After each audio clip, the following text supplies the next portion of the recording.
Hey guys, fiction name Kakarot the Saiyan of Remnant. This is second part of this fiction. Let's get started. Ruby is seen looking all sad because her teammate, Blake, isn't coming to the dance because she is too focused on trying to stop the White Fang all by herself, and that worries the young leader the most. I need you to pick a tablecloth.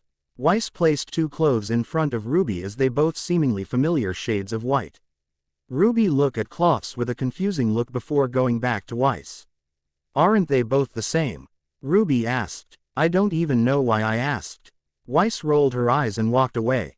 Kakarot and Yang came to Ruby while carrying large speaker boxes over their shoulders. Though the young monkey boy is holding two while Yang just carries one, they put the speaker boxes down for a little break. Still worry for Blake? Kakarot asked the obvious question. Yeah, this dance will be as pointless if Blake isn't coming. Ruby exclaimed. I hear ya. That girl needs to focus on the here and now instead of the past.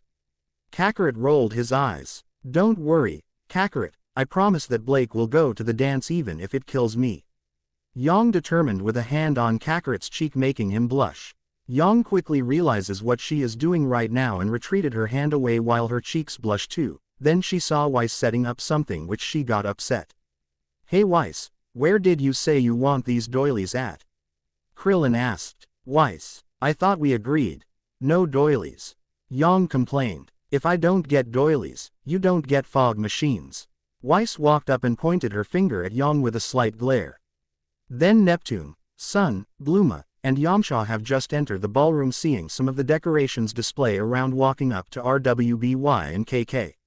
Your dance is gonna have fog machines? Neptune asked. We were thinking about it. Weiss said, smiling at Neptune. Sounds awesome. I wish the dance I've been to had fog machines like at one of those rock concerts. Bulma suggested. Man, I'm so stoked for the dance. Can't wait to show off the moves I've been working on. Yamcha smirked as Bulma rolls her eyes at her boyfriend. You ladies all excited for dress up? Sun asked. Yeah, right. Ruby rolled her eyes. Not into dressing up pretty these days, with a little laugh. Laugh all you want. I'll be turning heads tomorrow night. Yang smirked. Not before I blast those heads away, because I'm the only attention you'll want. Kakarot flirted while blushing a little, making Yang smile. Will you two just ask each other out already?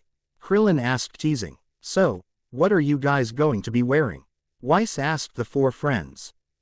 This. Sun gestured at his casual clothing. Ignore him, for he knows not what he says.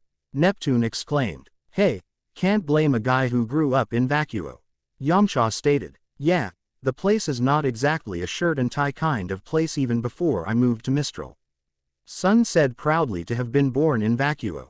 Yeah, we noticed. Yang chuckled as she, Ruby, and Weiss do the same obvious expression. Sue, what does Blake think of all this? She's still being all, you know, Blake, why? Sun asked, being worried for Blake. Unfortunately, but Yang said she has planned to convince her to come for the dance. That just might work. Kakarot mentioned. Trust me, Black Monkey Stud, Blake will be at the dance tomorrow. Yang promised. With Blake. Speaking of Blake, she is seen at the Beacon Library staring her tiring eyes at the hologram computer screen as she is trying to dig up any information about the White Fang and their recent activities, though nothing came up so far and she is still looking. Suddenly, a little red dot appeared on the screen, which got Blake's attention as it moves up and down to her hand to disappear entirely. She didn't think much of it and went back to the computer until the red dot came back. This time, Blake got a little angry and looked around, though couldn't find anyone who could be making the cat fondness of RWBYC the red dot again as it moves on the screen, then it went on the floor. Blake wanted to ignore the red dot and get back on her research, but her instinct is telling her that it won't go away until she finds out where it's coming from. So she got off the chair and followed the red dot blindly through some shelves until she felt her body bump into something, or someone. Lu. Yang greeted friendly. What are you? Blake's question was cut off when Yang grabbed her arm. We need to talk. Yang dragged Blake away as she let out a single cry of surprise. With Kakarot. Man, all the decoration sure was boring. This dance better be worth it, and I hope Yang will say yes to me asking her to the dance. Kakarot said, feeling nervous. But then he stops when he senses two familiar presences close by as he concentrates harder to figure out that it's Yang and Blake together in the same room. he decided to go see what this plan Young is to convince Blake to go to the dance. He made his way to the lecture hall as the power sensor lead him here. Young, if you're going to tell me to stop, you may as well save your breath. Blake said, glaring. Kakarot peeked from the corner of the door, seeing Blake walking back and forth while Young is looking calm and sitting leg crossed on a desk. I don't want you to stop, I want you to slow down. Young said. I don't have the luxury to slow down. Blake argued. It's not a luxury, it's a necessity. Young countered. The necessity is stopping Torchwick. Blake pointed out, angry. Remnant sake. Blake, can't you just listen to reason for once? Kakarot thought, sighed. And we're going to. But first you have to sit down and listen to what I have to say. Young patted the desk for Blake to sit with her. Blake wanted to just walk out of this room and get back to her research on the White Fang in order to stop them, but she knew that Young isn't going to let her go so easily, as she would also use force to stop her from leaving if she tried going the hard way. Fine. Blake surrendered and sat on the desk with her blonde partner. Ruby and I grew up in Patch, an island off the coast of Vale. Our parents were huntsmen. Our dad taught at Signal, and our mom took on missions around the kingdom.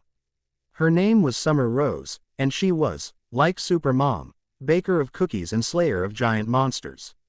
And then one day she left for a mission and never came back. Young looked sad, remembering how that day was for her and the family.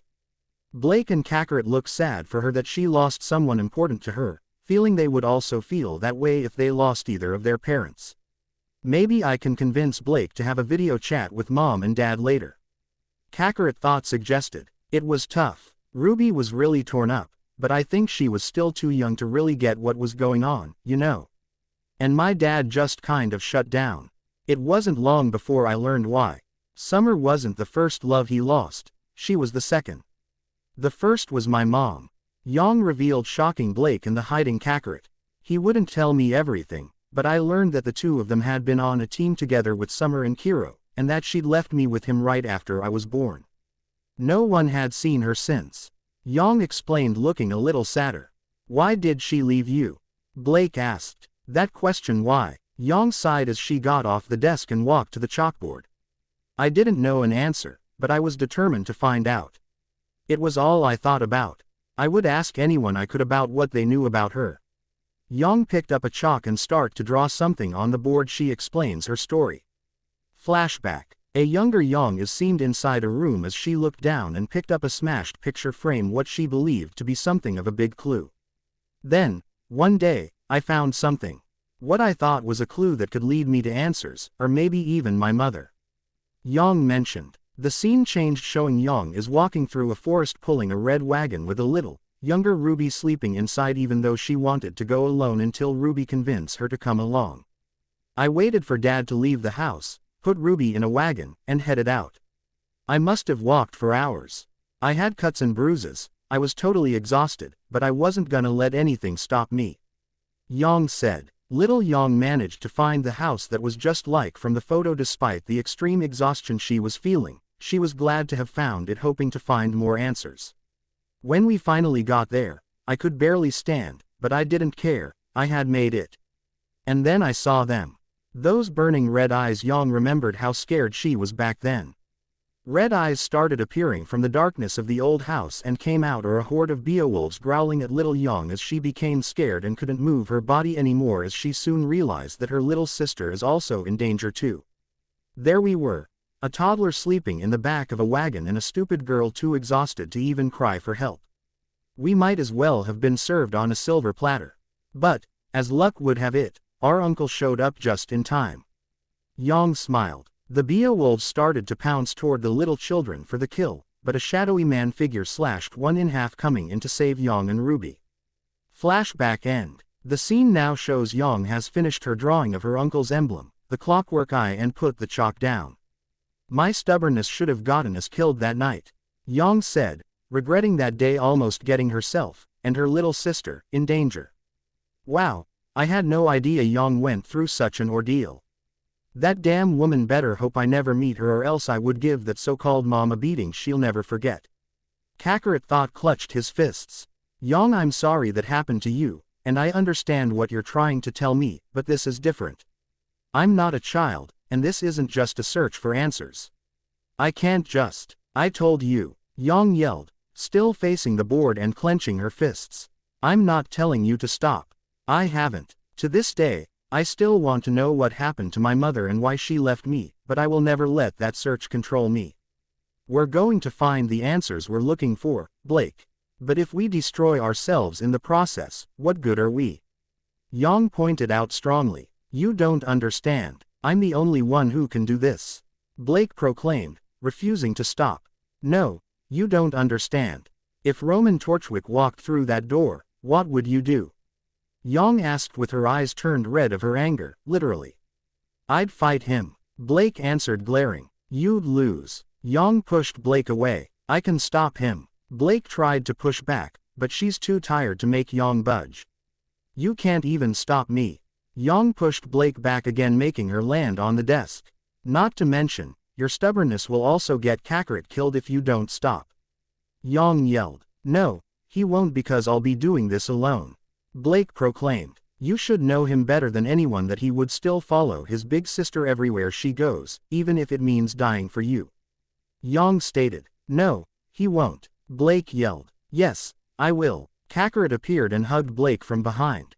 What? Blake shocked. Blake, no matter what happens, I will always be there for you even when you were at your worst days. We did promise to always be there for each other.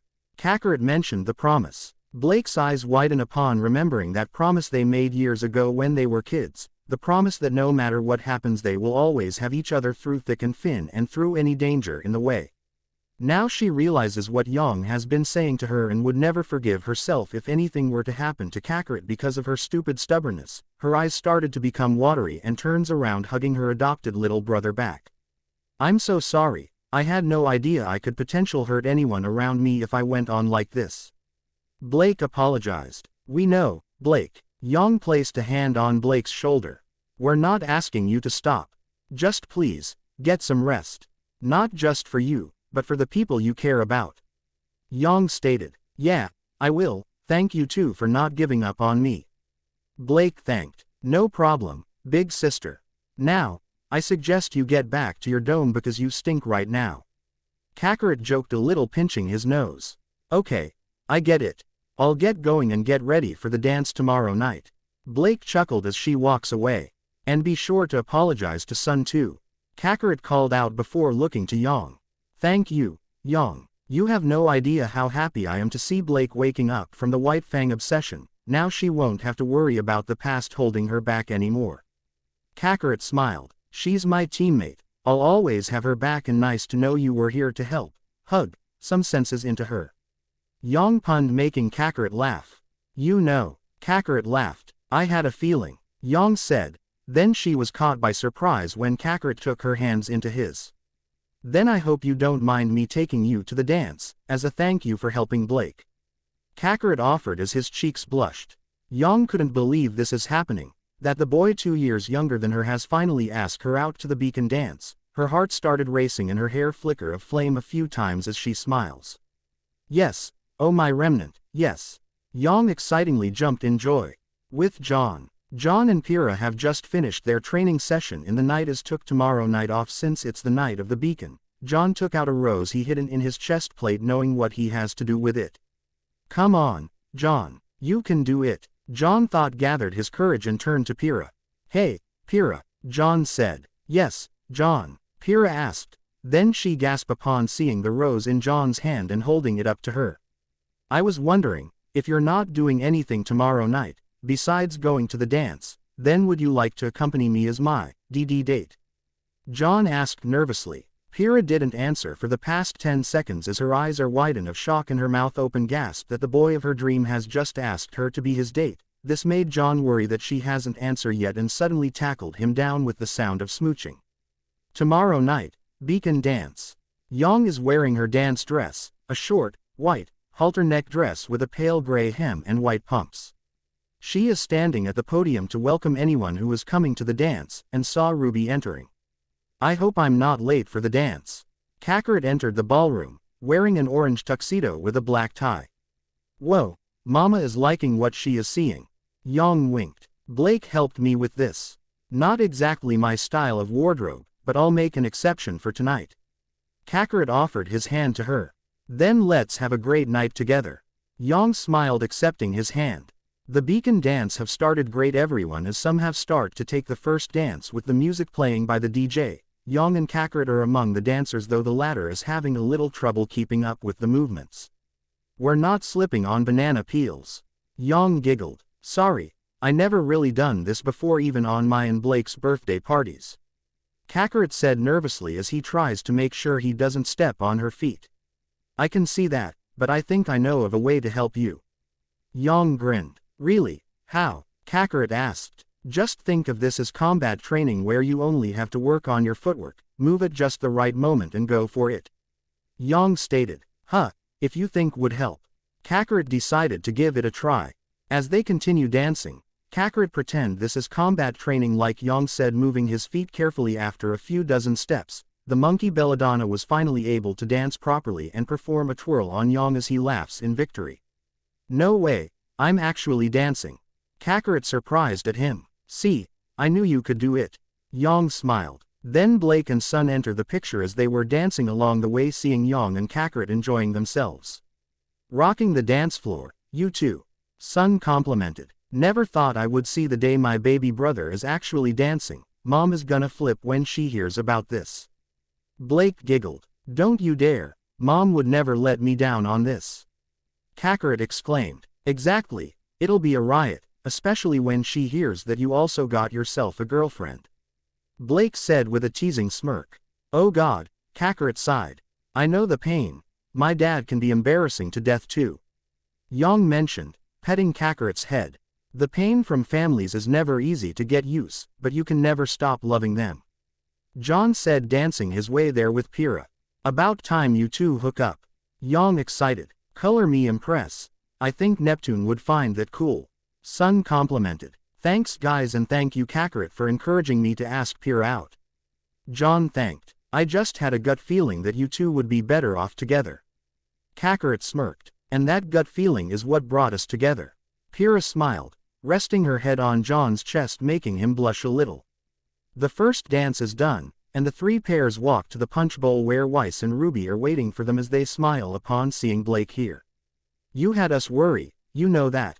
Weiss said. I'm sorry guys, I promise I won't let the thoughts of the White Fang make me do something I would have regretted later, and I hope I can still count on you guys. Blake smiled. Of course, you can. Ruby hugged Blake, who hugs her back, and then Yang and Weiss joins in for a full team RWBY hug. Well, then I would like to say that it's mission accomplished. Weiss smiled proudly. So, what now? Ruby asked. Just have fun, I'm sure there are plenty of things to do in the dance. John suggested as he and Pyrrha walk away. What he said. Sun shrugged before he and Blake went in another direction. Babe, I'm gonna go back to the podium to greet some more guests. Yang gestured to the podium with her thumb. That's cool, I'll be hanging back here waiting for you. Kakarot said before getting a kiss on the cheek by Yang. I'll be counting the seconds. Yang grinned as she walks away. I'll be scouting around for a bit. Weiss said, going to a random table. Does that mean I can change out of these stupid things and into my hood now? Ruby asked, but nobody answered her. Stupid lady stilts. Ruby muttered, complaining. Wow, and I thought I company when I get hungry. Kakarot commented. Because not to give yourself a trip to the dance floor.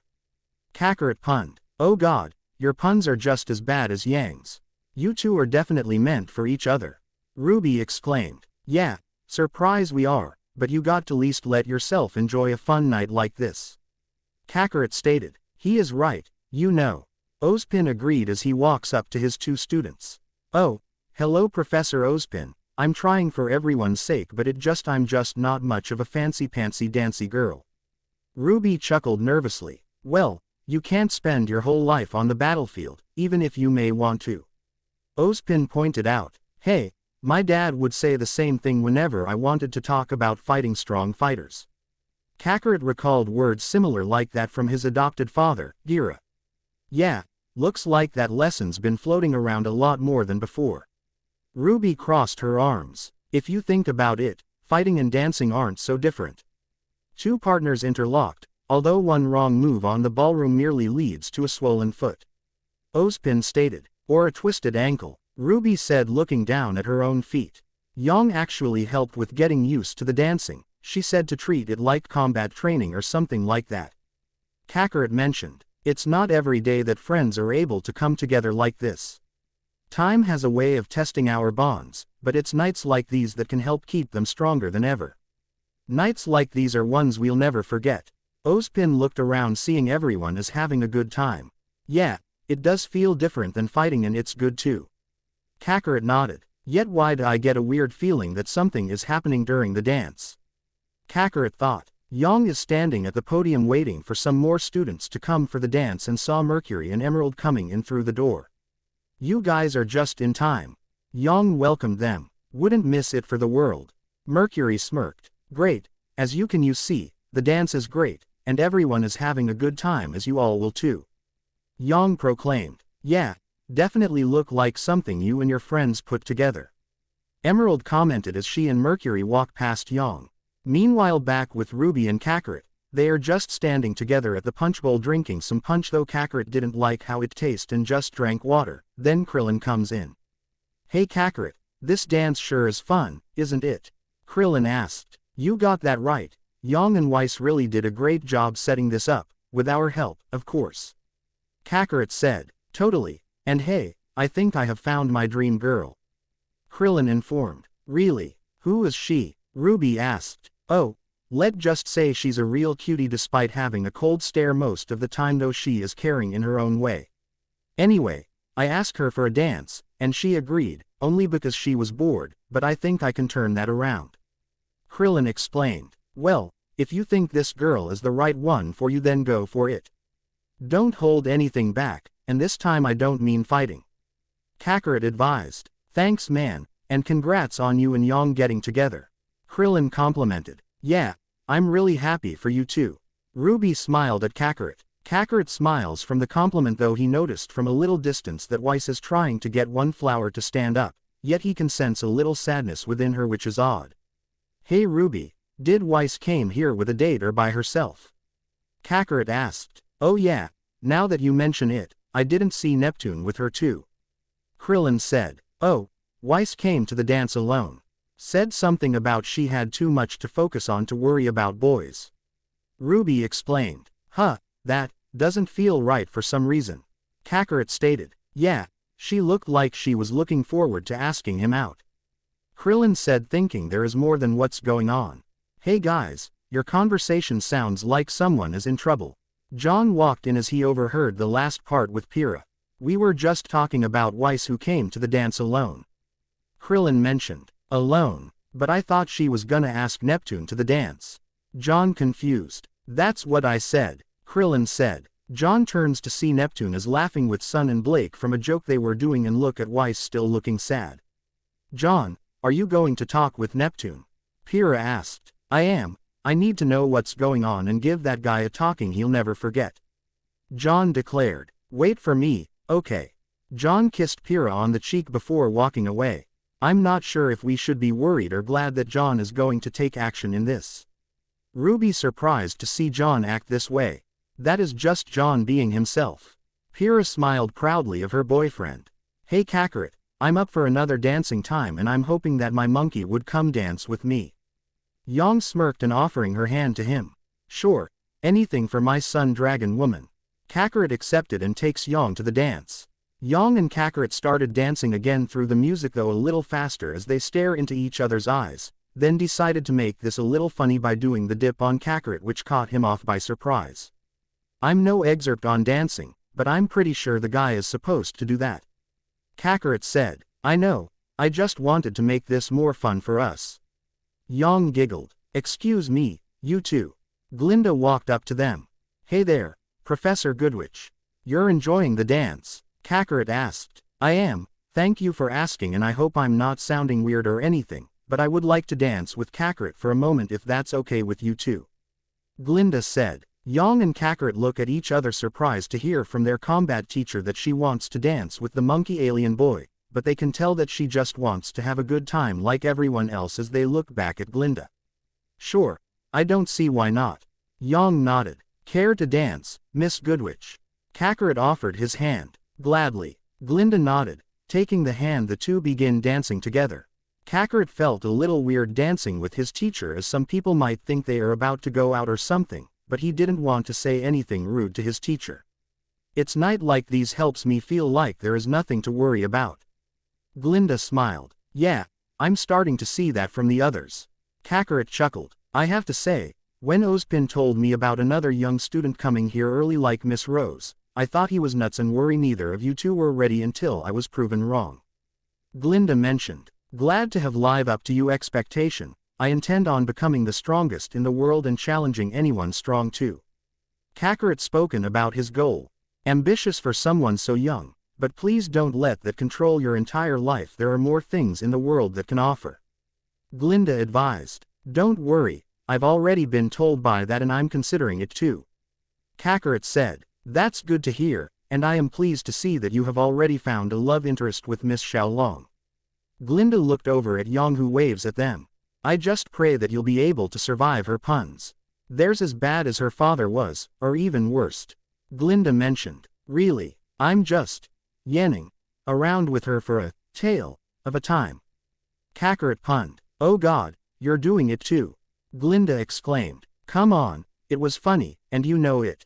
Kakarot proclaimed. Yes, and suddenly all of hell will freeze over. Glinda rolled her eyes. Glinda and Kakarot did 2 more minutes of dancing before they stop and bow to each other. Thank you for the time, Kakarot. I believe I am set for the night. Glinda smiled. No problem, I'll be looking forward to more of your combat class as well. Kakarot grinned. Of course, you are. Glinda giggled. Suddenly Glinda leans in, kissing Kakarot on the cheek, which surprises him with his eyes widen and blushing, as Glinda is also blushing upon realizing what she just did. Okay. Nice dancing with you. Bye forever. Glinda walked away quickly. Why did I do that? Why did I do that?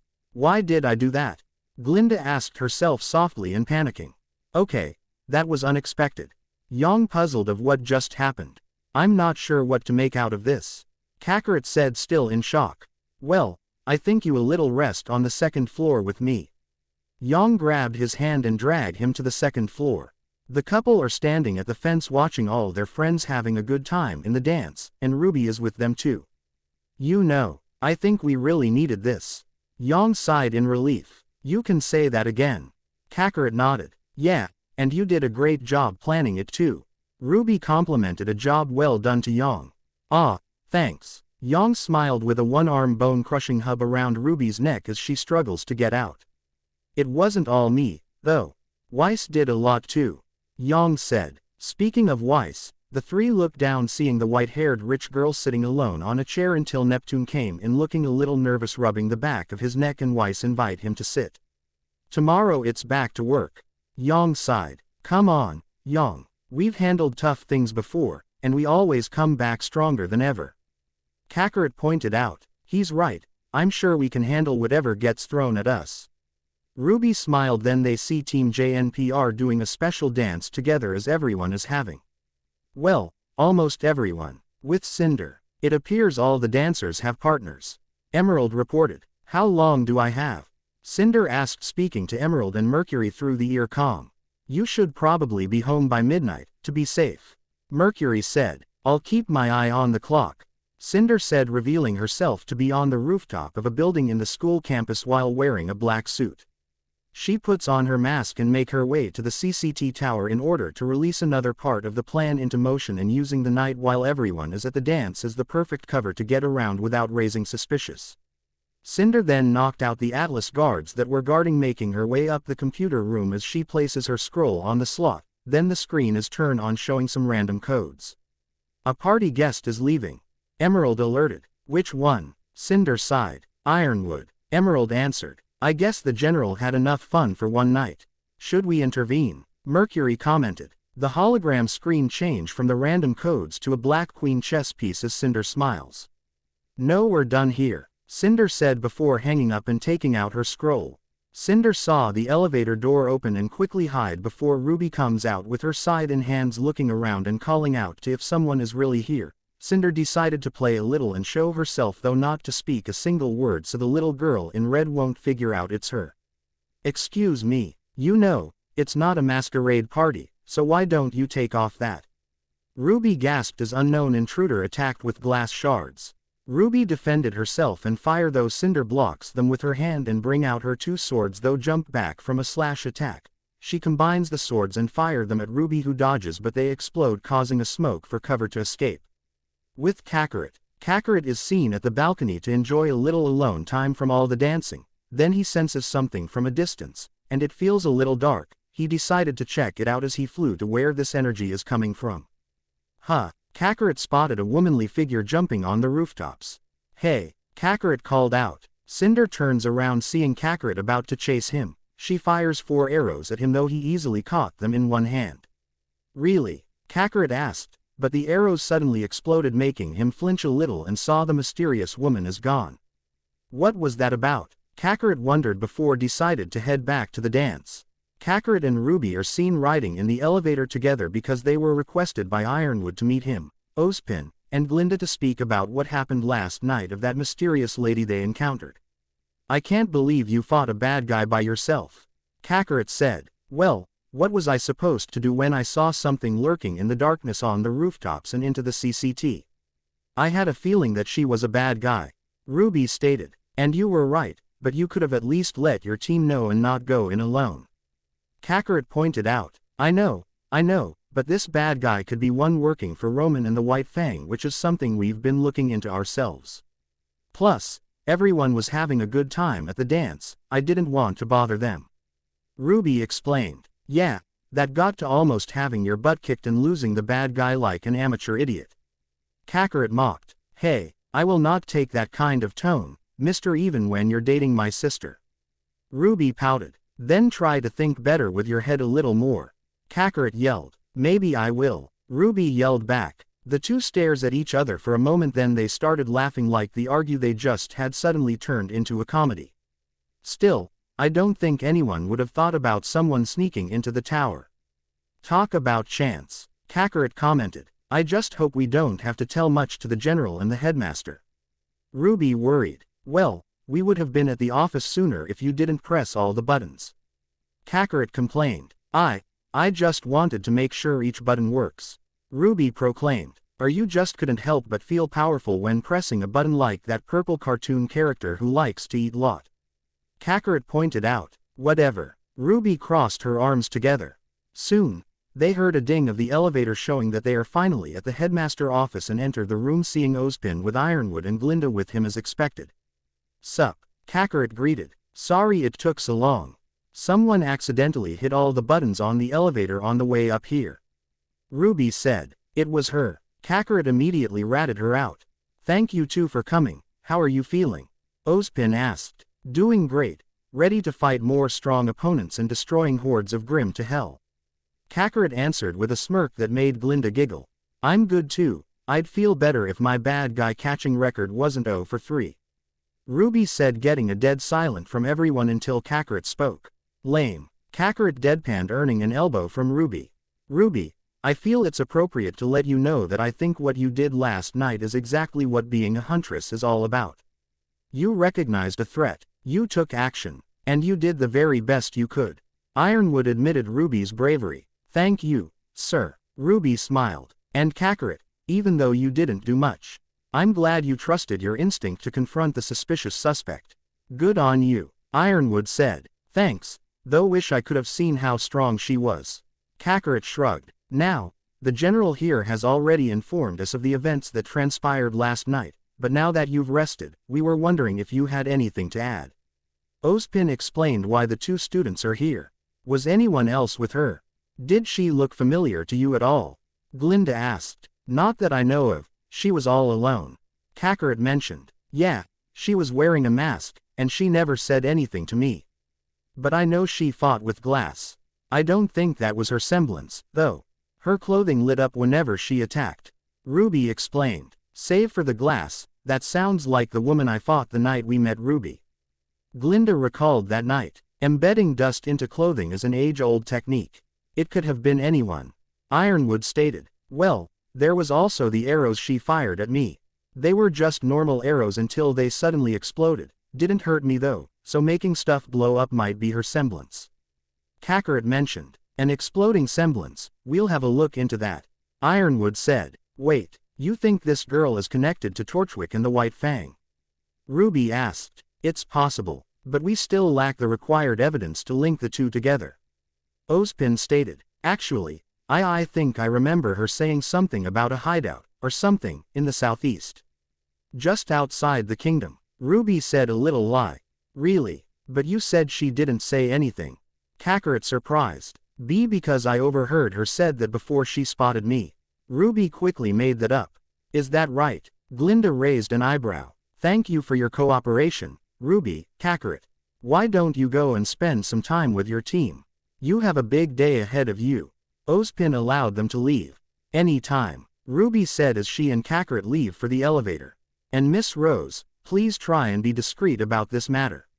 Ozpin advised. Yes, sir. Ruby chuckled nervously. Kakarot winked at Glinda, who smiled back at him before the elevator door closes.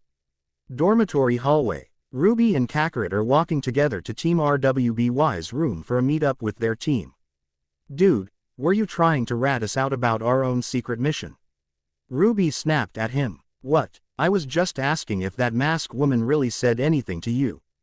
Kakarot defended himself. Of course not, but I was just saying that because I think they could check it out or we do it ourselves. Ruby explained. They reach the door as Ruby opens and suddenly, WBY and Krillin sprinted to the two leaders with curious and concerned looks on their faces. What happened? Yang asked, causing Ruby to laugh nervously, and Kakarot just looked causal. Headmaster office. Well, there we have it. We send as many troops as we can to the southeast, find out exactly what's going on, and eradicate any forces that stand in our way. Ironwood suggested, as he wants to take the bad guys down as soon as possible. But this made Glinda frustrated from hearing another strict suggestion from this worrywart man she has known for a long time. Why must your answer to everything involve a triumphant display of military bravado? You treat every situation like it's a contest of measuring D. Glinda. Ozpin stopped Glinda from saying any further. Well, he does. Glinda pointed out. She's right. As much as I too would love to end this situation once and for all, we must remember that this may go beyond Veil. Beyond Beacon. And if this truly is part of some master plan for which we know not the final move, we mustn't be so bold. Nor can we risk the spread of panic. Ozpin stated strongly. I have served you faithfully for years, but if you mean to tell me that your plan is to really hold the defenses and wait. It is not. Ozpin snapped, standing up from his chair and pointed his finger at Ironwood, much to his surprise. You're a general, James. So, tell me, when you prepare to go to war, which do you send in first? The flag bearers, or the scouts? Ozpin asked, which got the general of Atlas thinking. Team RWBY's room. That was a risky move, Weiss said after hearing how the conversation went for Ruby and Kakarot. No, I think you handled it well. Blake believed. Now, Kakarot just need to make sure he doesn't open his big mouth too much to spoil anything. Krillin advised. Shut it, traitor. Kakarot growled. I just hope we get something out of this. Ruby concerned. I'm sure everything will be all right, Ruby. Yang said, patting her little sister on the back. Then she got an idea. Oh, I know what will cheer you up. Yang smiled and grabbed a cylindrical package the length of her forearm from the top of a shelf. What's that? Ruby asked. I don't know yet. Dad sent it to us. I thought we could open it together. Yang explained. Ooh, something from home. Ruby excited as she jumps over to Yang and tries to reach for the package. The package opened, letting out something black and furry as it drops onto the floor. Then it suddenly pops into the shape of a black corgi dog as it looks up at the girls and boys as they look down, surprised to this dog. Is that real? Krillin asked. The dog barked twice, answering Krillin's question. This causes Blake and Weiss to become shocked while Yang and Ruby are smiling of joy and Kakarot is confused and surprised at the same time. Sway! Ruby shouted joyfully, also revealing the name of the dog. He sent a dog. Blake stepped away a foot or two.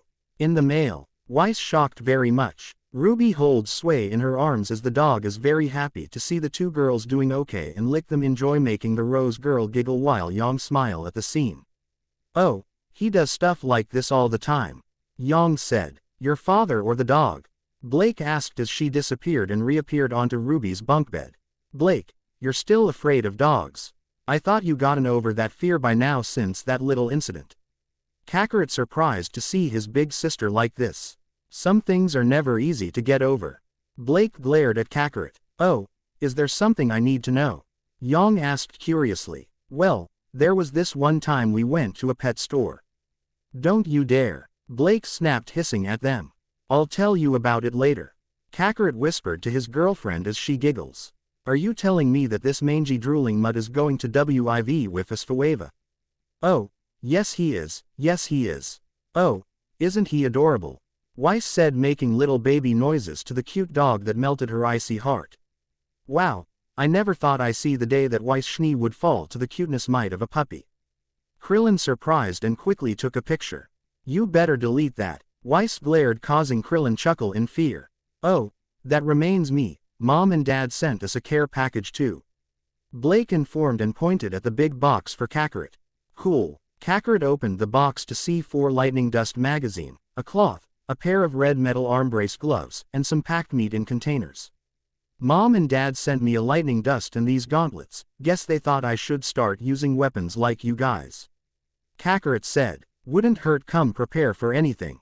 Blake said as she opens her own box, seeing a new book, few seashells, and a picture of the family together. Hey, check it out.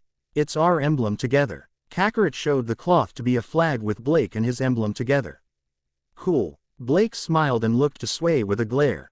Please keep it away from my belongings. Blake said as Sway jumps off from Ruby's arm and he reaches up to her. Would all first-year students please report to the amphitheater? Glinda asked through the speaker boxes. Guess it's our time to go. Krillin said. Wait, what about Sway? Kakarot asked as he set the flag down. Well, we can't exactly leave him here while we're gone for the week. Weiss stated the dog needs something to keep itself busy and eating while they'll be away for their first mission. Look, there's a letter.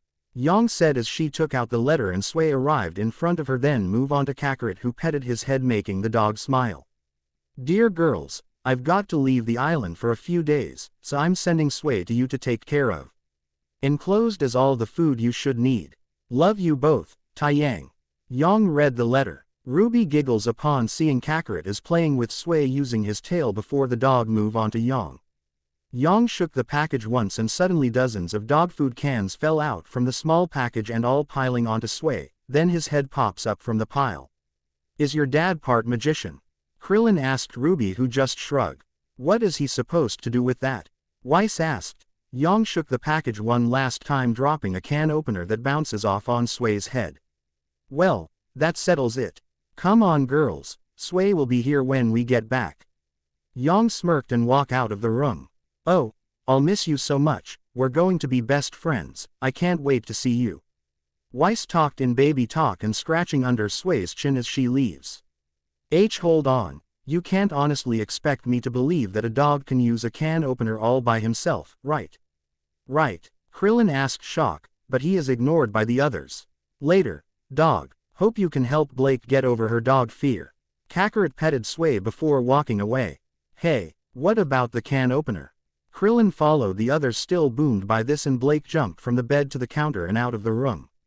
Ruby stayed behind looking down at the cute face of the cute little dog, worry about leaving him all alone when he just got here. Then an idea popped into her head. An idea so risky and crazy that it might just work as she grinned. Auditorium. Ruby carried a black backpack with her red rose emblem as she and all other students entered the auditorium, getting ready to go on their first mission. She places her backpack next to the other luggage from the other students and joins her team standing in front of Team JNPR and KK next to them. Quiet, quiet please. Professor Ozpin would like to share a few words before we begin. Glinda informed and stepped away, giving the stage to Ozpin. Ozpin looked at everyone for a second before speaking. Today we stand together, united. Mistral, Atlas, Vacuo, Vale, the 4 kingdoms of Remnant. On this day, nearly 80 years ago, the largest war in recorded history came to an end. It was a war of ignorance, of greed, and of oppression. A war that was about much more than where borders fell or who traded with whom, but about the very idea of individualism itself. We fought for countless reasons, one of which being the destruction of all forms of art and self-expression. And as you are well aware, that was something many could not stand for. As a result, those who opposed this tyranny began naming their children after one of the core aspects of art itself, color. It was their way to demonstrate that not only would they refuse to tolerate this oppression, but neither were the generations to come. And it was a trend that is held to this very day. We encourage individuality, expressionism, and unity through diversity. As I have said, today we stand together, united. But this bond cannot exist without effort, which is why today, while the rest of the world celebrates peace, huntsmen and huntresses will work to uphold it. As first-year students, you will be tasked with shadowing a professional huntsman or huntress on a mission. Some of you may be taken out of the kingdom for several days. Others may work within the walls for the rest of the week. But no matter which path you choose, remember to be safe, remember your training, and remember to do your very best. Ozpin strongly before leaving the stage. Wow, that was a really big speech. Kakarot surprised. But those words are very true. We have to give this our all if we want to how those hunter pros that we got what it takes to be like them and better. Krillin determined. Please, I'm always giving every battle I enter my all. Kakarot smirked. Just try not to destroy anything while you're on the mission. Blake teased. Hey, we're gonna be join you guys. I hope. Kakarot said nervously. After hearing Ozpin's speech, Team RWBY and KK went to the hologram mission boards to begin picking their first mission. This is perfect. All we have to do is shadow a huntsman working in the southeast. Ruby excited. Yeah, we'll follow them around by day and give them the slip by night. Yang smirked. Well, one of us will while the other will have to settle with another mission, but either way it's all going to be good. Krillin believed. Let's check search and destroy. Weiss suggested. They look at the mission board going through the list of missions to see if they can find the right one for what they need to go, until Ruby found one that is definitely what they need. Here we go. Quadrant 5 needs Grim cleared out. Ruby pointed at the mission. Well, it's in the southeast. Blake smiled. Guess that means we can go on to another mission, hopefully with some action. Kakarot said, feeling a bit jealous that his sister's team got the cooler and exciting mission. Good thing I already started looking for one when Ruby found that mission. Krillin smirked and gestured to the mission. It says here there has been some Grim sighting close to the border of Vale and need help clearing them out before it becomes a major problem. Krillin explained about the mission to his partner. Awesome, now that's a mission that should keep me distracted for a while. Kakarot excited, pounding his fists together. One problem, Yang said. Kakarot and Krillin looked to see when Ruby entered her team and selected the mission. The mission board informed that first years aren't allowed to take on this mission. Isn't this wonderful? Weiss asked sarcastically. Does that mean no mission to find the White Fang then? Kakarot worried for Team RWBY. I'm afraid so. I'm not sure how we're going to solve this. Blake said. We mail ourselves there. Ruby suggested an idea. Are you for real? I doubt you can do the same thing your dad did with the dog and the cans. Krillin doubted Ruby to pull off something like that. Don't forget about the can opener. Kakarot reminded. Well, there's got to be a way to go about this. Yang shrugged. Perhaps in a less odd way. Ozpin said walking up to them. Hey there, Professor Ozpin. Kakarot greeted. Unfortunately, we determined that the concentration of Grim was too extreme for first-year students. It seems that particular region is rather popular. In fact, I have the sneaking suspicion that you six will make your way there no matter which job you choose. Ozpin grinned at the teams. Both teams became nervously when Ozpin called out them being ones to take a risk of breaking a rule or two to get, and fear that he may already see through them though try to play it cool. Whatever makes you say that? Ruby asked, trying to be cool. Why yeah, we haven't done anything suspicious on school ground. Krillin chuckled, trying not to sweat.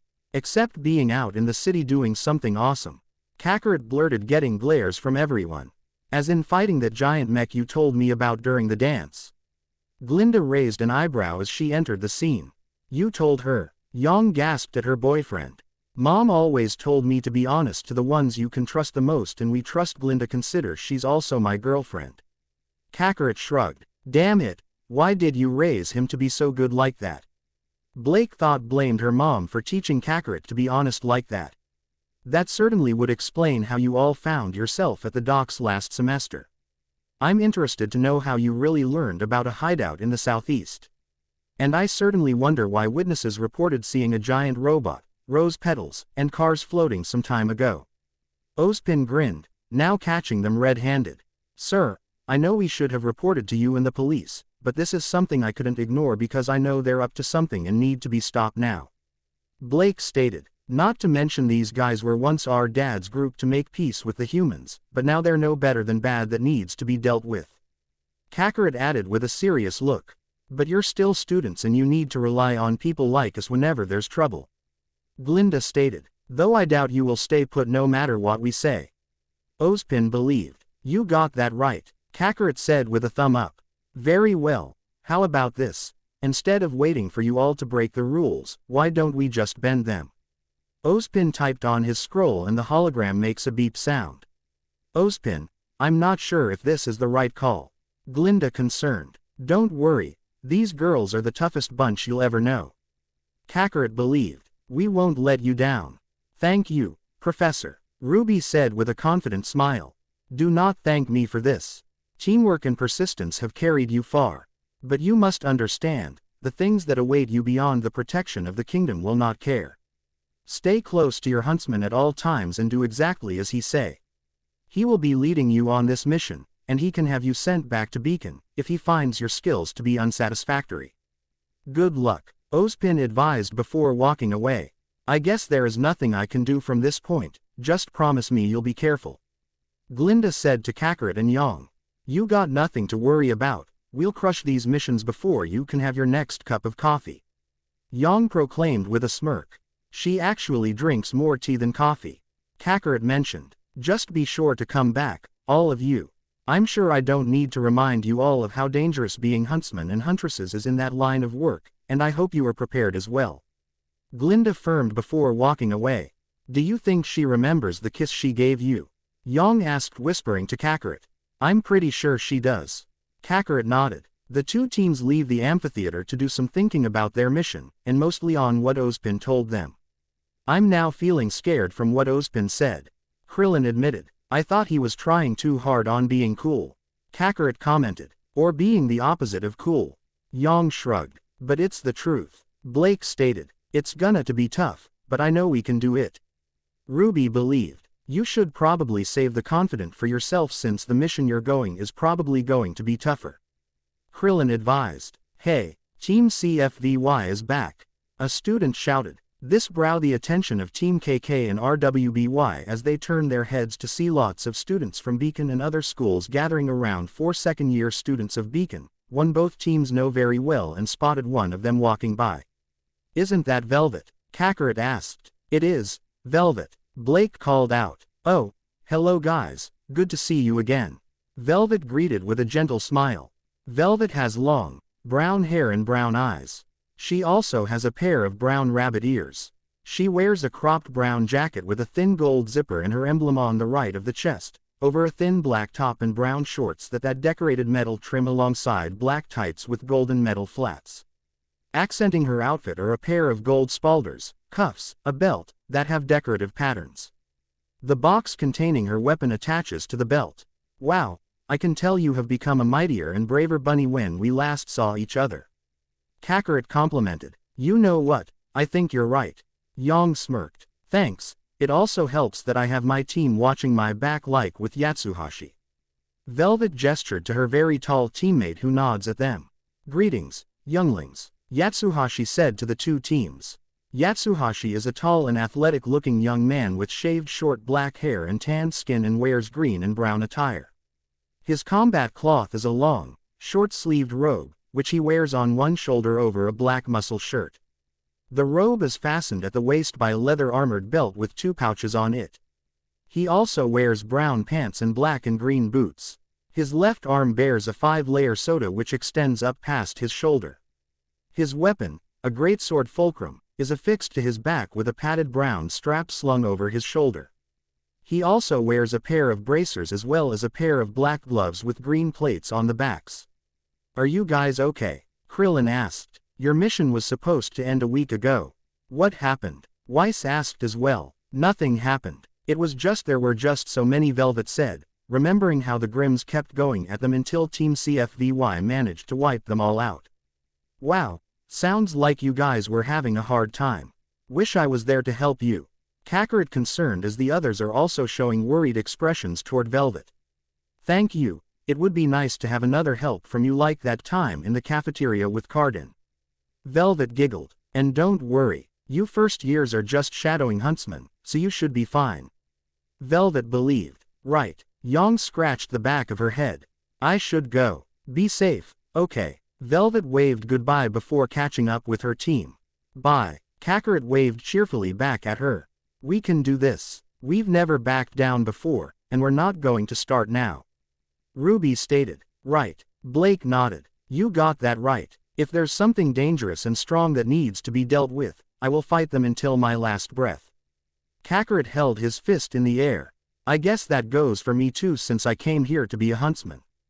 Krillin said, feeling courage rising from within himself. Besides, it won't only be us out there. We'll be fighting alongside a genuine huntsman. Ruby mentioned. Oh man, I wonder what hunter are we going to be working with? Kakarot asked. Well, according to the mission I selected for us, our time to leave will be half an hour after these girls leave. Krillin informed. Great, then we can go see the huntsman you girls are going with. Kakarot excited. Oh, I bet he's gonna be awesome. Yang hoped. Later, the scene immediately changed to all of RWBY and KK's expression to be look of shocked upon meeting up the huntsman the girls are going to be shadowed with. Why, hello girls, who's ready to fight for their lives? Oobleck asked with a smile. Yup, this man is Bartholomew Oobleck, the history teacher of Beacon Academy. He has messy green hair and brown eyes. He also has round glasses that appear to be opaque. He wears a long brown greatcoat, a khaki-buttoned safari shirt and a pith helmet, and a large backpack. Professor Oobleck. Weiss shocked. You're going on a mission too? Krillin asked. Indeed, I am. As a huntsman, it is my duty as many others to help the people and to show the next generations the ways of what being one can do.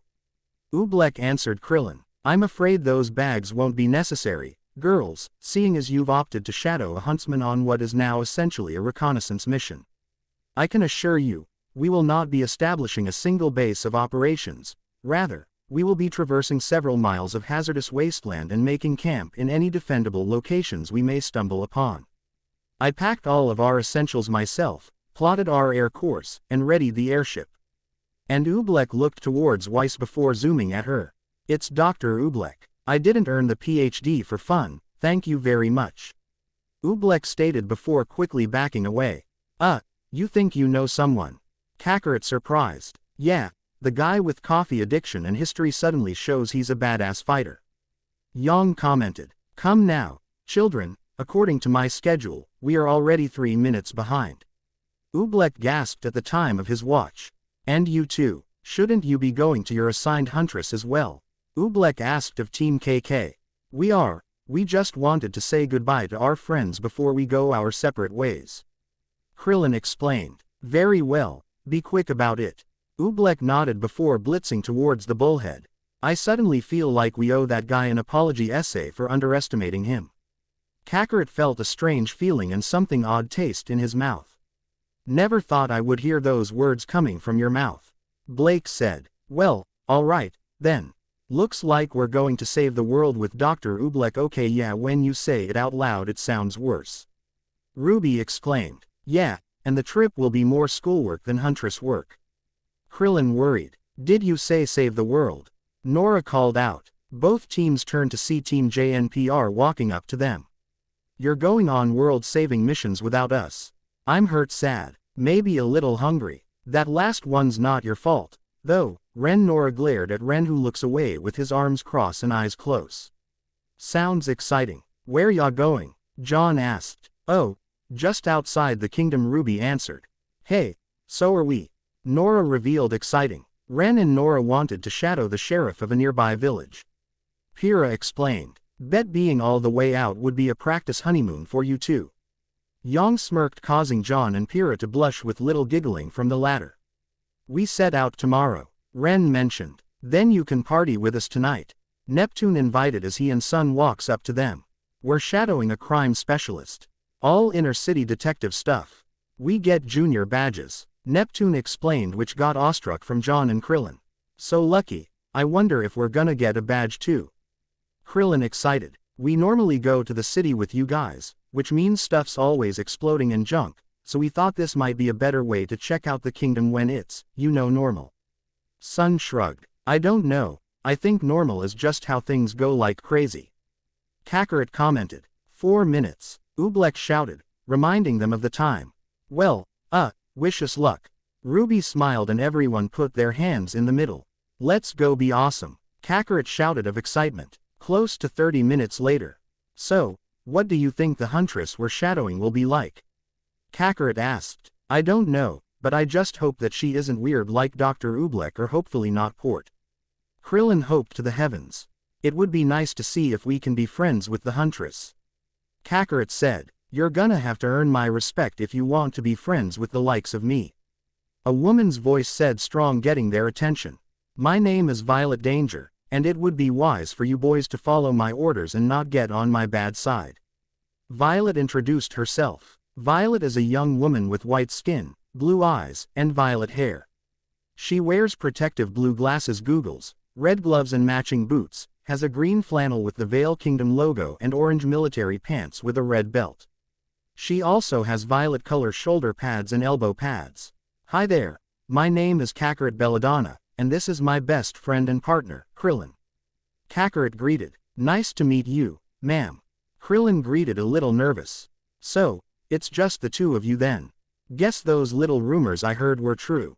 Violet surprised. We're pretty strong. Kakarot smirked. I'll be the judge of that. Anyway, we will also be joined by a second year of Beacon who didn't want to wait for her team to finish resting up, and because she wouldn't stop bothering me about it. Violet mentioned. Not my fault, I want to do something to ease my boredom. A young girl walked up to them. Krillin becomes gasp upon seeing this girl who is also his senior. Hey there, my name is Lazuli, and you better not get in my way. Lazuli greeted a little harshly. Lazuli is a slender, curvy and beautiful woman of above average height and fair complexion. She has shoulder-length blonde hair which she keeps the left side tucked behind her ear, and pale blue eyes. She wears a blue denim vest and skirt with dark blue tights, a brown belt, brown boots, and a black shirt that has white and black striped long sleeves. Kakarot noticed that Krillin is being weird, just staring at the new face and not responding to his hand waving at his best friend's face. You okay, buddy? Kakarot confused. Krillin hadn't stopped staring off at the new face of a beautiful young woman he just met with his very eyes of Lazuli. His heart is racing a bit faster than normal and look frozen. But hopefully that doesn't give off the impression that he's a weak fighter, as he is riding on a bullhead with Kakarot, Violet the huntress they are shadowing for their first mission, and Lazuli, who is tagging along for this mission and alone because her team are still resting from having just returned from the last mission. What's with your friend here? Does he need to piss at the bathroom or something? Lazuli asked, noticing how this short guy is staring at her strangely. I don't know, I think he might be getting nervous about the mission, but he's always ready to go. Kakarot confused of this as well. Krillin, buddy. Kakarot waved his hand in front of Krillin's face, but no reaction from it. Krillin, are you still alive? Kakarot shouted loudly and shaking Krillin crazy rapidly that finally got him to wake up from his trance. Kakarot, stop that, I'm alive. I'm alive, Krillin yelled back. Oh good, I thought something bad might have happened to you. Kakarot chuckled, relieved to see his buddy all okay. Really? Sorry about that, I just thinking if I let the water from our sink running. Wouldn't want the school to get a big bill for that nor having our room underwater. Krillin chuckled. Then you might have to wear a swimsuit to sleep at night. Lazuli advised. I don't mind, my home is an island, so I'm used to living surrounded by water, though I never actually sleep in the water. Kakarot mentioned. Let just hopes it doesn't come to that. Krillin exclaimed. It looks to me like you're finished getting your act together. Violet said, getting their attention. Sorry about that, ma'am. Guess I can be a little worried about some things.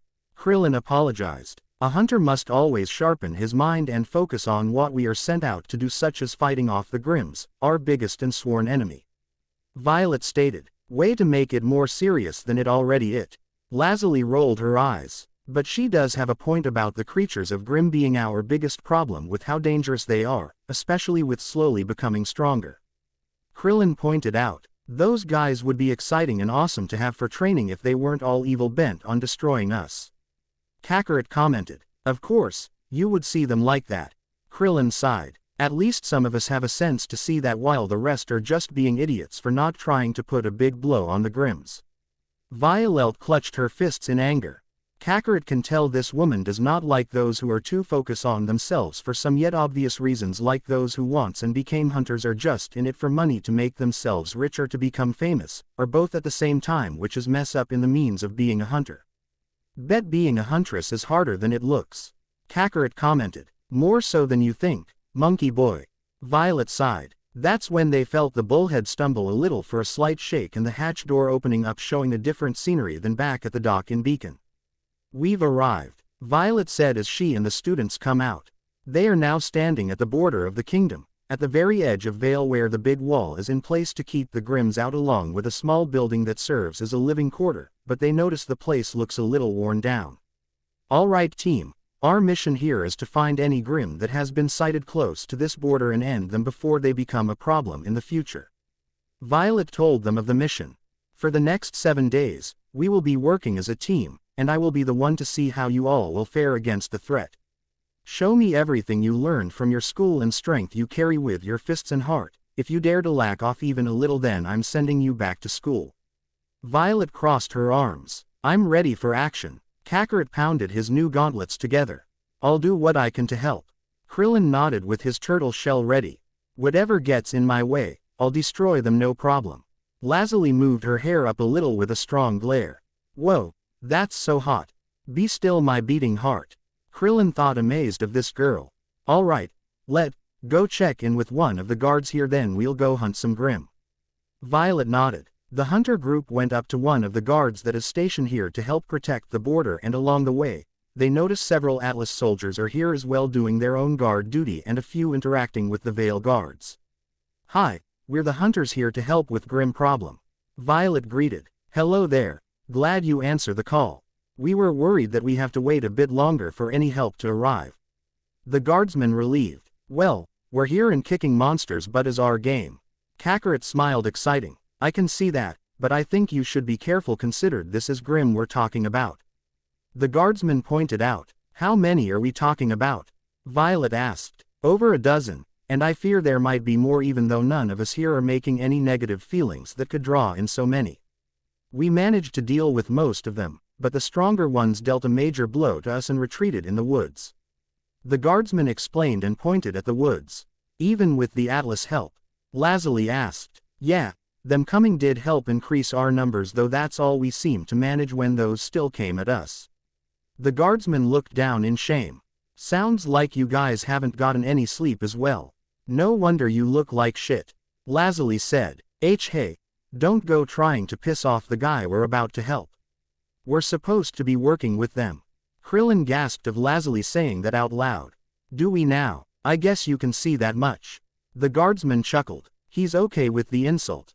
Krillin shocked. Alright then, we're gonna go in that forest to find as many Grimms as we can to report back here for sunset. Violet nodded. Please do, and be extra careful when you go in deeper. According to two of the guards who manages to come back, reported about 2 Grimms that look like 2 gorillas and a big elephant. The guardsman informed. Okay, thank you for the info. Violet thanked before turning to the students. Prepare yourselves, we're about to have ourselves a game of Grimm stalking. Violet declared. Don't you mean hunting? Kakarot asked. I know what I said, now move out. Violet ordered. The 4 hunters did a last-second check with their weapons, though Lazuli doesn't appear to have any weapons on her right now. This worries Krillin, thinking her weapon must have been damaged from the last mission she was on, and wonder if she'll fight using her bare hands. Is there something you need? Lazuli asked. Sorry, I was just wondering, where is your weapon? Krillin asked nervously. Oh, guess it's alright to show you. Lazuli pulled out a hilt from her coat. Huh, just a hilt. How do you fight Grimms with that? Krillin confused. You're about to find out. Lazuli grinned as she pressed the button on center, and dozens of little blades came out from the back of jacket that were like metal plating come and forms together into a single long sword. Now there's a sword, That's so cool. Krillin amazed. That's right. The metal plates on my back are actually pieces of my sword in resting mode, you could say, until I press the button, activating the gravity dust in the plates to form the sword. Lazuli explained about her weapon. That is something. I don't think I've ever seen a weapon like that. You must have put a lot of thought in this. Krillin amazed. Not really. I mean, I did want a plain sword that is durable to defend and sharp to cut through even the toughest Grim, but it was actually my brother who gave me the idea of using dusts like gravity. Lazuli mentioned. Oh, guess that means your brother is the imaginative one in the family. Krillin commented. You could say that. Lazuli grinned a bit. Look alive, you two. We're going in, Violet said before walking to the forest. The group are walking through the forest together, being on guard and keeping their eyes sharply open to see if there are any Grims around, but so far nothing as they go deeper into the forest. You know, this is reminding me of those horror movies I secretly watch behind my parents' back. Kakarot said, whispering to Krillin. I've been trying not to think about those horror movies. Krillin gulped. Man up, it's the things hunters always face when they're out in situations like this. You should know that by now. Lazuli scolded. Oh, of course, how stupid of me to be scared at a time like this. Krillin buffed himself to feel brave, but still a bit scared on the inside. Halt, Violet said with one hand up, stopping the group. Over there. Violet whispered and pointed the way as she slowly approaches to the right behind some trees as the others follow her. They peek over the trees, seeing a small group of Grim, about 12, as some are Beowulfs and Ursas along with some creeps, but the ones that makes Violet feel a little scared and worry are the 2 Barangel and 1 huge Goliath, as they are in the back of the pack. Damn it, it looks like we got ourselves some nasty ones. Violet cursed a bit. I've never seen a Grim that big before. Krillin surprised to see an elephant Grim like that. But it's kind of odd about those Barangels here. I thought they're mostly seen in Mistle. Lazuli looked at the 2 Barangels. Sometimes life can surprise you, like Grims that aren't normally seen around here can suddenly show up. Violet stated. You should be mindful that not every Grim are mindless, for some can grow mature to be a little smarter to know when to attack. They just wait for the perfect opportunity to strike and claw their next kill. Violet explained. Okay, now that just got me scared, but it also got me thinking the Grims who attacked the border might be planning on attacking again since they took out some of the guards.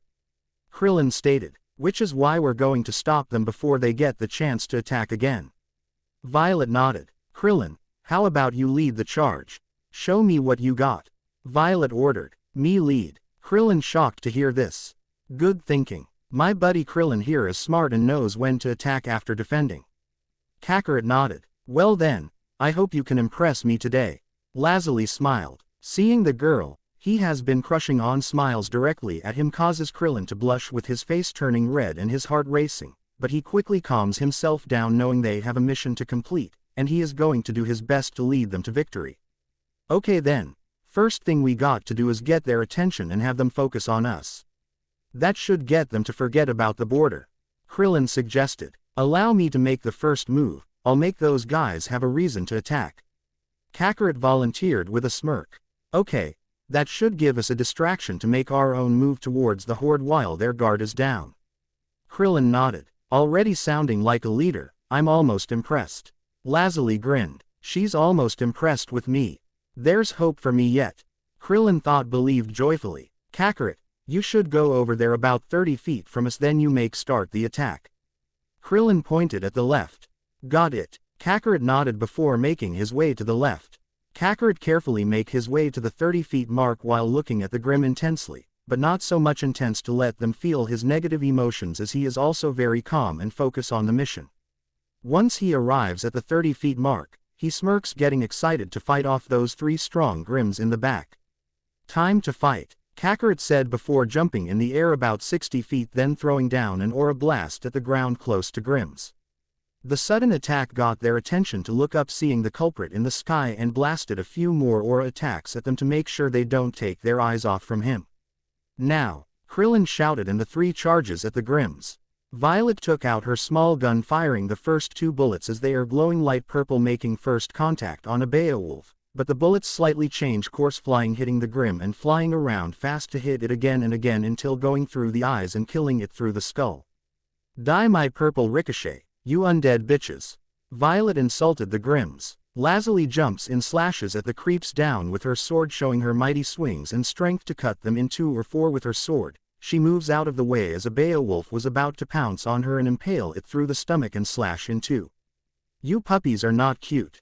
Lazuli mocked, and lightning sparks emits on the sword through the lightning dust. Lazuli charges in, slashing some Beowulfs and creeps for a while until she was stopped when an Ursa came in front of her, but its head was cut off when Krillin launched his Destructo Disc semblance and fired a few missiles on 2 other Ursas. You okay? Krillin asked. I would have handled that, but the save you did was good and even went after the other Grims.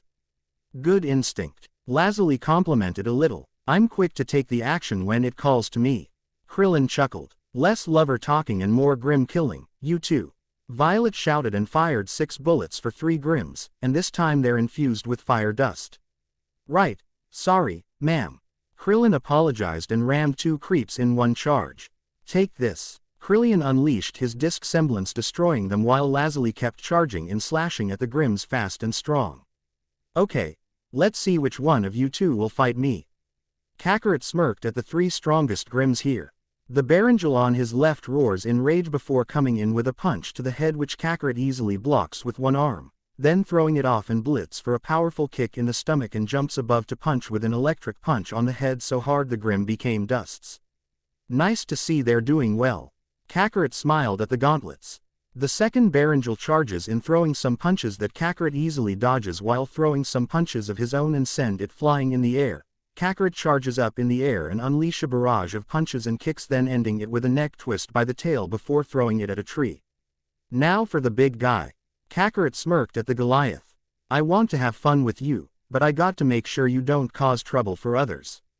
Kakarot said, charging up his fist with aura and the lightning dust enhancement. Thunder Ape descend. Kakarot charged at the elephant, going right for the head. Kakarot's fist made contact with the giant Grim that it only holds out for literally 1 second, then went right through, destroying the Goliath in one punch. What the? Violet gasped. He just destroyed that Grim in one punch. Lazuli shocked as well. Yeah, the guy's strength is like above the strength of a huntsman. Krillin chuckled. Ah, I was hoping to fight it some more. Kakarot disappointed. The fight is over now, as now all the Grims here have been dealt with. The shows the peaceful scene of the forest, but that peace was interrupted when one alone Alpha Beowulf is running through the woods being chased by 4 certain humans. That appears to be the last Grim in the area. Don't let it get away. Violet ordered. You got it. Kakarot nodded before powering up and flies away the Beowulf. Kakarot flies over the Beowulf without being noticed until he appears right in front of the wolf monster, grabbing it by the face and slams it down on the ground. Got it. Kakarot called out to everyone. Nice work, Kakarot. Better slay this puppy before something else happens. Krillin smiled. Violet didn't hesitate to draw out her gun, firing at the neck and tearing the head off, killing the Grim they can find, and the entire area of the forest has been cleared of Grim, at least for a long while, for the guards at the border to rest up and get their strength back. Gotta say, I didn't think we'd be able to get any more Grim than I thought we would. Not that I doubt you guys. Lazuli said causally. Hearing you say that now makes me feel like you were doubting us. Krillin exclaimed. Never said I did. On the outside. Lazuli crossed her arms. You're funny. Kakarot laughed, earning a death glare from Lazuli. Come on, it's time we head back to the border to give them the report, and hopefully they'll be able to take it easy. Violet ordered. The 4 hunters made their way back to the border after a long day of hunting Grims that were stalking the border, like the group of Grims they defeated earlier and some Grims that managed to get away from the fight but were chased after and dealt with. Such a shame some of us could have fought those tougher Grims when one monkey was hogging them for himself. Lazuli said in an upset tone. Hehehe. Sorry about that. I just have a knack for wanting to fight the strong foes myself. Kakarot chuckled. Yeah, the guy tends to get into fights that may catches his attention the most. Krillin explained. I guess you could say it's like this nature instinct to fight the strongest ones to test my strength and push myself. I know I can always rely on my friends like Krillin here to have my back, but I also like to have my own battles. Kakarot explained while scratching the back of his head. While it's good to wanting the drive to push yourself, you should be careful of how you follow that instinct, for it may have serious consequences to your actions. Violet pointed out. Try to be careful of what you do even when you're not entirely in control of yourself. Violet advised. Okay, I was always told that by my family to be careful. Kakarot smiled. And yet I feel like you never heed their words fully. Violet thought sighed. They arrived at the borderline home as they found the guardsman who also happened to be the captain of the group, making the report about killing the Grimms in the forest and that the borderline is safe for a long while. Thank goodness for you good folks to come. I only wish I was awake to greet you all with my second in command. The captain smiled. Do not trouble yourself, we were informed of the Grimms correctly and even warned us about the tough ones. Violet assured everything was all right. We kicked their asses, though I'm disappointed we didn't find more to torture and kill. Lazuli said. Hold on, you still want to go on. But aren't you tired with your aura level down? Krillin asked shock. Not quite. Semblance makes sure I don't get tired. Lazuli shrugged. Well, thank you for helping us. Since you're going to be with us for the whole week, feel free to do what you like around here. And hope you enjoy the food because one of my men won a contest that got him 2 years' supply of meat, noodles, and vegetables too. The captain mentioned. Hearing the word food and that it's 2 years' worth is making Kakarot's heart race crazy fast with his eyes widen of joy and his mouth open with drool about to come out. Oh boy, you just had to mention the food part. Krillin worried. Which way is to your food quarter? Kakarot asked exciting. It's the red tent on the right. The captain answered and weirded out of the monkey faunus running straight for the tent. Is he planning on eating all that food? Lazuli asked a little shock. Believe it, Kakarot was very close to being banned from the cafeteria for eating the most food if Ozpin didn't convince the cook otherwise, and the cook actually felt compassion naming Kakarot his ultimate challenge. Krillin explained. Oh yeah, now that you mention it, I do remember hearing a rumor about one of the first-year students trying to break the chef and almost leaving everyone hurry for a few days. Lazuli recalled hearing this rumor. Hold on, you mean to tell me that was him? The monkey boy? Lazuli asked shock upon realizing this. That's him, and I'm the teammate to be stuck with him. Krillin admitted. Damn, how exactly have you managed to handle a guy like him? Lazuli asked curious. Who says I'm managing? Krillin sighed hanging his head. But despite his flaws, Kakarot has become my best friend since coming to Beacon and that positive attitude of his always make me feel happy to be alive. Krillin smiled. Not only that but seeing him being so strong makes me want to train harder too to become a huntsman who won't let anyone be bullied for some stupid reason. Krillin determined reaching his hand to the sky. Really now, saving others from bullies. Lazuli said with a smile. I know it doesn't sound grand and exciting. Krillin laughed. No, I think it's cool, in a way. Lazuli complimented. Really? Krillin asked shock. Yeah, you rarely see anyone being serious with a kind and gentle goal like that. Not to mention you want to the job because it's more than a title that will be given to you. Lazuli said with one hand on her hip. My twin brother and I wanted to become hunters because it'll let us be free to do some fun, and to never let anyone control us ever again. Lazuli said with a serious glare in her eyes. Control abusive parents? Krillin asked. In most ways, yeah. Lazuli nodded. Well, I won't ask you about it since it's obviously a hard subject to talk about and it's your choice to talk about it when you're ready. Krillin said smiling. Thanks, I'll think about it. Lazuli giggled. So, about your semblance. Does it involve your stamina or what? Krillin asked. Right in the bullseye. My semblance allows my stamina to never run out for a very long period of time. Lazuli nodded. Really? How long? Krillin asked. I think the last time I checked it was about 80 hours. Lazuli said. 80 hours, that's over 3 days. Krillin gasped. Meanwhile, Violet has been listening to their conversation about the reason why they wanted to become huntsman and huntress in the first place. She smiles pleased with what she heard and decided to go ask Kakarot that question and hear his reason from his own mouth. Speaking of Kakarot, the boy is already eating away his 15th plate of food much to the shock of the men in the tent and the cook is utterly surprised to see someone eating so much food. By the Monty Lord, could his stomach be bigger on the inside?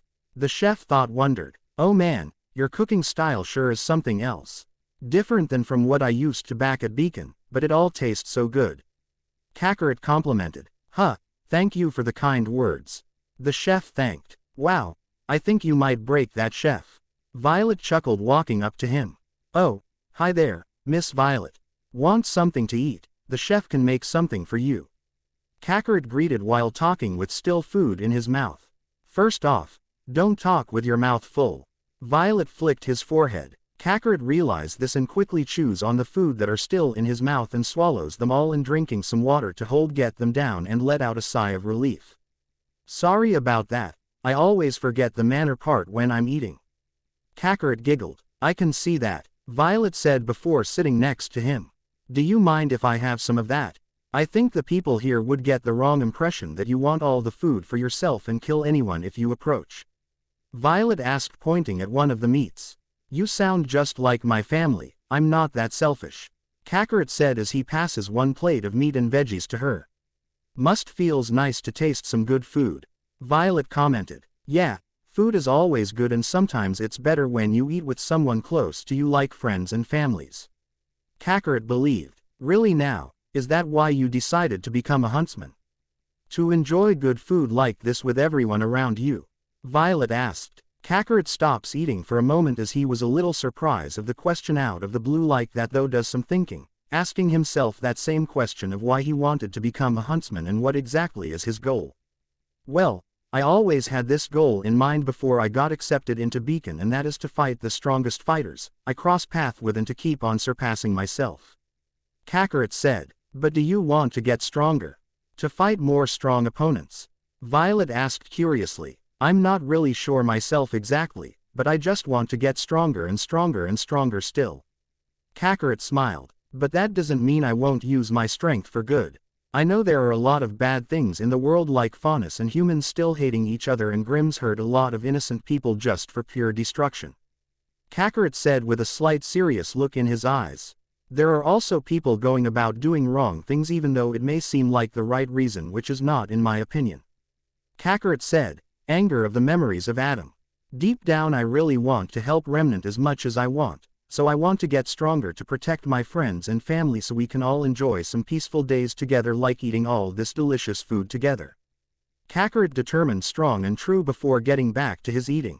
Funny, it's a rare thing for someone to fight for peace and food at the same time. Violet commented. It is. Kakarot asked. That or you could be a special case with a unique soul.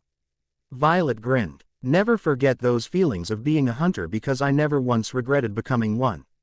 Violet smiled as she eats her plate. You got it, ma'am. Kakarot saluted. I wonder how Blake and the others are doing on their mission. I bet they must have found the White Fang's hideout by now. Kakarot hoped cheerfully for the success of his sister's team. With Team RWBY and Oobleck. But Kakarot couldn't be more wrong. Upon arriving at Mount Glen where Team RWBY's mission would take place along with Bartholomew to find the White Fang, they haven't found a single clue about them and have only been fighting Grimm all day. Mount Glen was once going to be the expansion of Vale and it worked for a while, but the city got overrun by Grimms and became dead as the city as a reminder of the kingdom's biggest failure. But right now, while most of Team RWBY are asleep and Ruby is on first lookout, Yong is the one awake and having some thoughts thinking. Blake, are you awake? Yong asked. Yeah, Blake responded, showing that she has been awake as well. Why do you think he asked us about being a huntress? Like, what was he trying to say? Yong wondered. During the mission and fighting Grimms, Oobleck had asked each member except for Ruby about why they decided to become huntresses, which they gave their own answer, but now they are starting to feel like they weren't entirely being honest with themselves. It's like something their history teacher put in their heads and now they are troubled by these thoughts. Maybe he was just curious. Blake guessed. You think? Yong asked. No, Blake answered looking sad. Weiss, are you awake? Yong asked her white-haired princess teammate. Of course, I'm awake. You two are talking. Weiss answered as she rolls herself to look at the ceiling. And I think when I said I wanted to honor my family's name, I meant it. But it's not what you think. I'm not stupid. I'm fully aware of what my father has done with the Schnee Dust Company. Since he took control, our business has operated in a moral gray area. Weiss said with a sad expression. That's putting it lightly, Blake commented, which is why I feel the need to make things right. If I had taken a job in Atlas, it wouldn't have changed anything. My father was not the start of our name, and I refuse to let him be the end of it. Weiss determined with her fist clutch, thinking of surpassing her father with a different approach. All my life, I fought for what I thought was right. I had a partner named Adam. More of a mentor, actually. He always assured me that what we were doing would make the world a better place. But of course, his idea of a perfect future turned out to be not perfect for everyone. I joined the academy because I knew that huntsmen and huntresses were regarded as the most noble warriors in the world. Always fighting for good, but I never really thought past that. When I leave the academy, how can I undo so many years of hate? Blake wondered while remembering her former partner.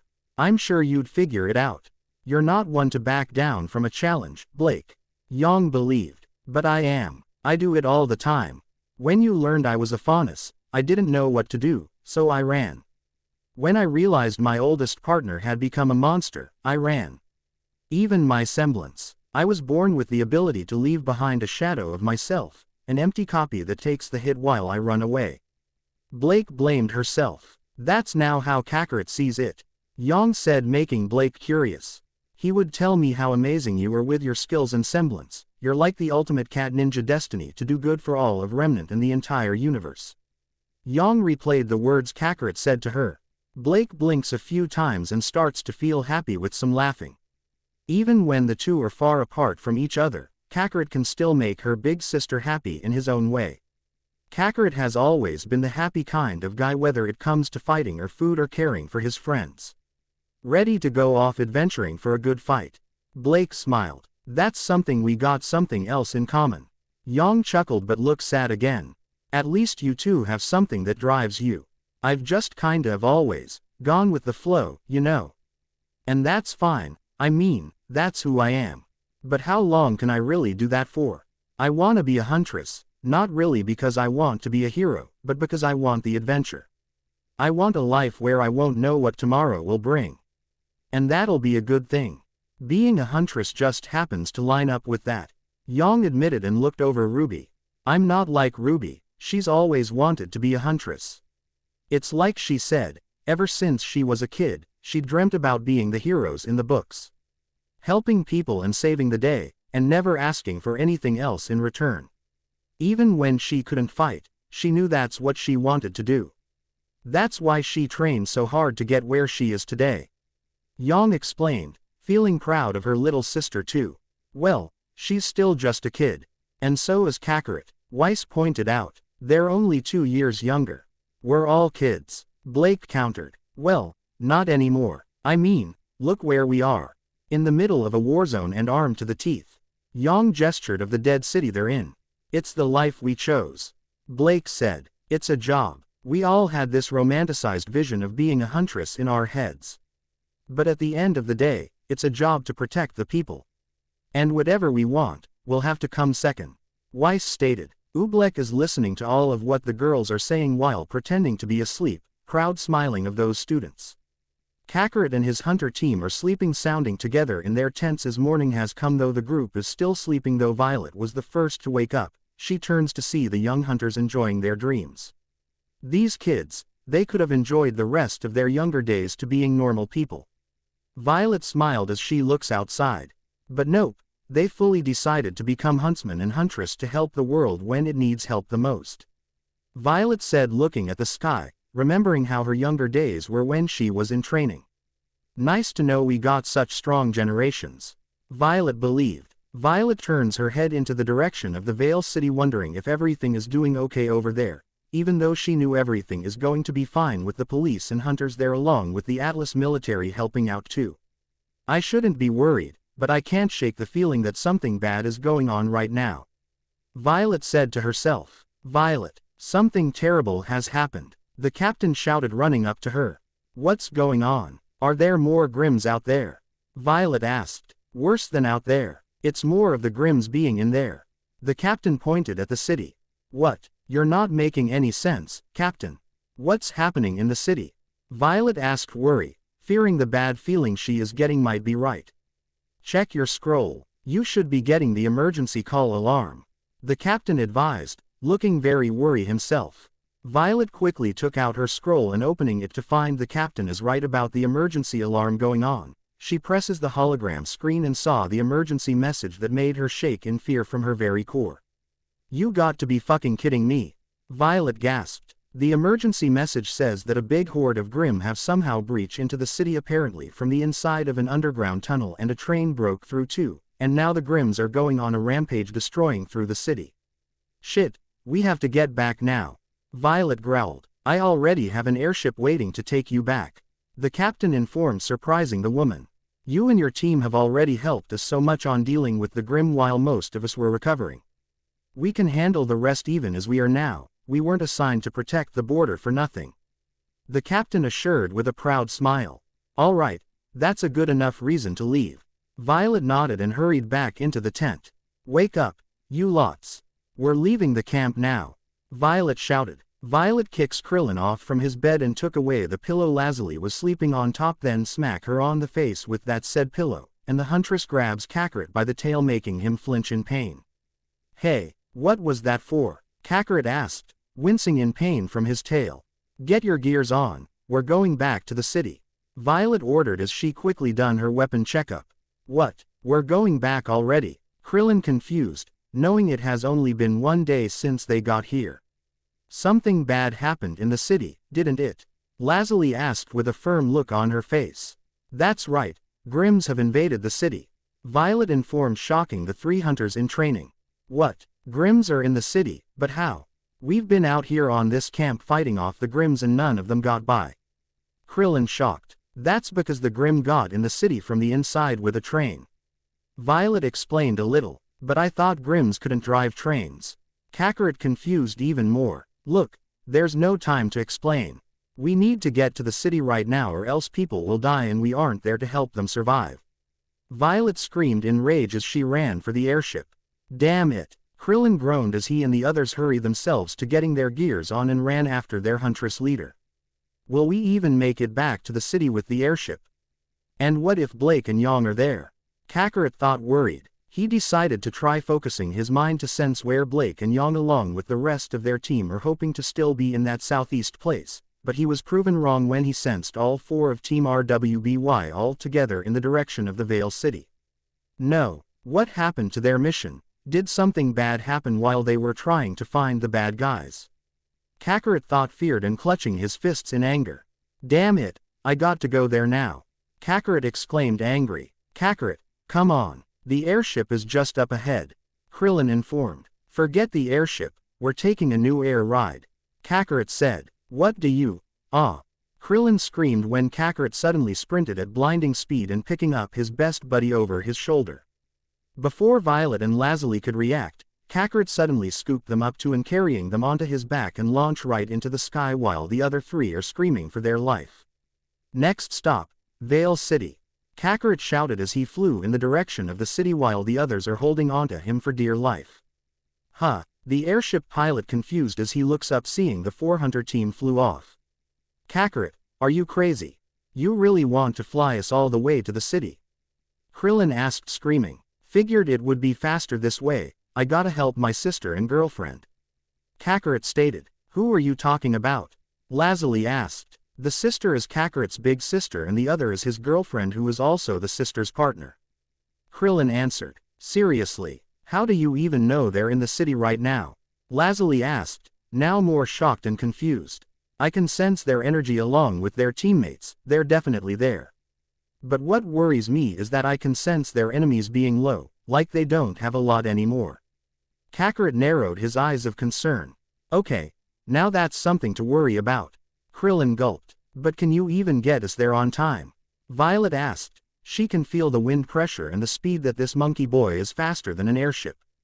I think so, I can already see the city. Kakarot informed. What? Violet gasped as she looks to see the city itself. She never expected to get back here this fast. I can sense where they are too, hold on. Kakarot said, changing directions a bit and flying over the buildings. Nevermore. Krillin screamed, seeing there are 4 Nevermores in the sky. Slice them up, Krillin. Kakarot tossed his partner and best friend toward one of the black bird monsters.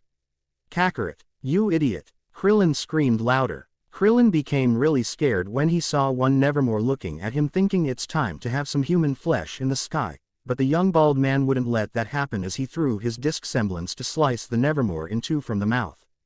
"Yes, I got it," Krillin cheered, but his celebration soon came to an end when he starts falling back towards the ground and his instincts move his body to have his turtle shield cover him for the fall.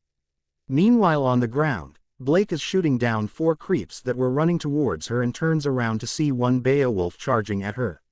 Blake was about to make a move to kill it, but suddenly Krillin fell from the sky and crushed the Beowulf's back as it whimpers before going silence in death. "I just saw my life flash before my eyes. I should have played with those matches Mom warned me about when I was 10. Krillin gasped. "Krillin, where did you come from?" Blake asked. "Ask your crazy monkey brother." Krillin yelled angry and pointed at the sky. Blake looks up in shock to see her little brother here in the city, and he just threw 2 other people with him into the fray for them to fight. Lazuli landed on top of a creep, crushing the head with her boot and slashing away 4 creeps and impale one Beowulf in the back. Violet fired a bullet, killing 3 in one shot and blocks 1 strike from an Ursa, though she was able to perform a judo throw, sending the Ursa 10 feet away, and made another ricochet shot hitting the 4 next, killing it. Kakarot, Yang shocked as she flew past him. "Yang." Kakarot surprised, wondering if Yang learned how to fly. Yang blasted 4 Beowulfs down but gasped when she turns around seeing 2 Nevermores coming at her, only for them to be punched away by Kakarot. He carries his girlfriend into his arms and flew her back down. "What are you doing here? How did you get here?" Yang asked. "To save your life, and I flew here with my team." Kakarot gestured Krillin, Lazuli, and Violet. Ruby just killed another Grim, only for the black head of the King Taijutsu to hiss at her, was about to go in for the kill, except the unexpected arrival came as Nora comes in rocking toward the snake Grim. Nora smash. Nora slammed her hammer right onto the head of the King Taijutsu and killing it. Nora lands where the rest of Team JNPR arrives to help them. They charge in, killing some Grim, and even John is about to kill a Grim on his own without Pyrrha secretly helping him, this time like that one time. "Take this." Kakarot punched one Ursa in the jaw, snapping the neck. Kakarot looks up seeing Sun and Neptune arriving on the scene too. "Nobody move, junior detectives," Sun said, holding up his badge. "We have badges, so you know it's official." Neptune added. "Glad you could join the party." Kakarot smiled and backhand punched one creep that was coming at him from behind. "And it looks like more are coming too." Kakarot looked up. In the sky are lots of airships and one big Atlas fleet ship. As the ships gun down the other Grims and the robot Atlas robots are being deployed, they jump down from the airships and start shooting some down, though the Grims would retaliate to attack the Atlas robots down. Cinder, Mercury, and Emerald come in seeing the Grims are being taken care of and knew there is nothing they can do to stop this. Cinder gave them a nod to go join the fight to keep up with their cover. Mercury gets excited as he jumps at one Beowulf with a gun kick that killed it in one hit, and Emerald took out her guns firing down some Grims down, but one Alpha Ursa charges at the girl, which she changes her guns into sickles, slashing against the bear, killing the black bear. Then the arrival of another airship showing Team CVFY with Professor Port as the trainees jump off to make their move too. Yatsuhashi is surrounded by some Grims, but he is not worried in the slightest as he sends them all flying with a powerful shockwave when he threw down his sword to the ground. Velvet kicks one Beowulf on the chin, then slamming it down to the ground on the head, while Fox Alistair punches down a creep on the head.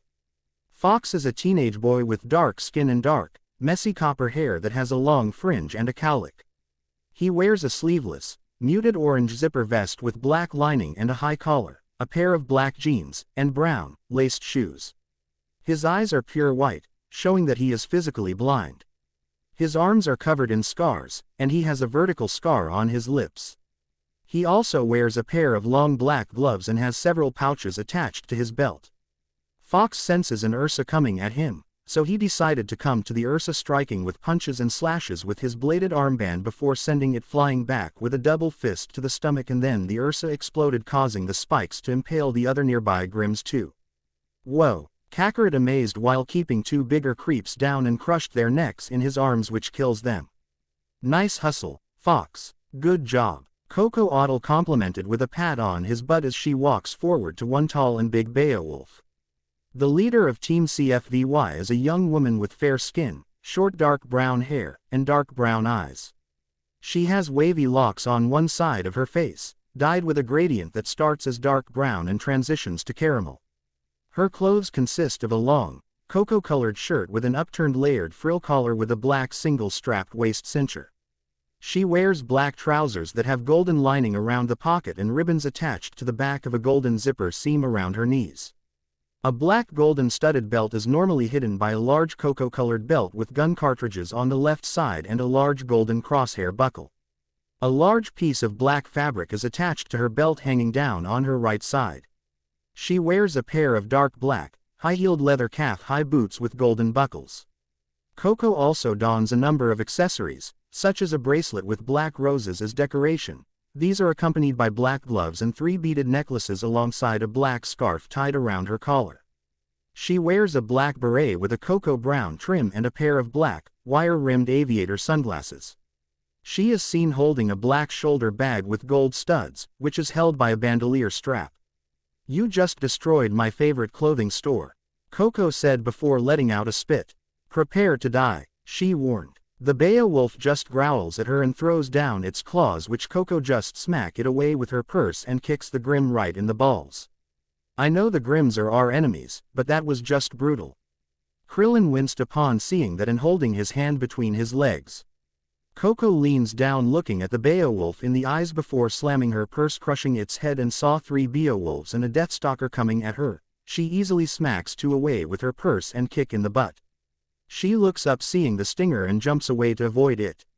Velvet was about to jump in to use her weapon, but Coco stops her. "Hey, come on, you just spent all the semester building that up. Don't waste it here," Coco advised and transformed her purse into a giant machine gun. One Beowulf went off charging at Coco to attack her with its claws, only to strangely hit a green force field. "Even when you let your guard down, you're still cute," a young man complimented to Coco. "Maybe I was just doing that on purpose for my boyfriend." Coco smiled. Lazuli smiled. "You know that guy?" Krillin asked. "Yeah, that's my twin brother," Lazuli answered. Lapis is a handsome fair-skinned young man with a similar appearance to his fraternal twin sister. He is average in height, though slightly taller than his sibling, with a slim frame, tan complexion and lean build. He has straight shoulder-length black hair that parts above his forehead, thin eyebrows, and narrow light blue eyes. He also has a gold hoop earring on each ear and an orange bandana around his neck. He wears a short-sleeve black shirt and underneath dons a long-sleeve white shirt. He wears a belt to hold up his medium blue jeans, which have a tier just above the knee of the left leg. Just below the first belt he wears another belt with a gun holster and another pouch. He also wears green socks and blue and white sneakers. "Sorry, but this lady is taken." Lapis smirked at the Beowulf as he turns the dial on his gloves for the first dust and set his force field on fire to burn the Beowulf. Suddenly 2 Goliaths came bursting out when Oobleck and Port were blasting some Grimms away. "I got this." Kakarot powered up and starts charging up his attack against the 2 elephants' Grimms. Full moon impact. Kakarot unleashed his attack, easily destroying the 2 Grimms in one shot. "Okay, now that was awesome." Lapis smirked. Kakarot turns back to everyone with his exciting grin and gave them a fist up in the air that victory is theirs. Kakarot, Krillin, and Team RWBY are seen together sitting on the edge of the landing dock of Beacon to look over the city and the horizon beyond while thinking about the events that happened in one day. "Well, we did it," Yang said with Kakarot leaning his head on her shoulder. "We did it." Blake and Kakarot agreed, smiling. "If we don't get extra credit for that, I'm gonna be seriously disappointed." Weiss said, upset. "You're kidding, right?" Krillin surprised that Weiss thinking about grades at a time like this. "He's right, a 2-headed snake literally crushed a bakery. I wouldn't count on it," Yang pointed out. "Plus, I mean, we didn't solve everything. A lot of people were hurt, and we still don't even know why they did this, or who that mystery girl was," Ruby added, feeling sad that other things hasn't been clear to them yet. "On the bright side, we kicked a lot of Grimm's butt and showed them that no kingdom isn't going down because of strong huntsmen and huntresses like us still alive and kicking ass. Kind of wish I could fight some more," Kakarot said, feeling a bit disappointed that the battle had to end. "I'm sure you'll get more fighting in the tournament," Yang assured and kissed his forehead. "Still wish we could know more of what the bad guys were planning," Krillin said, feeling a bit worried. We might not have all the answers, but we do have a lot of dangerous people behind bars. And I think that's something we could be proud of. Blake believed with a smile. Yeah, and if anyone tries something like this again, we'll be there to stop them. Ruby smiled proudly. Yay, teamwork, camaraderie, good guys, go team, alright, good job. Yong fell onto her back and exclaimed on those words. This causes Kakarot to fall on her stomach. Are you okay, Yong? You look a little worn out. Kakarot asked. Yeah, you could. My fire is all worn out. Yong chuckled softly. Looking at you guys more closely, it seems like you haven't gotten any sleep at all. Krillin finally noticed this on Team RWBY. That's because we've barely got any sleep and had to stay up when we found the bad guys in Mount Glen. Blake explained. Well, guess the only thing we can do now is off to bed. Ruby suggested. Yes, please. Yong threw her arms in the air. I was hoping you'd say that. Blake nodded. Absolutely. Weiss agreed on that notion. I could sleep forever, Yong proclaimed as everyone got up and sway runs around Kakarot's legs as he pet his head. Pretty crazy first mission for us, huh, Krillin? Kakarot asked. Sure is. I just hope the next mission we get doesn't get us to leave so early again or anything super dangerous. Krillin said, feeling that fight had to make feel like he lost a lifetime from his soul. If we get those kinds of missions, then we wouldn't be able to push ourselves to get stronger, like how I need to get stronger soon in order to protect Blake and the others. Kakarot pounded his fist into his hand. You always find a reason to keep getting stronger, you'll end up being the strongest in the entire world. Krillin pointed out how crazy strong Kakarot is. Maybe so, but it wouldn't hurt for people to come fight me to push themselves over the limits. Kakarot smiled with his hands behind his head. You know, maybe I should go talk to Bulma about something. Kakarot mentioned that smart girl. Why Bulma? Krillin asked. Well, she's smarter than everyone here. So, maybe she could make a machine that helped me train harder, like maybe some weight clothing or something else. Kakarot answered. Not sure if she can pull that off, but she is from Atlas with the most advanced technology in the world, like their flying city for example. Krillin mentioned. Hold on a minute, you're saying that the Atlas city can fly? Kakarot shouted shock. Yeah, it's something about using lots and lots of gravity dusts, and I mean like a mountain lot, though there was also this other rumor about another power source, but nobody knows if it's true or not. Krillin explained what he heard before coming to Beacon. Gravity. Kakarot started to think of something that could be useful to his training. Headmaster Ozpin's office. Ozpin. Ozpin. A man yelled at Ozpin from a video chat hologram screen. Yes, Councilman. Ozpin finally responded after looking over the city and thinking about how close the kingdom could have fallen had more Grims come through, nor any of the hunters have come to stop them. He looks to see there are a few other video screen chats, though their faces are blank as their faces cannot be seen, all except for James Ironwood, who is also within the group chat for this meeting. You've left us no choice. The Vital Festival tournament cannot be broadcast, let alone held, if we are unable to ensure the safety of the citizens. The Vale Councilman stated. Ozpin simply drinks his mug while looking calm and casual as always. Therefore, we have reached out to the Atlas Council and together have decided that the best action is to appoint General Ironwood as head of security for the event. The Vale Councilman announced. Thank you, Councilman. Our kingdom is happy to lend as many troops as it takes to ensure that the event runs smoothly and safely as possible. James promised with honor and strength in his words. And we thank you, General. The Vale Councilman thanked. Will that be all? Ozpin asked. For now. But after this festival comes to a close, we are going to have a serious discussion about your position at Beacon Academy. General Ironwood's reports over the last few weeks have left us somewhat concerned. I am sure you understand. The Vale Councilman said before he and other council members' feed disappeared, leaving only James's video feed. This is the right move, Ozpin. I promise, I will keep our people safe, you have to trust me. James pleaded before hanging up the feed. Ozpin turns around to look out the window, seeing an Atlesian airship flying past the tower, knowing that ship belongs to James. With James. James is looking out the window of his own personally ship to look at the tower of Beacon Academy, feeling about there are still secrets that Ozpin is keeping from himself and the secret group, and that just made him feel unease with the man he's supposed to trust. You brow this on yourself. James said. The general made his way to the prison part of the ship that is heavily guarded by 4 Atlas soldiers, and the cell door opens to reveal Roman sitting there and without his trademark hat. Leave us, James ordered as he wants to have a private integration with the criminal. The soldiers leave to wait outside. I've been informed that so far you've refused to cooperate with the authorities. James said. I know this might be hard to believe, General, but I'm not the biggest fan of local law enforcement. Roman joked with a grin. How about the world's strongest military power? James asked, sounding serious and letting Roman know that he has the authority to use that against him. First impressions not great. Roman shrugged, unfazed of the general's threat. I'm going to give you one chance. Who's really behind all this? General Ironwood demanded with a serious glare. Isn't it obvious? Roman smirked. James leaned forward with one ear facing toward Roman to listen. You're looking at him. Roman leaned back and his arms out a little with a smirk. However, Ironwood was not convinced that Roman has made this entire operation on the dust stealing some of the Atlas military equipment to bring Grims into the city. The thief may have his own smarts, but he wasn't that smart or crazy enough to even think of doing something so dangerous that would put himself in danger too. There was also the fact that Roman was caught that got the general concerned, but he can see this guy isn't willing to talk anytime soon.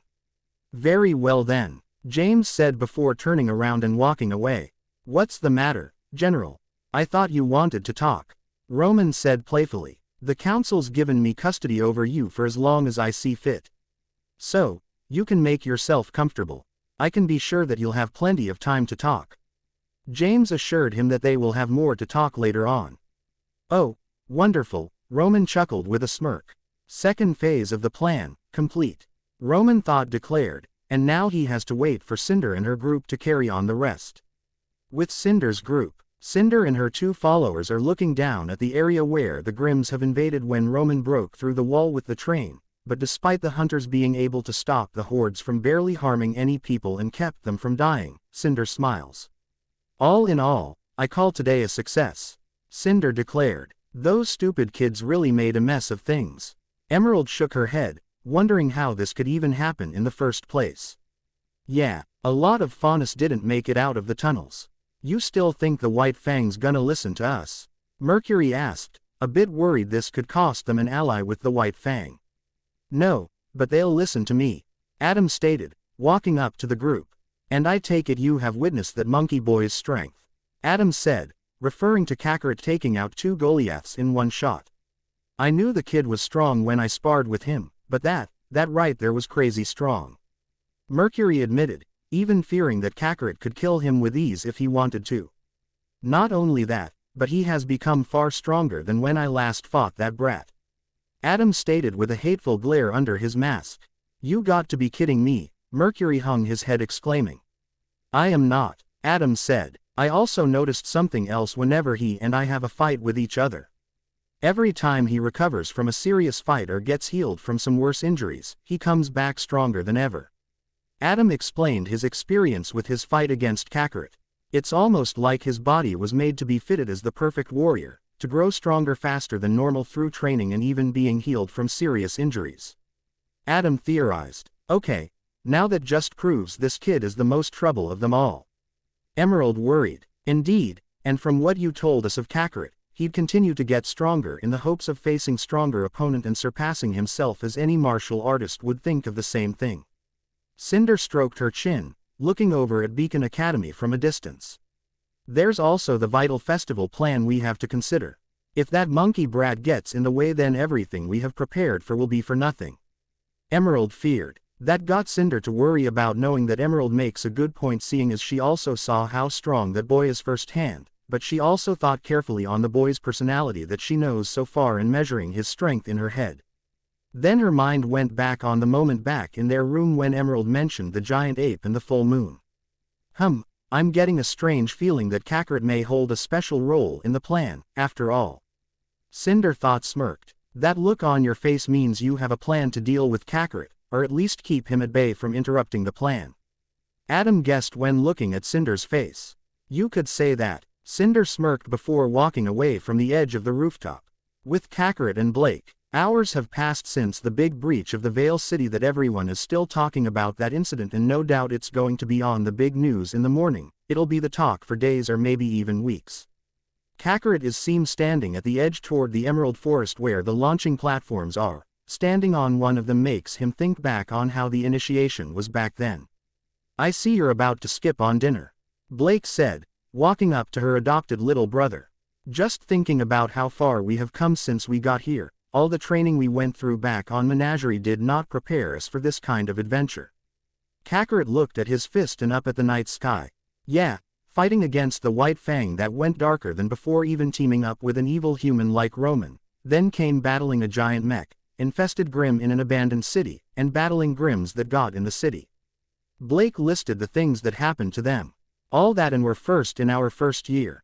Kakarot nodded. True, but that doesn't mean we should let this get over our heads and think we're invincible. We still don't know a lot, and the next danger could be more than we can handle. Blake stated. That reminds me of how Dad heard this saying from a marital artist master. Always keep in mind the world is a lot bigger than we thought. There are always someone stronger than you, and to keep on training to be ready when the time comes to face those powerful warriors. Kakarot held his fist in the air. That's what gets me so excited the more I think about it. Kakarot smiled. I bet you are, but you want to be the strongest in the whole universe. Blake giggled. Yeah, maybe I'll be able to find the planet where I came from and maybe meet my parents. Kakarot said, looking at the stars. So, do you still remember your family? Blake asked with concern. I do, though just barely. I do remember that I had a mom and dad, and there was an older brother. But that's all I can remember. Their face is a bit fuzzy and I can't even recall my brother's name. Kakarot answered with a nod. Guess the memories are still unclear from the head injury I got years ago.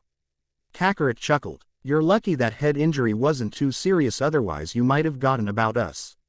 Blake pointed out. So, think Ozpin will let us do those missions again since we had to leave early with the Grimm attack and all? Kakarot asked. I don't know, but right now, I don't want to talk about missions and any other things for a long while. Blake turned around and walked away. Yeah, maybe you're right. Kakarot nodded before following Blake. Speaking of Ozpin, there's something you should know right now, Blake said as she is about to tell her little adopted brother that Ozpin knows that he's an alien. Like what? Kakarot asked, curious. Ozpin knows that you're an alien, Blake revealed. Oh, does he now? Kakarot nodded calmly, until 5 seconds later. What? Kakarot gasped, shock. Unknown to them, there is a raven sitting on a tree branch watching the Belladonna siblings going back to the school, and the raven is watching especially on Kakarot for a moment before flying away in the night sky. The next day. Hey, Bulma, Kakarot called out, seeing the girl outside of the exchange student dorm. Morning, Kakarot. Out doing some early training. Bulma greeted her monkey friend. There's that, but there is also something I wanted to talk to you about. Something that can definitely help me train harder than ever before. Kakarot smirked, exciting. Bulma wasn't sure what this monkey faunus was going at, though she does suddenly find herself interested with hearing what Kakarot has to say, so she listens to what Kakarot tells her of this idea he had in mind, and Bulma is blown from the crazy idea that she just heard, thinking that he is crazy to even think of something like that. Oh, are they here yet? Kakarot asked, pacing around in excitement. Not yet, but we should be able to see their ship in a few minutes. Blake smiled, looking onward to the ocean, trying not to miss anything out on the water. Oh man, I can't believe our parents are coming to Vale for the Vital Festival to spend time with us and watch us duke it out in the tournament. Kakarot excited, hoping their parents would get here faster. And we're also honored to meet your parents too. Yang smiled with the rest of their team with them at the dock. When Blake and Kakarot got the news from both Belladonna parents last night about them coming to visit them, they were shocked to hear they wanted to come to Vale for a Belladonna family time for the festival, and more surprised when Gira told them they're already on a boat trip to Vale. I still can't believe they managed to pull off a surprise on us when we haven't even thought about inviting them to the Vital Festival. Kakarot smiled. That kind of sounds harsh when you say it out loud, Krillin commented. Even so, I think it's great that our parents are coming. They can see how much we have grown throughout the months since coming to Beacon. Blake smiled. Let's hope that your dad isn't the protective type when he hears you've been hearing out with your other monkey boy. Yang teased, causing Blake to blush. Quiet, you. I don't want my dad to go killing someone like Sun. Plus, he and I aren't even boyfriend and girlfriend, we've just been friends. Blake stated. Not yet, but I've been seeing the way you look at him. Yang smirked. Blake just turns away from her blonde partner to hide her blushing cheeks away. She has been seeing Sun a little more like a crush, though she hasn't decided on whether or not to ask him out on a date because it's still a bit fresh and wants to get to know Sun some more. But at the same time, she couldn't help but feel calm and relieved to have Sun around, with his positive attitude somehow shining upon her whenever she feels sad and makes her laugh a bit. Blake. Hey, Blake, Kakarot shouted, snapping Blake from her thoughts. What is it, Kakarot? Blake asked, looking up to see her little brother in the air. I think I see the ship coming here. It could be our parents' ship, Kakarot informed before landing back down next to his big sister. Blake took out a telescope she brought along and held it out to see the faraway distance to see a ship that Kakarot mentioned. She waited a little while until she got a good view of the flag, showing that it belongs to the menagerie country. Which also means their parents are here. They're here. Blake smiled. Over 10 minutes or more have passed until the menagerie ship has docked on the land of Vale. As the drop board went down, both Kakarot and Blake smile when seeing two people walk down the board, and one of them carrying some bags too. Oh, I see my little kitten and monkey eager to hug their mommy. Callie smiled, holding out her arms for them. The two children ran over to their mom, giving her a warm welcome hug as they laughed together. Kakarot looked over to their father Gira, holding out his hand for the old man to get in on the family group hug, and he does so, smiling to see his children again after all this time. Wow, now that's a sweet family moment. Right, sis, Ruby commented to Yang. You can say that again. Yang nodded with a smile. Those two are lucky to have such loving parents. Weiss thought, smiled, wishing her family were like that. Perhaps in another life. So, did you two like our surprise? Callie asked as the hug ended. Duh, I can't believe you guys are going to spend the entire week here for the Vital Festival. Kakarot said, smiling. Well, consider that it's only 2 days away. We thought it would be nice to cheer our kids on in person and from the stands, though I was a little worried with leaving Menagerie as the chief. Gira explained. And I had to keep telling this grumpy kitty that there is nothing to worry about. Subar will be in charge of the island until we get back. Callie mentioned. Cool, the guys should be strong enough to keep the peace on the island. Kakarot nodded. And we also have some people we want you to meet. Kakarot pointed at RWY and Krillin, who waves at them. Mom, Dad, these girls are my teammates. This one is Ruby Rose, her older sister Yang Xiaolong, the girl is Weiss Schnee. And together, we are Team RWBY. Blake introduced her team. It is an honor to meet you, Mr. and Mrs. Belladonna, and we welcome you to Vale. Weiss bowed respectively to the Belladonna couple. A Schnee bowing as Faunus. Now I feel like I've seen everything. Gira surprised and got an elbow to the stomach by his wife. We are thrilled to meet you. I was really worried that my daughter wouldn't be able to make any friends, consider what she had to go through, and because she likes to read books a lot. Callie smiled with her hands together. Mom. Blake embarrassed with her ears down, making her bow bend down. Not to worry, I've been making she's doing great in the meowing every day. Yang assured with a pun. Kakarot and Callie laugh while the others just groan of how bad that joke was just now. Oh my, I see she also has a funny one in the team. Callie giggled. Yeah, that's what I think so too. Kakarot said as he walks over to Yang and put his tail around her waist to pull her in closer. I also got some good news to tell as well. Kakarot smirked while Yang blushes a bit. Is that what I think it is? Callie smiled upon seeing this with her very own eyes, while Gira is a little shocked of this. Mom, Dad, this here is my girlfriend. Kakarot revealed. Hey, I hope we get along. Yang smiled nervously while holding up 2 fists in the air. Gira is shocked again as he looks at Blake to see if what he just said is true. Blake gave her tall father a nod, telling that it is true. Amazing, to think I would get to meet my boy's first girlfriend. Callie giggled as she walks up to Yang. You know, there was this one girl Kakarot used to have a crush on, but there wasn't any connection between them when they decided to remain friends. Such a shame too, since that girl used to have a big crush on him too. Callie explained. Mom, that was a long time ago. Kakarot felt embarrassed from that story. But I can tell this one is strong and fierce looking too. Callie commented on Yang's appearance and such. Wait until you see me in the tournament. Yang smirked, flexing one arm. Are you two staying at a hotel? Weiss asked. Yes, it was thanks to Professor Ozpin to help us with this arrangement that we were able to come here. Gira answered with a nod as Kakarot picked up some of their bags. Unknown to them, one of the random Faunus civilians saw the Belladonna family together and hurried himself out of the area. White Fang Camp. Adam is seen looking over the map of the Vale City, thinking carefully on the plan that is going to happen within the day of the Vital Festival and during the fighting tournament. Adam, sir. The Faunus guy entered the tent, now wearing the White Fang mask. What is it? Adam asked. The chief of menagerie along with his wife, Callie, are here in Vale. The White Fang soldier reported. This truly seems to upset Adam greatly to hear that the traitor and coward who started the White Fang would come to this kingdom, most likely to see Kakarot and Blake with the Vital Festival coming up in 2 days. What I wouldn't give to show those cowards how serious I am. Adam thought, angered, but then had an idea.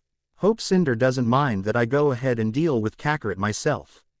Adam smirked. Later. And that ends the tour of Beacon Academy. Weiss announced as everyone arrived back into the city. I have to say, Beacon looks a little different than what was said in those brochures. Gira commented. That's because those were outdated, honey. Callie pointed out. Probably before the time you were born. Kakarot joked, earning a little glare from his father. I believe going to Beacon was the right choice for the both of you. This place seemed to have brought out the best in you two, making new friends and working well with everyone. Callie smiled proudly for them. It's also quite something when you two are only a two-man team. Gira said to Kakarot and Krillin. There was an odd number of pairings, so this was decided.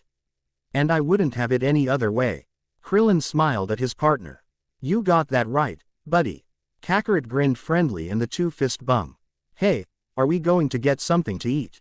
I'm getting kind of hungry. Kakarot asked, rubbing his belly. This causes some laughs from everyone. That's the one thing I never want you to change.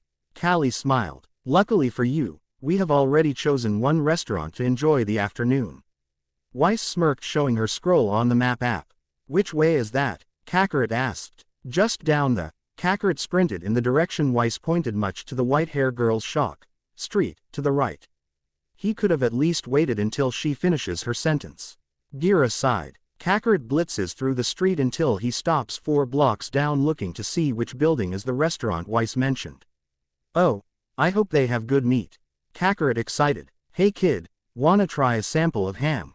A man asked. Oh, free samples. Kakarot turned around to try the free sample, only to be sprayed in the face by sleeping gas, and he is out like a light. The man who sprayed Kakarot is a White Fang member in a civilian disguise and began to drag the monkey boy away from the area. With Blake and others. Blake, her parents, and her friends are waiting patiently for Kakarot to come to them, though he hasn't come by in over an hour and there was still no sign of him. I'm getting worried. It's not like Kakarot to be this late, nor would he miss having food. Blake concerned. I hope nothing bad happens to him. Krillin said. If he is, then I'm going to beat the living hell out of the bastards who hurt him. Yang pounded her fists together with her eyes turning red. Now I'm starting to like him even more. Callie grinned. Mom, Blake exclaimed. She also decided not to tell her about Glinda Goodwitch being his second girlfriend. But then her scroll rings and looked to see she got a text message, and she gasped of the message showing Kakarot being retrained by White Fang soldiers with 2 swords close to his neck. Unknown. We have your brother. If you don't want him dead, then come to the Emerald Forest toward the old ruined building. Bring your parents as well. Or else. Guys, we have a problem. Blake showed the message to everyone and they all gasped. They have my baby monkey. Callie feared. Those bastards, wait until I give them a piece of my mind. Yang angered. Hold on, this could be a trap for Blake and her family. Weiss pointed out. That may be true, but there's no way. I would never abandon my brother whenever he needed me, and that is not stopping today. Blake determined to go save her younger brother. Then that goes for us too. Let's go save our monkey fighter. Ruby declared as she unsheathes her scythe. But we need to be careful. This could be Adam Taurus' work. Gira warned. I know, but I'm not running away this time. Blake nodded with a new level of seriousness in her eyes. Emerald Forest. My head, Kakarot groaned as he slowly starts to wake up, more so when a fist punched him in the face. Good, wouldn't want you to miss the show, Adam said. Adam. Kakarot surprised to hear that arrogant voice after all these years as he looks up seeing the bull man himself and can feel his hatred strong too. I didn't think it would be possible for you to get more annoying than the last time we met. Adam insulted. Possibly because I beat you up good during that last battle. Kakarot countered with one insult of the past which only made Adam angrier. It's no matter what happened in the past, because now I hold all the cards with you as the hostage and the aura concealing cuffs are making sure you don't try anything funny. Adam revealed the cuffs Kakarot is wearing right now. Now, we just need to wait for the main guests to arrive. Adam said. Adam. Blake yelled. Speaking of guests, here they come. Adam smirked as he turned around. Blake and everyone have arrived at the ruined structure, and they are all looking super angry as the 25 White Fang soldiers pointed their weapons at them. I commend you for having the courage to show up, Belladonnas. And you even brought friends. Adam said. Adam, stop this madness now. Don't you see how you're hurting the Faunus who are trying to make peace with the humans? Gira tried to reason with the boy. Silence. Don't you dare speak another word about humans and such nonsense as coexisting with them. Adam yelled angrily. The humans have been pushing us down and even dirtying their hands with our blood for the longest time anyone can remember. And that is still happening now, but you still believe that it's possible like a brat dreaming of a fairy tale. Adam mocked. And what's worse, you would even dare to stand by with a Schnee next to you. Adam pointed his sword at Schnee. This Schnee is willingly open to the idea of coexisting. Weiss stated. Too late to say that with how your family does with Faunus. Adam glared at the Schnee girl before turning his sight back to the Belladonnas. Now I'm going to give you a choice. You either kill those humans to prove your loyalty to the White Fang or the monkey dies by my blade. Adam demanded, shocking Blake and her parents. Kakarot did not like what Adam just demanded from his family, to force them to make a choice to either save him by killing their friends or he dies. He couldn't let this happen. He wouldn't let this happen as he started to put his physical strength in to break free from these cuffs, and it's slowly working. Better choose wisely or else things are going to ugly for you all. Adam warned. Uglier than you? Blake asked mocking the young man. But when Adam clutches onto his sword in anger, glaring at the one girl who he thought he could always count on when they used to be together, but now she is standing there was the traitor to the noble cause of the White Fang. Just so you know, I'm going to make it my life's mission to destroy everything you dear until you feel the exact pain I do. Adam said as Blake gets ready to fight. Starting with him, Adam turned around to slash down at Kakarot. But Kakarot broke free from the cuffs using only his physical strength and dodged the blade to kick his arm so hard that it breaks causing Adam to scream, and then he grabbed Adam by the neck holding him back. Sorry Adam, but you're gonna be, but Kakarot stopped his taunt for some reason as something was caught in his sight.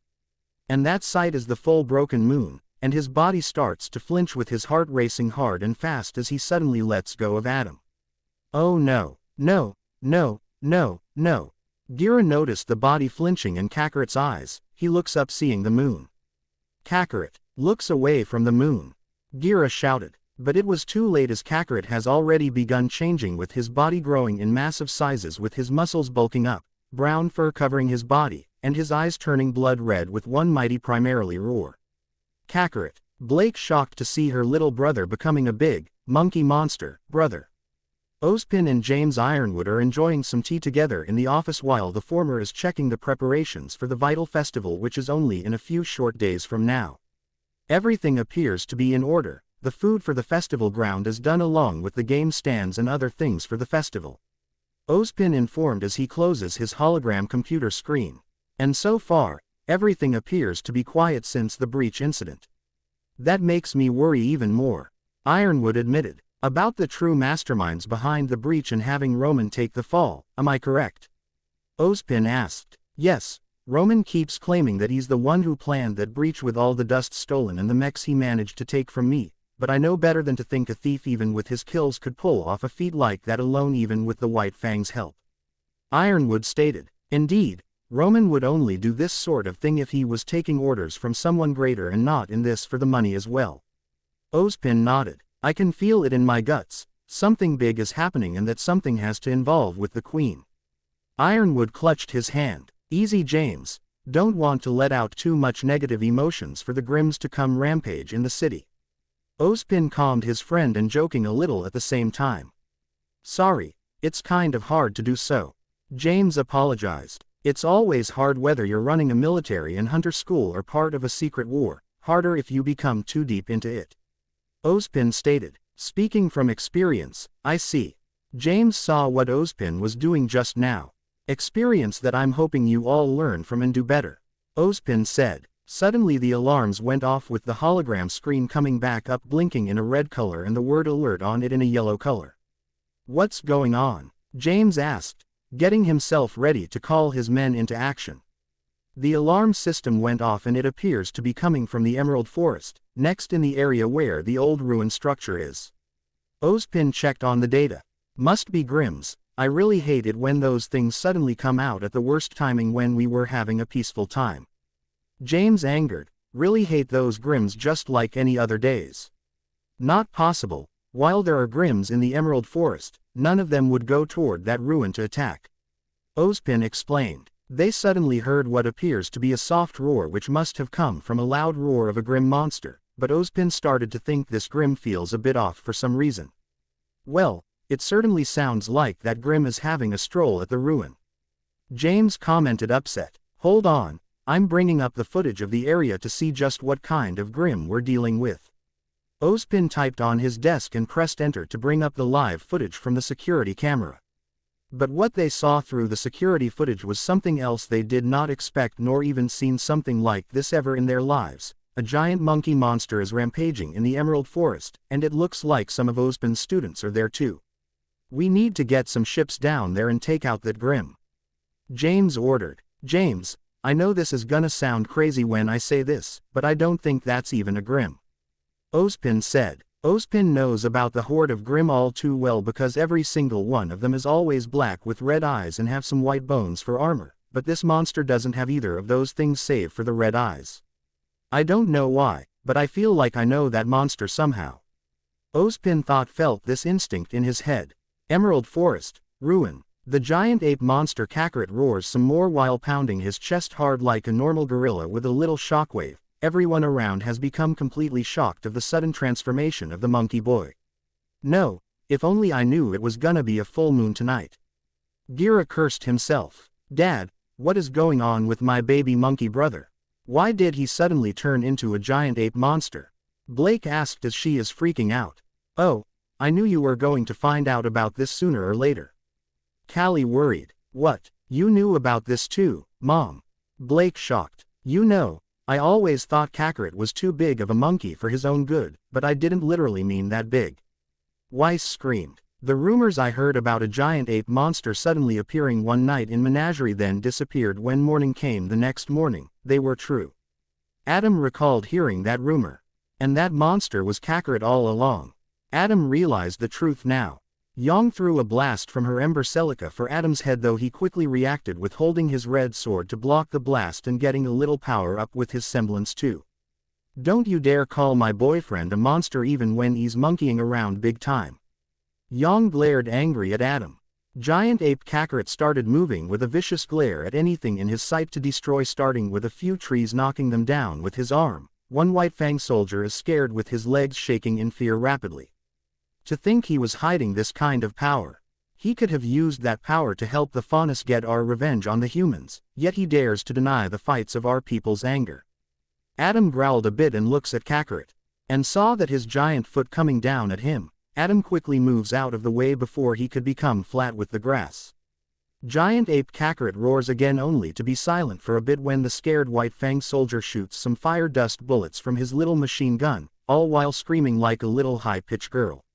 But no matter how many times the White Fang soldier shoots the fire dust bullets at the ape monster, it is unfazed from that firepower and Kakarot roars in anger at the attacker and charges forward to throw a fist down to crush him. Luckily for the White Fang soldier, he was saved at the last minute by Blake. Get out of here, leave Beacon and never be near me or my family again. Got it? Blake threatened with a blade to his neck. Yes, promise. Just get me out of here. The White Fang soldier screamed and ran away. Guess the fangs part were just for show. Ruby joked a bit. Look out. Weiss screamed and everyone quickly got out of the way from the giant fist punched the ground making a slight earthquake. Kakarot, stop. Don't you know who you're trying to squish? Krillin called out, hoping to reach his best friend. But the giant monkey boy just growls at the bald young man and threw down a fist to crush him though Krillin slid away from the spot by using his turtle shell shield as a slide and Weiss unleash a big fireball attack on the shoulder. Kakarot roars in anger and tries to punch Weiss who moves out of the way in time. No, please don't hurt my baby. Callie begged. In case you haven't noticed, Mrs. Belladonna, but your baby is trying to kill us. Weiss yelled softly and pointed at Kakarot. It's not Kakarot's fault. That transformation causes him to be in a wild primal state that he can't recognize anything even himself. Like a wild animal just going on instinct alone. Gira explained. Kakarot threw down another punch to crush some of the runaway White Fang soldiers who decided to call it a day, and Yang jumps to clash with the other giant fist that seemed to have stopped only for a second and she gets slammed down onto the ground. Ruby burst in with her semblance and started slashing away on the stomach area a bunch of times then heads back down, but she gasps upon seeing that she didn't leave a single scratch. A wild animal with a super tough body. Ruby yelled. Is there any way to stop him without killing him? Yang asked as groans in pain even though she had her aura to protect her from that attack. Well, since Mom and Dad are the only ones who know more about this than the rest of us, they should know a way. Blake said in a slightly angry tone. Blake, are you angry because we kept this secret about your little brother from you? Callie asked as she runs up to her daughter. Angry? Why would I be angry that maybe I wasn't trustful enough to know that my little brother, who we found in that metal pod that fell from the sky, can turn into a giant ape monster? Blake yelled a little, before grabbing her mom and moving out of the way for Kakarot's foot. We're sorry, but we were worried about how you would react if we told you the truth. Gira said. We know how much Kakarot means so much to you since you were the one who found him, it's just that maybe you would be scared of him if you knew as a little girl. Callie pointed out. But that doesn't mean you shouldn't stop loving your brother, like how Yang and I still love each other. Ruby pointed out as she appears next to them and fired some dust bullets at Kakarot. Well, I guess I would be scared to know that, and probably not want to be around him for a while. Blake admitted now that she thinks about it. Blake thinks back on all the times she and Kakarot have done together, like playing games when they were little kids, all the training sessions to become stronger together even though Kakarot has always seemed to be ahead of her, and how the whole family is always together in every moment of their lives. But right now, all that matters is helping my little brother get back to normal right now. Blake determined, which the parents are very proud of their daughter. That's great, but how do we do that exactly? Yang asked. And you better think of something and fast. I just got a text from John that Beacon is sending the Atlas military over here to deal with him. Weiss informed and showed her scroll. If they get to Kakarot while he's still like this, the military will take him away and probably do experiments to make Ironwood soldiers like that too. Gira feared. Hey, the Atlas military is all about serving and protecting lives, we do not make monsters. Weiss defended the military of Atlas. But it's Ironwood I don't trust, considered how very strict and cautious this man is. Gira said with his eyes narrowed, showing he doesn't trust Ironwood whole. Let's just focus with the giant rampaging Kakarot. Blake pointed out. Mom, Dad, how do we stop him? Blake asked her parents. Well, I only saw him transform once when we went on mother-son sand surfing competition while you and your father were still home. Callie explained. Lucky, there wasn't anything for him to destroy besides smashing some sand and being really loud. I only had to wait until sunrise for Kakarot to change back. Callie explained on solution. I don't think we can wait all night for the sun. Yang pointed out. Weiss stabs her sword on the ground to let out a big ice attack that to trap the right foot, making Kakarot angry and easily broke free from the ice, and he goes to try crushing Weiss only for the Schnee heiress to zoom around using the time dilation of her glyph. What's the other thing we can do? Blake asked. Oh, I do remember tricking him to punch himself so hard that he went out cold about 2 hours before sunrise. Callie mentioned. And we can also squeeze his tail. It's still his big weakness to become weaker when it's being squeezed, though it'll be a little hard with him being so big right now. Gira explained. Okay, We can work with this. We just need to keep him distracted long enough for us to wrap the ribbon of Gamble's shroud on the tail and squeeze it," Blake said, holding her weapon. "Ah," Yang screamed and landed right next to the Belladonna family. "Great plan, and you're gonna need my strength now that I'm all charged up from that one hit." Yang volunteered to help. "I can help with the distraction." Krillin wanted to help too. He fired a few missiles from the shell hitting the great ape. Even though they don't do anything to him, they do get his attention on him. "But please hurry," Krillin said before he ran away. "All right, you giant monkey boy." Ruby glared and zooms over, then jumps very high. "How do you like the taste of lightning on your taste buds?" Ruby aimed her crescent rose at the open mouth and fired 4 lightning dust bullets into Kakarot's mouth. Of course, this would make Kakarot angry from feeling his tongue suddenly struck by a few lightning bolts, and tries to smack Ruby away only for her to zoom away back down to Krillin. Kakarot roars again, pounding his chest with his fists, and something started to glow from the inside of his mouth. Ruby noticed this and gets a really bad idea from how his mouth is glowing like that, and her fear came true when he aims his mouth down at Ruby and Krillin that an energy blast was fired. Shit, Ruby cursed and used her super speed semblance to get herself and Krillin away. The explosion of the energy blast was strong to cause a shockwave to send Ruby and Krillin tumbling on the ground and shaken from the shockwave too. Did he just vomit an attack? Krillin gasped. "Guys, we could really use some help right about now," Ruby called out. "We're on it." Weiss conjured some ice again to have both feet trapped this time and making it bigger than before too. But this would only be a short distraction, as Kakarot can easily break out of the ice with his mighty ape strength, but that would be enough time for Blake to throw her Gamble shroud to wrap around the tail and it reach to the other side where Yang is waiting and grabbing the blade. "Pull!" Blake shouted as she and her family along with Ruby and Krillin helping pulled on the long ribbon. Yang powers up to her semblance and feels extra strong thanks to that big she got from Kakarot early. She pulls on her end, causing the ribbon to tighten a little hard on his tail, and Kakarot starts to groan in pain and starting to feel weaker too after firing 2 energy blasts from his mouth. "Now we just need to knock him out while he's still in his weakened state," Gira said. "And how do we do that?" Krillin asked. But before anyone could think of something, Adam ran into the run and jump for the tail, powering up every ounce of strength from his semblance to slice the tail right off, making Kakarot scream in pain, and everyone is shocked of seeing this. Kakarot roars while his body slowly shrinks back down to his normal size and falls down unconscious as Adam looks down on him.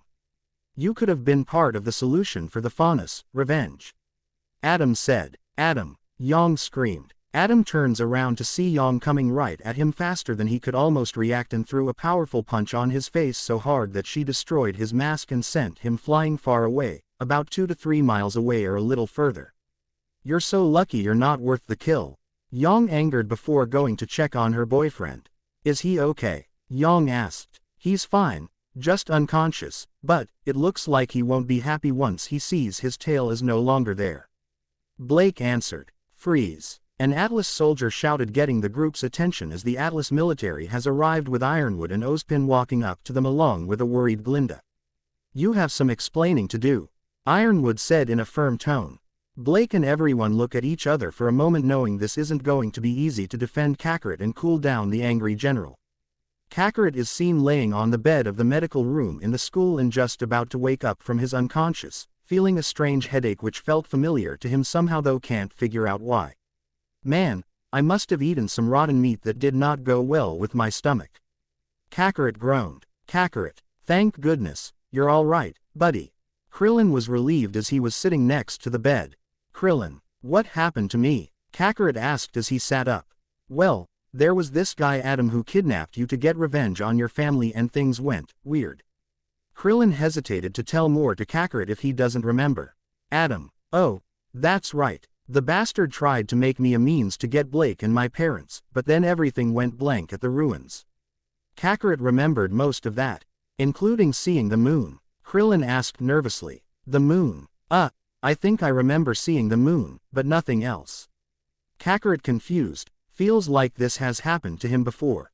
"You will not take our son," Callie shouted in rage, which spooked Kakarot and Krillin from the other side of the curtain. "Mom, what got her in a yelling mood?"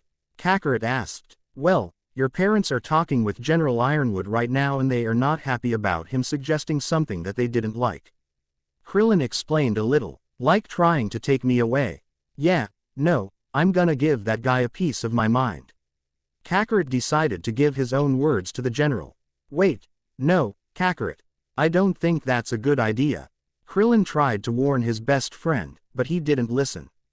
Are you really going to ignore the fact that your son could have destroyed the kingdom alone as that giant monster? Ironwood asked angrily. Hearing that got Kakarot to stop his hand from touching the curtain with a confused look of what Ironwood could mean by giant monster. He decided to listen in and careful peek through the curtain to see his parents with Blake glaring at Ironwood. It wasn't Kakarot's fault. Adam was the one who kidnapped him and almost killed him. Blake explained. Yes, you explained that, but was it his intention on him having Kakarot turn into this? Ironwood gestured to the holographic screen of the footage of Kakarot as the great ape roaring and attacking. Kakarot's eyes widened with shock to see that the giant ape monster is him, as he had no idea that he could even do a transformation like that, and why didn't his parents tell him about this? This also made him remember the alien space pod that he came to Remnant in. No, Adam never knew about the transformation except for me and my wife. We didn't tell Blake about it for her own safety. And it only happens whenever Kakarot sees a full moon. Gira explained. The moon. Wait. So I'm like a monkey werewolf or something? Kakarot thought, surprised. I heard of reports about a giant monster grim incident from a few years back under the night of the full moon, but no one has been able to confirm this. Ironwood mentioned. Lucky for us, since you're the most cautious of stupidity to ever trust. Callie mocked, earning a glare from the general. We've been managing to keep him from transforming again by preventing him from looking at the full moon, until today with Adam. Blake said. That still doesn't put me at ease with seeing this. Not only does he have a power that is unlike anything known to Remnant, but he could also be a dangerous threat if we're not. We're not letting you take him to Atlas. Blake growled. I am not going to do anything harmful to him. I'm just going to take him for his powers to be studied and to see what's more he is capable of. Ironwood stated. Sounds more like experimenting on the boy. Tell me, General, how many more people have died from you being so cautious about something that could be a danger to your kingdom? Gira asked, standing a little closer to Ironwood. You dare question my best intention for the people's safety? Ironwood asked back with his own glare. Tell that to the many strict rules you place, thinking it's best for everyone, but what you're doing is no better than treating all like caged animals on both humans and faunus. Gira stated strongly. Oh, and do you expect us to just wait around for danger to come toward us than going after the danger before it becomes a problem? Ironwood angered. Except he's not a danger anymore, not since he lost his tail. Blake pointed out. Wait, lost my tail? Kakarot confused of that until he looks down behind to see his butt area no longer home the long brown tail he used to have. Kakarot felt more shocked within him that he just lost an important part of himself that has always been with him since the day of his birth, the very thing that is a part of his being, but it's now gone. And there was only one responsive way he could do right now. Ah! Kakarot screamed in shock as he jumps through the curtains. Kakarot, the Belladonna family shocked to see him up and about. Kakarot moves back a little when 8 Atlas robot guards are pointing their guards at him ready to fire on the general's order. Well, that's one wake-up call I hope doesn't become a routine. Kakarot commented. You heard everything, have you? Gira asked with a sigh. Yeah, I heard it all and saw the footage too. Kakarot chuckled nervously. But we'll talk about that later. Right now I want to give my own say about not going to Atlas with him. Kakarot glared at the general. I just want to make sure you won't cause any problems for the world. Ironwood proclaimed. More like making up excuses to make an army that'll no doubt be your downfall. Kakarot stated. I see he's just as stubborn as his family is. Ironwood saw how he responds to him like the Belladonna family. Besides, how was I supposed to know about the great ape transformation when I had no control over it in the first place, nor do I even know how to? Kakarot shrugged as he carefully walks over to his family. I guess that your parents' fault for not helping you with that. Ironwood pointed out. There were still things about our son we don't know about, and we wanted him to discover those things on his own. Callie believed with a hand on his cheek. We let him live freely to be best fighter as himself, not by letting others tell him of what they fear of him being. Unlike how some humans are mistreating the faunus. Blake added, even though he is different than the rest of us, that doesn't mean he's different from us on the inside, for he will always be the proud son I'm glad to have. Gira smiled with a hand on his shoulder. Kakarot is our family, one of us, and we're not going to give up on him no matter what. We'll even fight against all of Atlas if that is our only choice. Blake determined with a fierce glare at the general. Kakarot smiles at his family from the kind words they're giving to show the general how strong their family bond is, something no force on Remnant could ever break, even if all the Grimms themselves. This makes him feel like they've grown stronger through their emotions. Ironwood was in a tough pickle situation now, with the Belladonna family making their strong peace and would even declare war on the kingdom of Atlas itself if it means to protect one of their own. He wanted to say they're all being crazy and should just follow his orders, but he realizes that might not be a good idea since their father is the chieftain of Menagerie. It's best to let them go, James. Ozpin entered the scene. Ozpin. Ironwood surprised. You can clearly see this family has such trust and faith in each other that it should be convincing enough for you to see that the threat is not here. All I see is a brave young boy who wants to be a protector like his friends and sister, and to seek battles against the strongest this world has to offer. Ozpin believed as he looks at Kakarot. But if you're still insisted on taking him, need I remind you that I'm still the headmaster of this school and I will not allow you to take him. Ozpin stated. Ironwood knew that he isn't in a position to make demands right now, so he would have to back off from Kakarot and leave him be. For now, I hope you know what you are doing, Ironwood said as he walks away. I've been wondering about your actions lately. If it was the right decision to bring you in, Ozpin said. Ironwood knew what he meant by that as he leaves the nurse's room. Thanks for that, Professor Ozpin. Kakarot thanked. You're very welcome, young man. But just be prepared just in case. Ironwood is the stubborn type to not give up. Ozpin warned. He won't take me. Kakarot smiled. That I have no doubt. Now, I believe you have some family time to get back to. Ozpin said as he walks away. You were right, Dad. Ironwood is too strict for his own good. Kakarot commented. That's what worries me the most. Gira sighed. Hey now, let's not worry about the mean general right now and focus on the positive. Callie suggested. If I may make a suggestion. Krillin walked in. I believe we should get some sleep since there's nothing else to do right now. Krillin said. But it's already late. Gira pointed at the time. What, you mean I missed dinner? Why does the world hate me? Kakarot fell face first onto the floor. And it's back to our hungry monkey program. Blake laughed a little. Don't worry, son. Weiss called the restaurant and have them move up our schedule to the morning time for breakfast. Callie informed. For now, let's just get some sleep. Gira suggested. Blake and Kakarot went back to their rooms with Krillin while Callie and Gira quickly made a trip back to the city and check in at the hotel they'll be staying at. The family knew that things might be a little different with Kakarot now knowing more about himself and will have to keep an eye out for Ironwood. Goodbye, old friend. You'll never be forgotten. Kakarot looked sadly at the picture of himself and his tail. Day of the Vital Festival. After a weekend, the day has finally come for the Vital Festival to start, with the place being held in the Amity Coliseum, the giant floating area where the tournament is also taking place for the combatants from each of the 4 schools will compete. Wow, I can't believe we're really here. Kakarot looked around as he and Krillin have just exited the tunnel.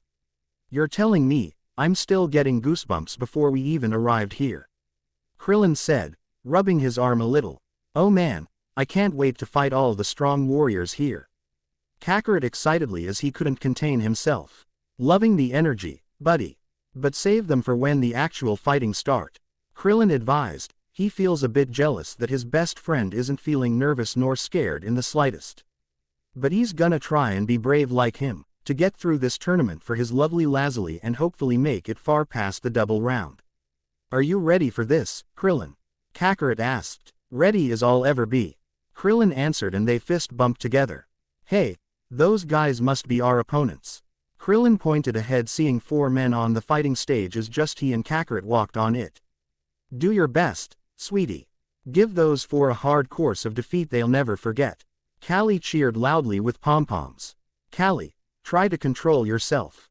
Gira tried to calm down his wife. Kick their asses to next week. Yang cheered with pom-poms as well, both women cheering for Kakarot. Where did they get the pom-poms? Weiss asked. From the souvenir gift shop. Blake answered simply. I hope Krillin is okay, this is his first big fight. Lazuli concerned. Oh, look at that, Coco. She's really worried for her boyfriend.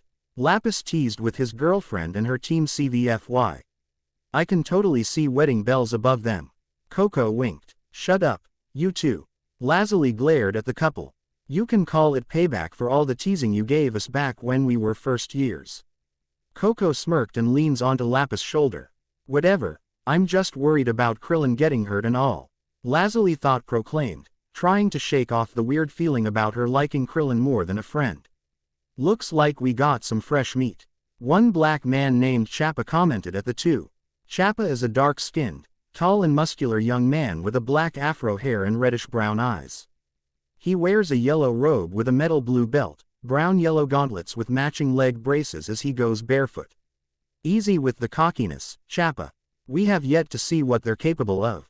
Another fighter of the team said. This boy is named Bruce Lee, a young man with short bowl-like hairstyle and black eyes.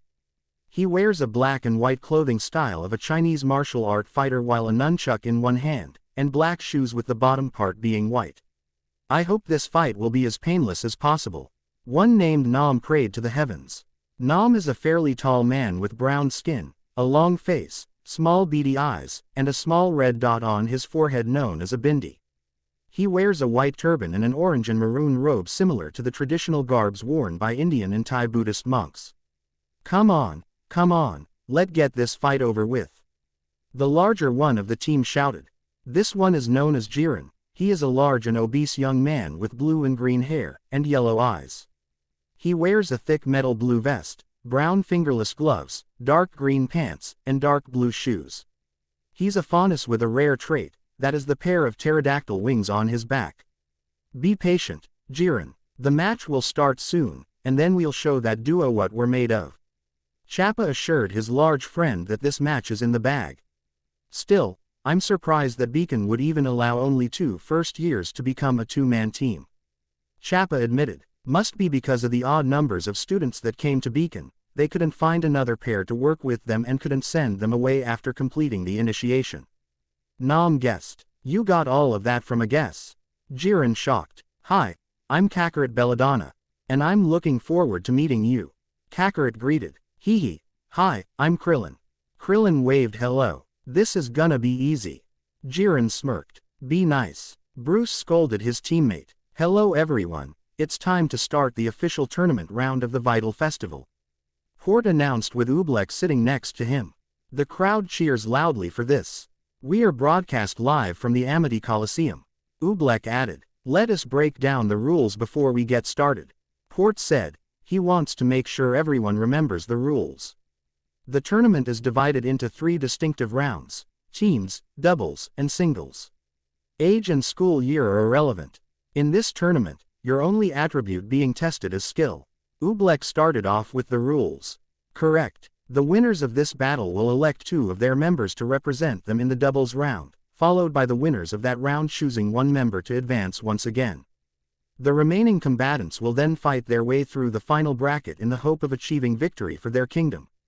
Port mentioned. Now let us start the match of Team KK versus Team CBNG. Port announced. Kakarot readied himself in his fighting pose while Krillin holds his shield in front of him. The opponent team is also getting themselves ready for the match to start. Alright, let's do this. Kakarot smirked. Better show off the fruit of my labor. Krillin determined as he held tightly on to his turtle shield. Team CBNG got themselves ready, though Jiren looks a little too excited for the fight, especially when he looks at Krillin with a tiny bit of drool coming out of his mouth. This scares Krillin a bit. Time to begin the match. Port declared. Good luck, my sweet little monkey. Callie called out. Give them hell. Blake cheered. Remember to fight with honor and show good sportsmanship. Gira smiled. They're totally gonna kick butt. Yang shouted the loudest she could in the spirit of cheering for her monkey boyfriend. 3, 2, 1, Oobleck performed the countdown as the fighters are getting their bodies a little tense up for the match that will start very soon. Music. Brand New World, D51. Kakarot couldn't help but get really excited for this fight against opponents he hasn't fought before and curious to see just how strong they are. Maybe they could even push him to the limit and force him push through that limit and some more. He also thought about what his blood parents and older brother would say if they could see him fighting in this tournament. Bet they would be proud of him fighting against some strong warriors. The stage started to changes with one side on Team KK became a wasteland desert with some rocky formations while the other side on Team CBNG being a forest with some trees and a river. Time to get my fighting spirit on. Kakarot thought grinned. Goo! Oobleck shouted as the fight has officially begun. Kakarot immediately sprints for the opposing team to go after the strongest one among them which he believes to be Chappa. He throws a punch which was met by Chappa's own strong punch that causes a strong shockwave. Kakarot smirks as he throws up the opponent's fist into the air and goes in for another punch to the face, but Chappa smirks as he was able to throw a swing kick on the side that sent him flying though he counters with an aura blast at Bruce who deflect it with his right arm. He says he attacks with his aura. Now I want to see more. Bruce thought intrigued of this young monkey boy. Looks like he challenges both of us. Bruce said. Indeed. Chappa nodded with a grin, going to accept that challenge but not before he turns to his other teammates. Nom, Jiren, you two deal with the bald guy and join us if you can. Chappa ordered before he and Bruce ran for Kakarot. Oh, why do they get to have the funnier one? Jiren complained. Look out. Nom gasped as he pushes his partner out of the way for 3 missiles to explode on the spot where they stood. Damn, thought I'd get you while you were distracted. Krillin cursed. Must I keep telling you to be careful? Nom asked as he shook his head. Well, now I'm being focused on that stupid bald guy. Jiren roared and charges at Krillin. Krillin gasps a little but stood his ground and blocked the attack with his shield from Jiren's punch though it still punches him back several feet. He didn't stop as he charges in with a few more punches pushing him back again and again. This guy is really strong, almost like Yang during combat classes and sparring sessions. Krillin thought compared this guy to be almost as strong as Yang. I hope you can forgive me for this. Nom appeared behind Krillin. Krillin is shocked to find another of his opponents behind him and quick turns around halfway to knock a punch away with a kick. That was close, Krillin said. Nom goes in for a couple of punches that Krillin was able to block while Jiren comes in with one heavy strike, but Krillin was able to parry it to flew past him and jumps to dodge a low kick for his feet and kick Nom in the face to push him back followed by a quick spin on his shell to throw that same kick across Jiren's face. Krillin lifts up his shell getting him in midair for a little attack on the big guy's stomach. Gotcha. Jiren thrusted one arm to grab hold of Krillin by the face and throws him away toward the desert side. Allow me to add a little more pain. Nom ran after Krillin. Nom crossed his arms together in an X position in front of him and they glow white and orange together, then leaps right at Krillin faster like a human bullet. It would seem Nom is using his semblance to push Krillin further back. I believe it's called cross-arm missile that allows him to launch himself forward with his arms cross and flies in a straight line like a bullet but many times stronger. Oobleck explained about Nom's semblance. Krillin saw Nom coming and wasn't able to hold up his shield in time as the attack lands on the chest area pushing him to crash right through a large rock. I hope you will forgive me for being so hard on you. Nom said, doing a little prayer. Don't think I'm about of the fight just yet. Krillin yelled. Then one Destructo disc came out of the rumble and almost hit the shocked Nom who managed to dodge the attack that made a cut on his robe showing an armor plate under it. Krillin jumps out going in to attack Nom with his hand-to-hand combat while he is caught off guard for a little bit. He throws some punches along with a few kicks that landed on Nom a few times, but the monk was able to push back and counter with his own. Krillin and Nom stare at each other for a few seconds until the former grins then do a few backflips and hold up his shield. What are you? But Nom failed to realize that Krillin had launched one missile that was flying up then came back down towards Nom. Idiot, look out. Jiren hurried and unleashed a strange elastic rubbery gum-like substance out of his mouth and whips it to wrap around the missile and throws it away to the other side. Did that just come out of your mouth? Krillin asked shock. Oh yeah, now face the might of my mighty and awesome semblance that I named Merry-Go-Round Gum. Jiren bragged the name of his semblance.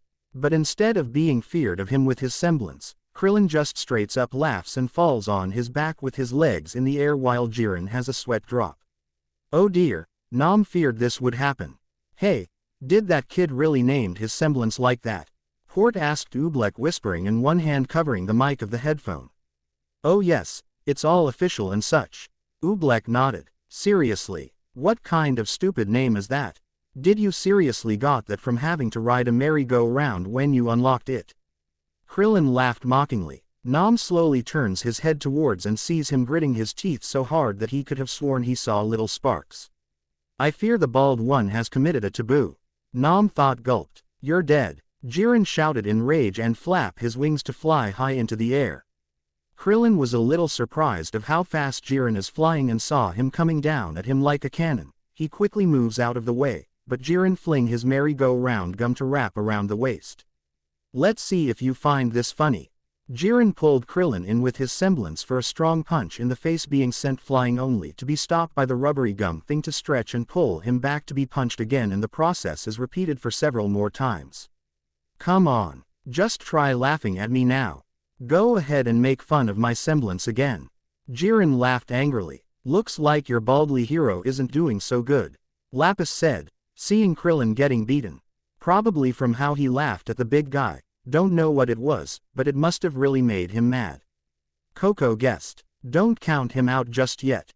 Lazuli refused to give up on Krillin. Damn, Krillin is gonna have a hard time to get out of that. Ruby exclaimed. Maybe Kakarot could help them. Gira said. Only if he could lose the other two. Blake spotted Kakarot fighting off Chappa and Bruce. Kakarot is parrying and blocking attacks from both Chappa and Bruce, who are performing some combo attacks in perfect sync. And he can tell these two are very skilled with their martial arts skills even when they're a little different from each other. I have to say, you guys are good. Kakarot was impressed with these two. Thank you, you are not bad as well.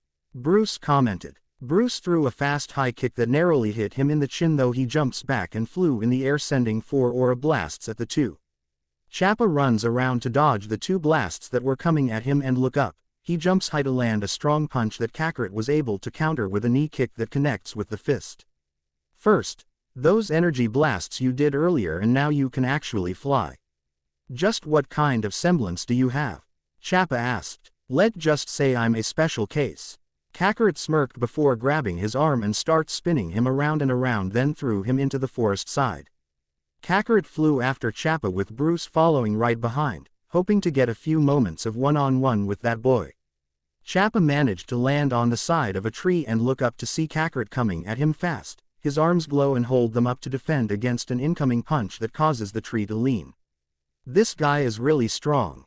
Chappa thought, grunted. Kakarot threw one punch only for that punch to be grabbed by what appeared to be a third hand. What the? Kakarot shocked. Time for you to feel my semblance. The 8-arm fist. Chappa introduced his semblance, and 3 extra pair of arms form of his dark yellow aura. Then Chappa started pounding his head with those extra fists for a moment before he punched the boy down to the ground. That was something else. Didn't know a semblance can be like that. Kakarot amazed. He looks up, seeing Chappa coming down at him with the 8 fists. Kakarot does his best to block those punches, though few of them managed to get past the defense and landed hits on his body, though he wouldn't go down despite those hard hits. Kakarot starts countering and throwing some of his own attacks at Chappa, who blocks and only dodges a few times because of how his 2 normal arms and 3 aura arms are doing well in protecting him. But then Kakarot felt something in his head telling him that something is charging at him from behind. He quickly figured out that it must be Bruce, who just done a strong jump for a flying kick attack. Kakarot had to think of something, and fast, even when he is still fighting Chappa, and then he holds out one hand, concentrating his energy into the palm, and a simple thrust let out an air pressure that hit his face to knock him back. But Chappa wouldn't quit so easily, as he throws 4 of his right fists at Kakarot, which he clashes against with his own fist, and he threw one kick to clash against Bruce's kick as well.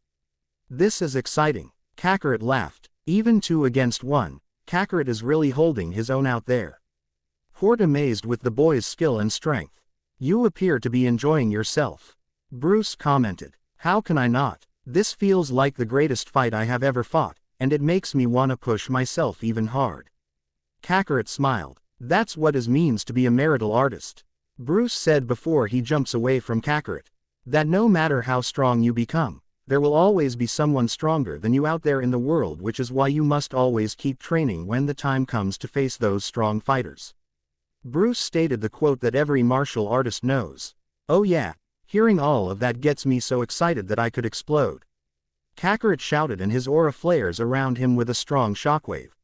You really did explode, Chappa and Bruce commented in shock. Kakarot quickly performs another of the same shockwave palm strike, hitting Chappa to crash onto a tree, and then he charges at Bruce. Bruce ready himself with a kick to clash against his fist, though was pushed back a few feet. Then they start clashing their attacks and it looks like they are even, except Kakarot appears to have the edge in strength and he is quickly adapting to Bruce's martial art. I have no choice. Bruce thought knew it would have to come to this. Bruce got in a little closer to Kakarot and held one hand out very close to his chest. What is he doing? Kakarot thought, wondered. Bruce folds the hand into a fist as it glows white with a hint of a brown color, and hits the chest with that 1-inch punch that sends a powerful shockwave through Kakarot's body, making him gasp in pain and send flying toward Chappa. Looks like you couldn't withstand Bruce's dragon-inch punch semblance. Chappa grinned and started throwing his own fast barrage of punches onto Kakarot for a moment and knocked him down. You were foolish to challenge the both of us, Chappa said. You may have been a strong warrior and you have been trained well, but now all of that has been wasted. You and your partner are you going lose in the first round? Bruce stated. Hearing that Kakarot is going to lose, he can also feel that Krillin is beating his butt handed to him as he is now laying on the ground and almost look like he is about to get beaten out of the fight. No, Kakarot wasn't going to lose. He still has some fight left in his body and he is going to show those two how strong he really is. I'm not done. Kakarot pushed himself back up, clutching his fists. You're damn stubborn, I'll give you that. Chappa commented. Stubborn, I guess you could say it's like that. But my family and friends are watching, and my girlfriends, they want to see me give this fight my all, and that's exactly what I'm gonna do. Kakarot shouted with his aura bursting out again. Chappa and Bruce ready themselves, but Kakarot moved faster than they could react with one punch on each stomach, causing them to gasp from the serious damage and were sent flying out of the forest area. Time to finish this. Jiren swinged Krillin high into the air while Nam is above ready to use his semblance again. But then they saw their teammates being sent flying, and Krillin saw this as well, giving him hope knowing that Kakarot is still fighting, which means he needs to fight too. He sends his Destructo Disc to cut Jiren's semblance and breaks free. He then turns around to fire 3 missiles at Nam, who panics as he is engulfed in a big explosion and falls with a little smack from Krillin, sending him toward Jiren, who caught him. Kakarot goes blitzing around Chappa and Bruce with some punches and kicks them away right at Jiren, crashing and pushing him back from the incredible force of Kakarot's kicks that they were sent all the way to the edge of the ring and almost fell off. Damn it, I gotta get my team back in the fight. Jiren tried to use his wings, but that wouldn't work as Kakarot is charging up his attack to end the fight. Full Moon Impact. Kakarot fired his white aura energy wave at Team CBNG. That move, it's like. Chappa shocked as he has seen an attack like that before. And the whole team screams as they were blasted and pushed off the ring by the beam all the way to the wall of the force field. And the winner of the first match in the first round of the tournament is Team KK. What an amazing fight of the duo. Port announced. Music end. We did it, buddy. We won. Krillin shouted in cheer. He couldn't believe that just happened, and yet he does at the same time. Yeah, Kakarot raised his fist in the air while the crowd cheers for the two's success. He looks toward his family and others who are very happy that they won. This is only the first round. I can't wait to see what other fights is there. Kakarot excitedly. I can't believe we won. We really son. Krillin said with a very shocked expression on his face while they are walking together. Dude, you already said that 6 times already. Kakarot said, starting to get annoyed from that. Can you blame me that we just fought in our first Vital Festival tournament and won? It still feels so crazy, like I'm living in a dream. Krillin stated, feeling shocked even now. Yeah, it was an awesome fight we went through.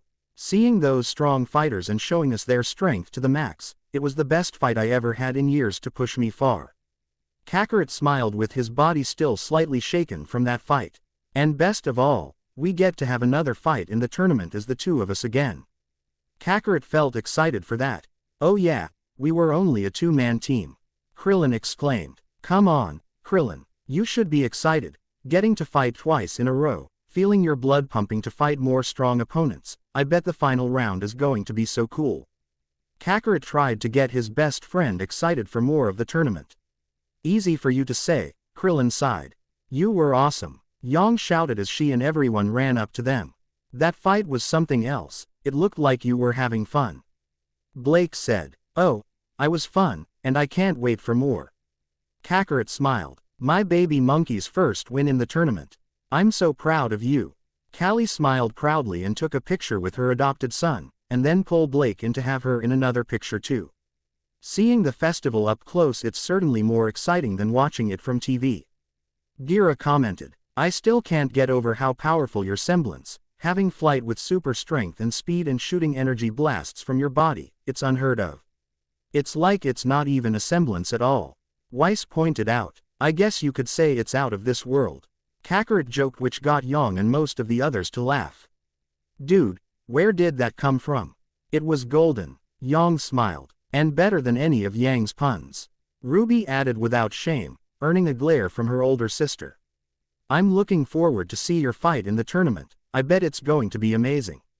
Kakarot said, I hope the team we'll be facing won't be tough and scary, I'd rather not go to the medical wing this early in the game.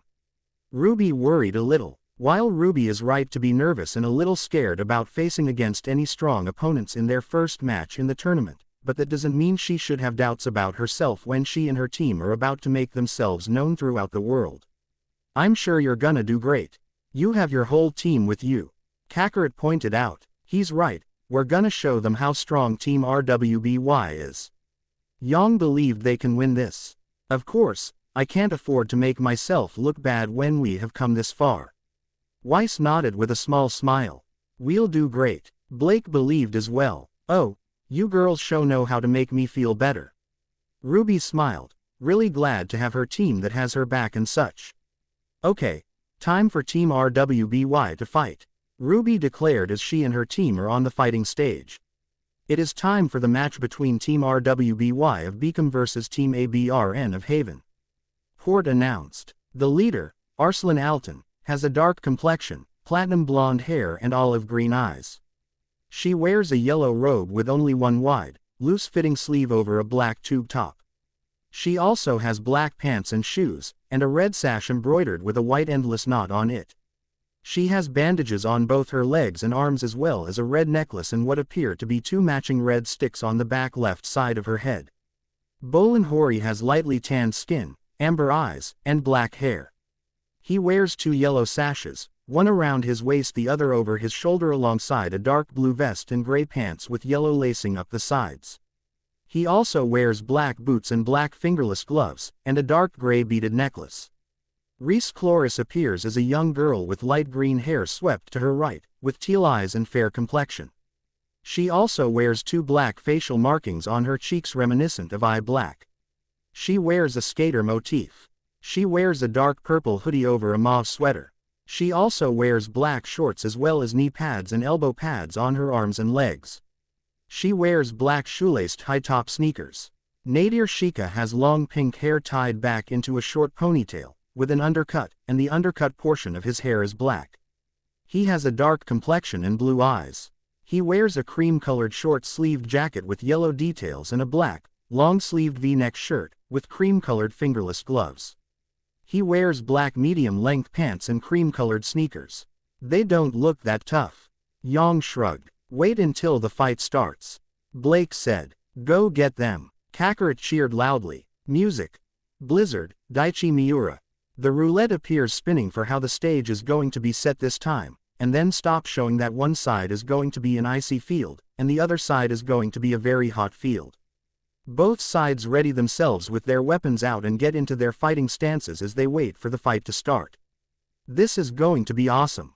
Kakarot said to himself. 3, 2, 1, fight. Oobleck shouted the start of the battle. Go. Kakarot shouted with a fist shot upward to cheer for his big sister, girlfriends, and their friends. Ruby is twirling her crescent rose and stab it for a shooting position to shoot one bullet and then charges in. Blake is battling against Reese Cloris as the former clashes her blades of Gamble Shroud against Reese's hoverboard, then flips away a few feet.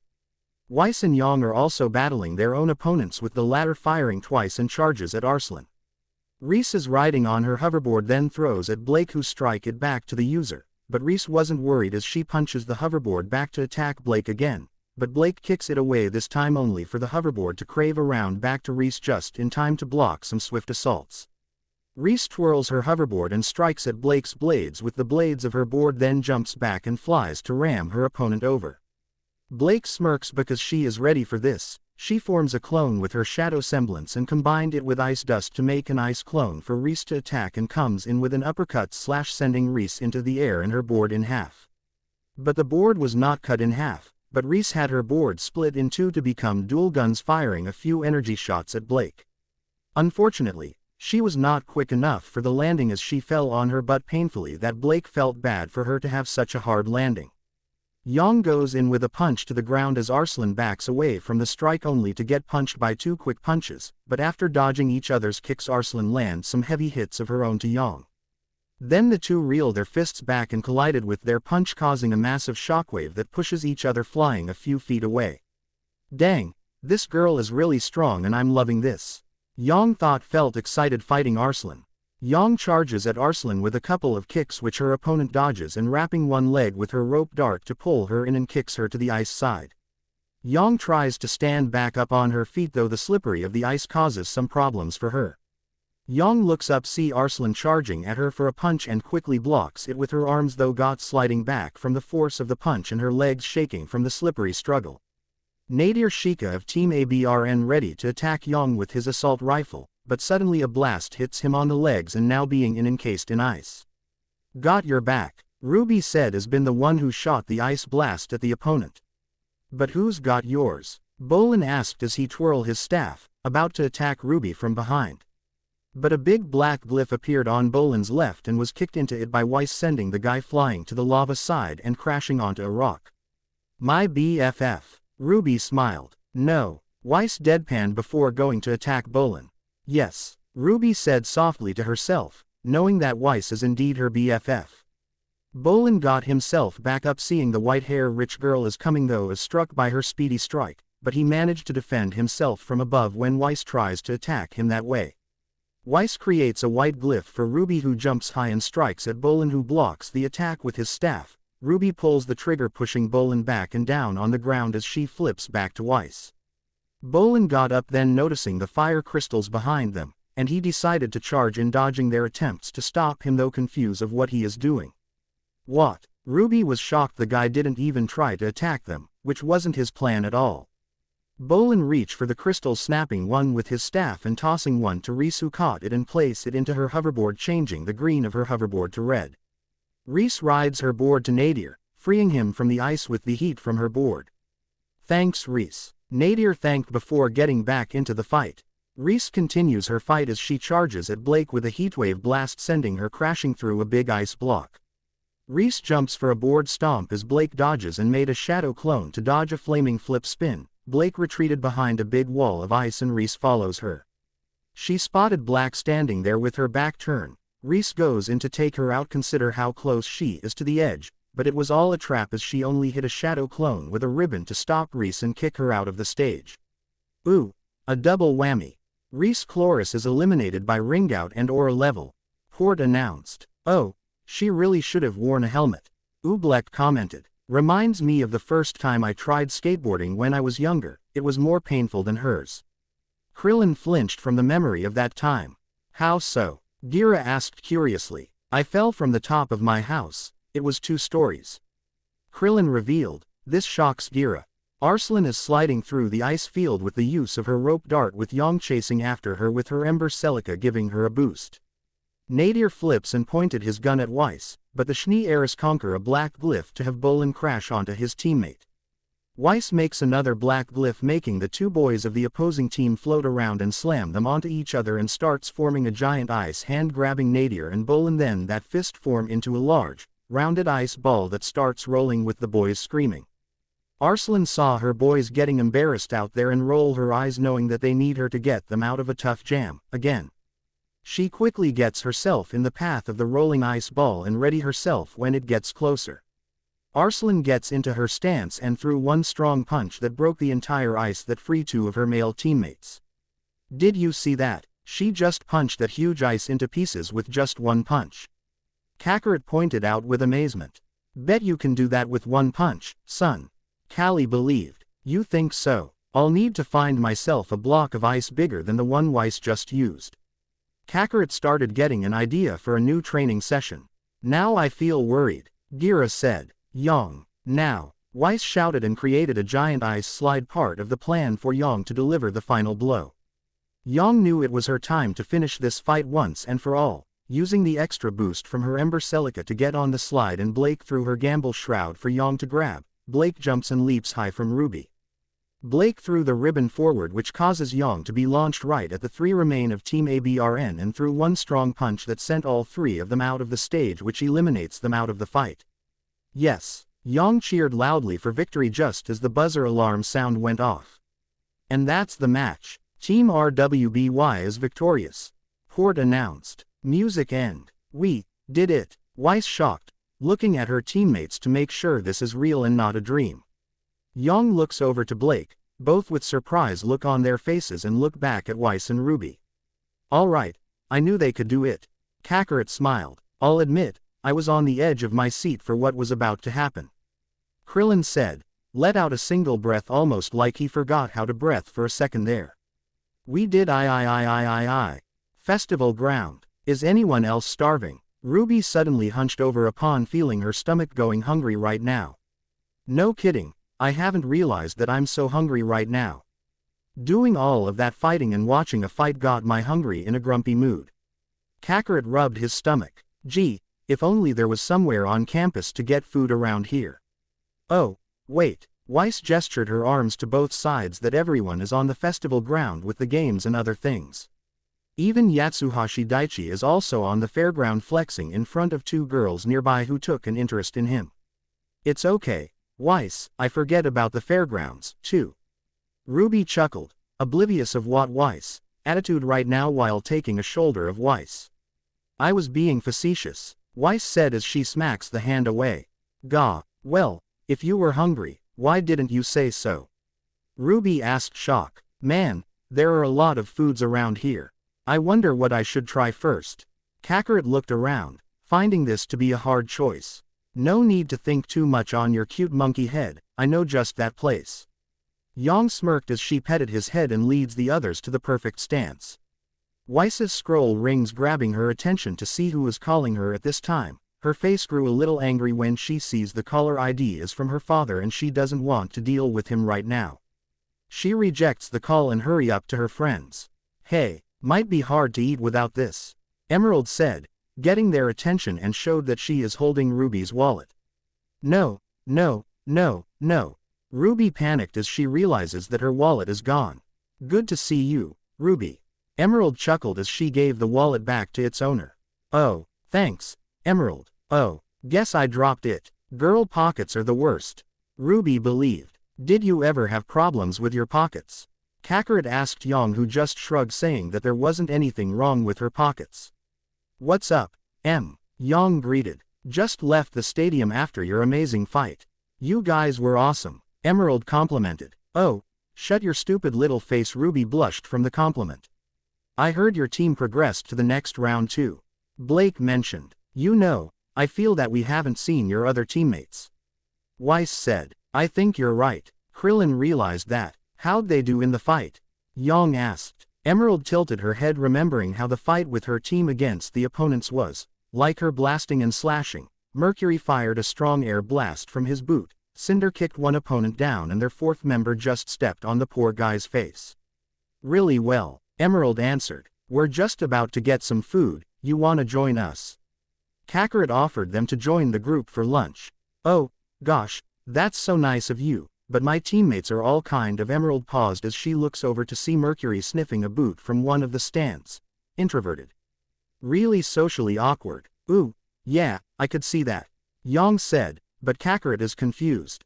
Oh yeah, looks like Merc and I are going to move on to the doubles round.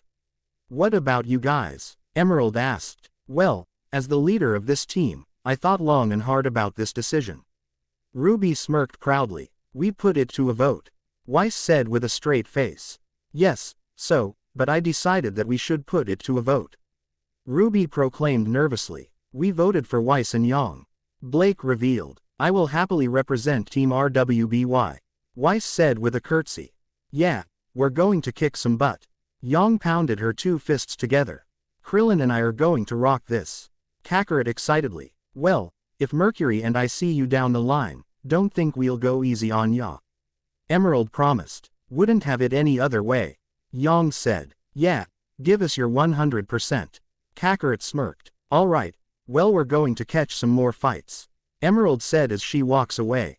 Have fun. Ruby waved at Emerald. See you later. Emerald cheerfully waved at them and walks with Mercury. So, how are the new friends? Mercury asked sarcastically. I hate them. Emerald scowled. Her expression immediately changed. Orders are orders. Mercury shrugged. How can they be so happy all the time? Emerald wondered if these guys even know what they're really doing or just playing around. Did you at least get what we want? Mercury asked. It's the heiress and the bimbo. Emerald answered. Alright, at least we know who we're working with. Though we still need to be careful with the monkey kid. Mercury said, turning his head at the sight of Kakarot.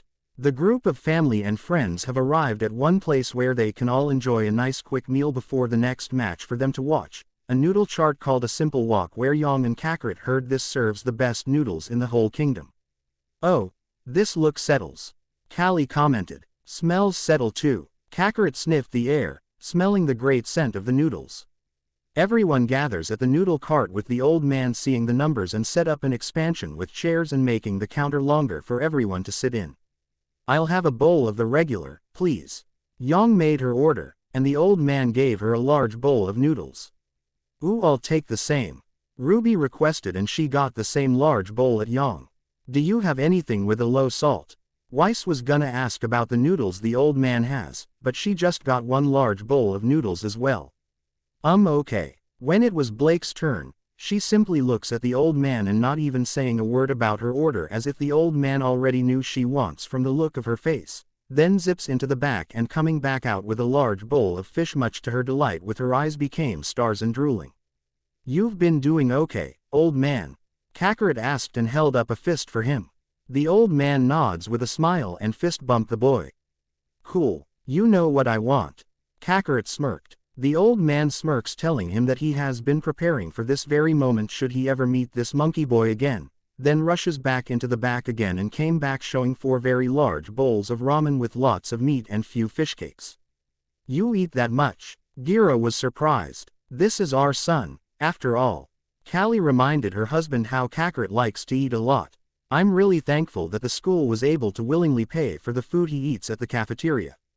Though that didn't seem to stop the bills from getting bigger every time he eats too much than he should. Blake explained. I still can't get over how much of that meat from the barbecue restaurant.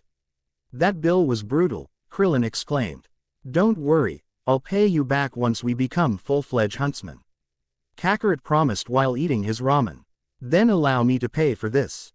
Weiss offered and pulls out her credit card which has the Schnee Dust Company logo on it. The old man took it seeing they'll be paying in credit. Ah, Weiss, what's the occasion? Yang asked smiling. Consider it thanks for sending me to the doubles round. Weiss answered with a smile.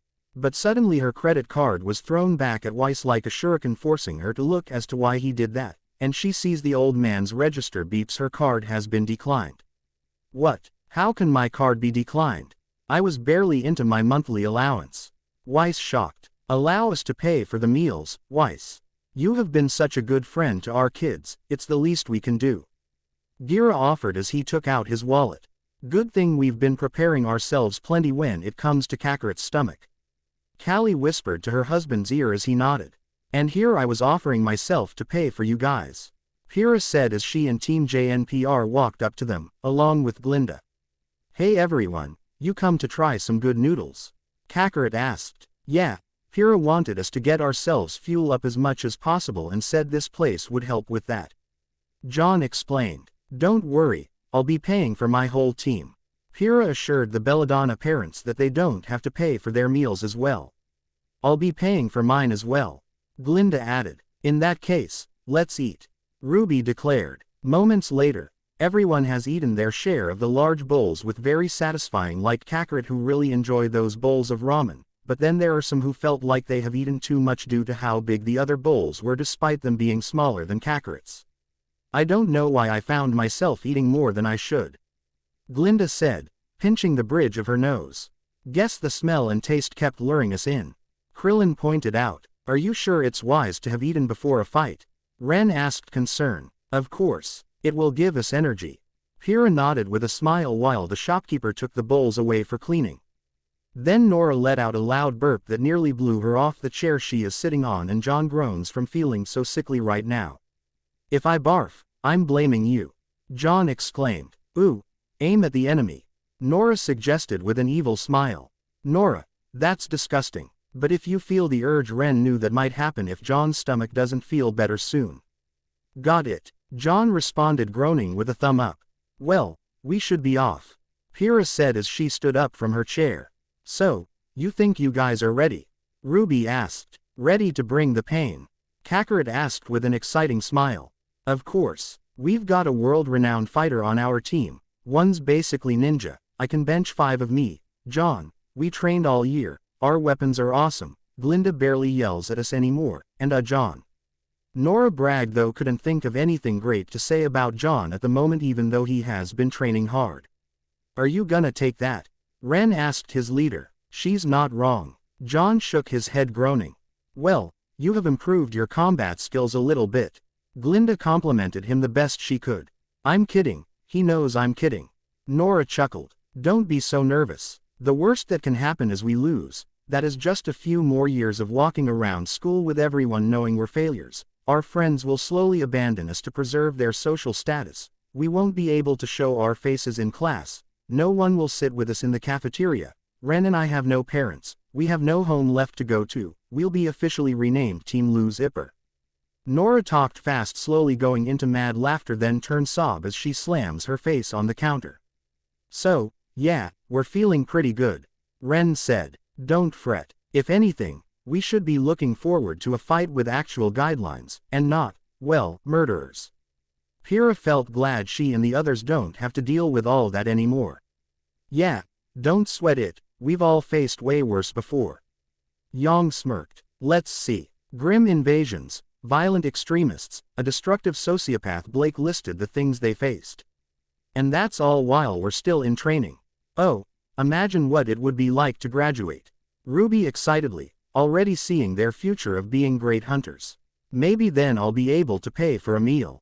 Weiss muttered to herself. I think I'll be able to graduate early with my strength. Kakarot asked. No, you will need more than strength, and I believe you should take pace with your classes that include keeping up the studies. Glinda answered. That means you have to somehow be very smart to get out of school early. Blake pointed out. Would Team JNPR please report to the battlegrounds immediately? Port requested. Yes, like they were scheduled to, several minutes ago. Oobleck pointed out. Well, it looks like this is it. Pyrrha said. You guys got this. Krillin gave them a thumbs up. Show them how strong you really are. Kakarot cheered. Amity Coliseum. Everyone in the crowd is very excited to see the next fight that is about to happen at any moment, including 3 certain people with dark intentions for the festival. I wonder who's gonna win. Mercury said while eating a large tube of popcorn. TCH. As if we didn't already know. Emerald rolled her eyes. Then Cinder walks up to them and takes an unpopped popcorn from Mercury while wearing a new outfit. Oh, come now. Even if you know how the story ends, that doesn't make it any less fun to watch. Cinder grinned. Her new outfit is consisted of gray pants and boots, a beige leather sleeveless jacket with light beige details, brown gloves, a sarashi tied around her chest and another around her hips, and a pauldron on her left shoulder. She also wears a belt around her waist which has multiple brown pouches attached to it. Her fingernails are painted with tan nail polish. Cinder looks down at the fighting ring with her eyes glowing along with her fingertips as the Colonel suddenly pops into a popcorn. Team JNPR of Beacon vs Team BRNZ of Shade. Port announced and the crowd goes cheering loudly. Team JNPR face off against their opponents. Team BRNZ as each of them looks strong in their own way. The leader is Bronze Knee, a young man with dark purple eyes and short black hair that graduates to gray with his hair slicks toward his left. He wears a sleeveless top that graduated from gray to purple, a purple scarf, black pants with bronze kneecaps and a bronze-buckled black belt and a dark purple scarf that wrapped around his right leg and black boots with studded strap detailing. He also has 3 black straps, one studded, on his left arm. The second member is Roy Stallion. He's a dark-skinned young man with green eyes and brown hair styled in cornrow dreadlocks tips in gold clasps. He wears a green vest buckled closed on his left shoulder, over a black t-shirt and loose white pants rolled up to his knees. He also wears a pair of fingerless gloves with white armor pieces that are the holsters for his weapon and olive canvas sneakers. The third member, his name is Nolan Porfirio, is a teenage boy with messy dark red hair and pink eyes. He wears a deep sky blue jacket with a black hood and rolled-up black sleeves, open over a white shirt with long, rolled-up sleeves. A pair of sunglasses with pink lenses hang from his collar. He also wears a pair of ripped burgundy jeans, black shoes and black fingerless gloves. Last member is a female named Mei Zedong. She is a young girl with light tan skin, dusky rose hair and gray-blue eyes. She wears a red and white hoodie with blue tracksuit pants and a distinctive black beanie that covered her left eye. She also wears a large black scarf and red canvas sneakers. The two teams prepare their poses while the holographic roulettes around them start spinning fast for a moment until they stop, with both sides having different things. The battle stage has also started making some changes, with Team JNPR's side being a tall mountain with thunder clouds and lightning bolts at the top, and Team BRNZ getting the forest side with some of the trees being so tall. 3, 2, 1 Port started the countdown. This is gonna be exciting. Kakarot believed, if he still had his tail, it would be wagging right now. Begin. Port and Oobleck shouted together as the match started. Both teams started charging toward each other to begin their clash, to see which of them will reign on top of this battle. Team JNPR and BRNZ have charged at each other since the alarm sound of their battle to start, all charges at each other except for Mei, who ran into the forest side getting her rifle gun ready while her team does the rest of the close-up fighting. Bronze attacks Pyrrha with a knee kick as she blocks it with her shield and blocks another strike with her Ziphos. She jerks her sword away, making her opponent jump back. Mei found herself a nice branch for a good sniping position as she hooks on one branch with her rifle gun, swinging herself on top and turns around to see the battle going on. Nolan Porfirio is just about to face Ren and Nora as both are taking both sides to surround the guy. Then Nora charges in with a swing of her hammer for the head, but Nolan was barely able to dodge the attack as it was an inch close to his head and attempts to attack with his weapon. Mei got into her shooting position, aiming her rifle gun at her target and fired 2 bullets that almost hit Ren, who was lucky enough to move in to attack Nolan as the bullets destroyed half of a rock behind him. John is defending against a barrage of strikes from Roy Stallion and his buzzsaw glows being pushed back a foot or two, but he notices something fast flew past his head.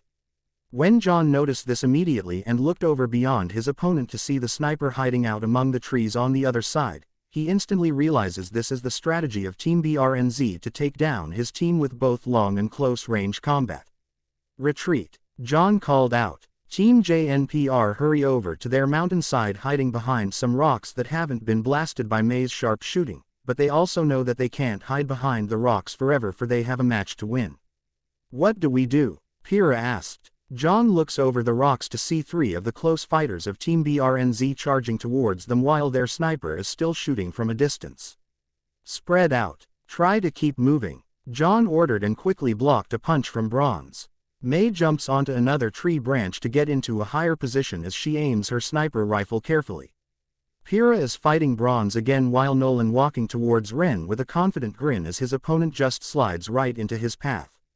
Nolan turned his head to give a nod signal to Mei, who sees this and shoots 3 rounds close to Ren's feet, forcing him to flip. Ren flips over to his left to dodge the bullets and quickly look up, seeing Nolan coming in to attack with his cattle prod right on the upside of the head, though he was able to counter with a kick, but Nolan ducks the kick and smack Ren's leg and hit him on the chest that shocks him down with electricity.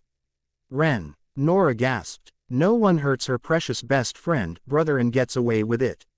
Nora goes in swinging her hammer at Nolan to attack, but he dodges the hammer and hits his electric cattle prod to the girl, but it doesn't seem to be hurting her for some reason. Oh ho, looks like one of my favorite students, Nora Valkyrie, is charging up to use her semblance. Port smirked. What? Nolan started to panic upon hearing that. Yes, Valkyrie's semblance lets her produce, as well as channel, electrical energy straight to her muscles. This allows her to jump explosively into the air, wield her mighty hammer, or in this case, absorb Nolan's attacks and send the young man flying. Oobleck explained about Nora's semblance. What? Nolan panicked even more now. Nora pulls back her hammer to flex her muscles, as a way of showing the guy what to fear from him with pink electric sparks dancing around her body. Nolan holds up his hands for mercy with a horrified look, but Nora doesn't have any mercy for him and bend down, zooming her hammer on the guy right at the dick to electric blast him away, bouncing backward across the field and crashes through a large rock. That fool should have known better than to try giving her a shock therapy. Kimmy smirked. Now he just felt her thundering wrath. Yang punned with a fist toward Nora. John saw what Nora just did and looked back at the tall mountain with the thundercloud and lightning bolts striking down. That gave the Arc Knight a big idea that will give Team JNPR the victory in their first fight. Nora, get to the mountain, John ordered. You got it. Nora saluted, already liking this plan, and sprints for the mountain. Ren, try and distract the sniper, John ordered his other teammate. One sniper shot nearly miss Ren's head as he looks on toward the tree where May is. Sure, why not? Ren slouched sarcastically, but he trusts his team leader to know that he got a plan for the sniper. John gave a quick look to Pyrrha, who nods and charges into battle again, with him doing the same while Nora is making her way all to the top of the mountain so she can give herself a supercharged power-up to victory. Roy threw his buzzsaw blades from his arm braces at John, who blocks them with his shield, though one bends the metal of the shield to hit John's face, making him dizzy, and he starts fighting Pyrrha after getting his buzzsaw blades back as she defends with her shield. But John quickly recovered and goes into fight. Yeah, go get him, John. Ruby cheered for her first friend. Well, he's certainly improved, Weiss admitted, seeing this for herself, though it's only a little. I knew he had it in him. Kakarot nodded. Yeah, but he ain't got nothing on Pyrrha. Yang felt excited. Totally. Look at her go. Krillin smiled. Pyrrha is now fighting off both Bronze and Roy at the same time and back to back as they are trying to get in closer to land one hit, but she counters them through every turn. May spotted Ren coming towards her and tries shooting at him, but the green ninja of Team JNPR dodges them and made his way to the forest side as he slides under Pyrrha, who just jumped. But then Nolan appeared from behind a rock to stop Ren from getting to May. Ren first fired some shots at Nolan as he dodges them, and they attack with their weapons and block his cattle prod with the blade of his gun, kick Nola on both sides and use that prod to hold him into a lock hold, keeping Nolan in front so that May can't fire at him.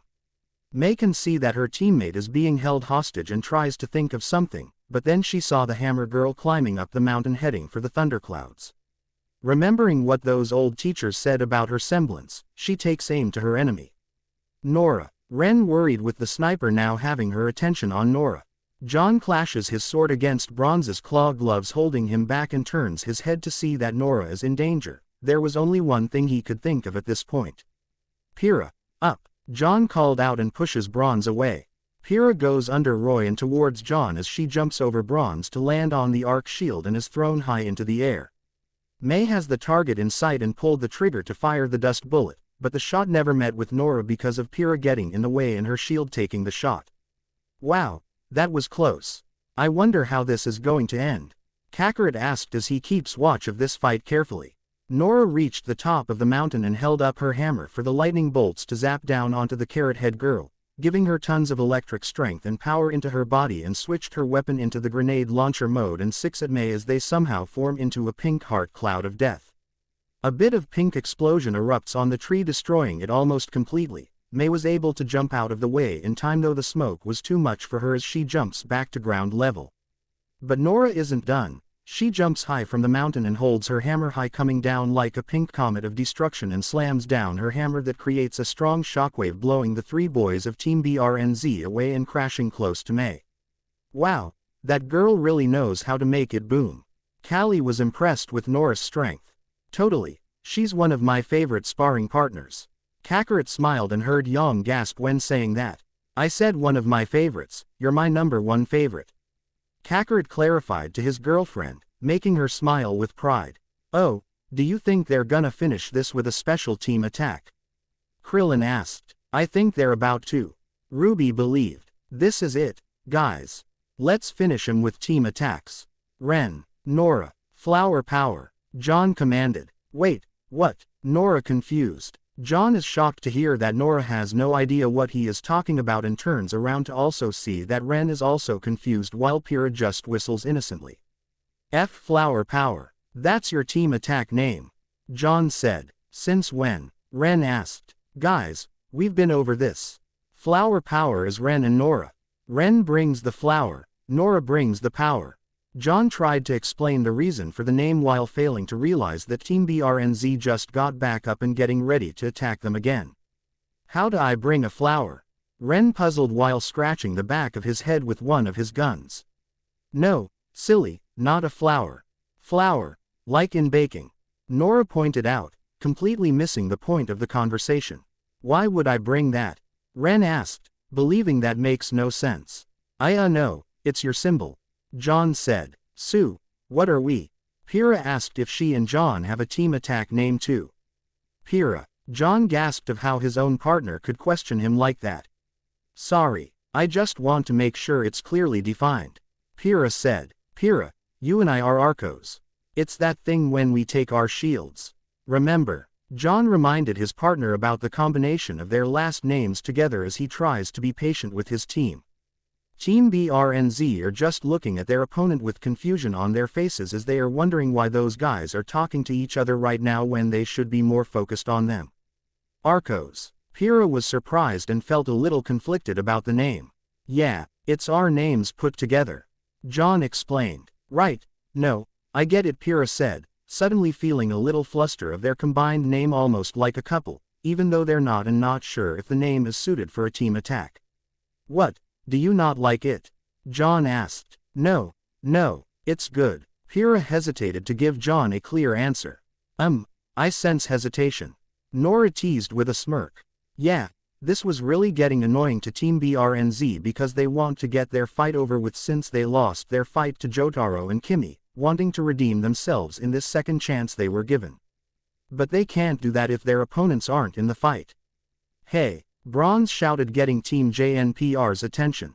What do you think you're doing? Bronze asked. Trying to have a team meeting, thank you very little. John answered. Yeah, team ears only, Nora said, pointing at her own ears. This seems to only upset Team BRNZ as they struggle to process this. We're in the middle of a fight. Bronze yelled of reminding those idiots. And we're in the middle of a conversation. What don't you get about that?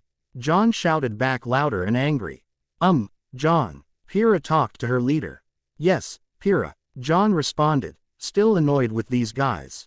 I think that he means that we're all in the middle of a fight. Pyrrha gestured around about the people who were in the stadium watching the whole thing. Then the realization of the vital tournament and the actual fight they were supposed to do has finally sank into John Ark's head. His own pride in the names had almost made him forgot about that. Nora. Just hit them with the hammer.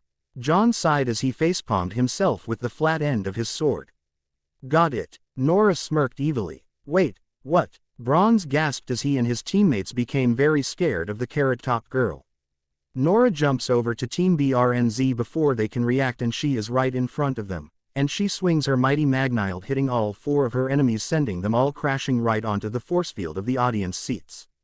And their bodies are bent in positions they shouldn't be doing. And with that, it appears Team JNPR wins by knockout, literally. Can someone go make sure they're okay?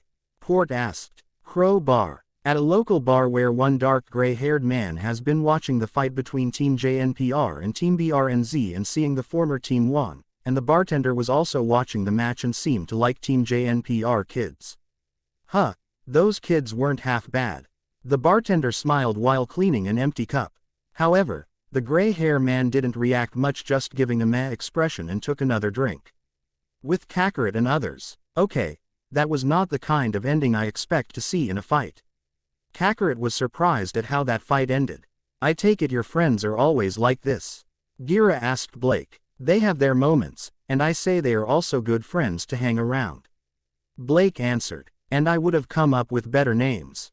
Kakarot proclaimed. Still, it was an awesome match, and I can't wait to see what the next one is going to be like.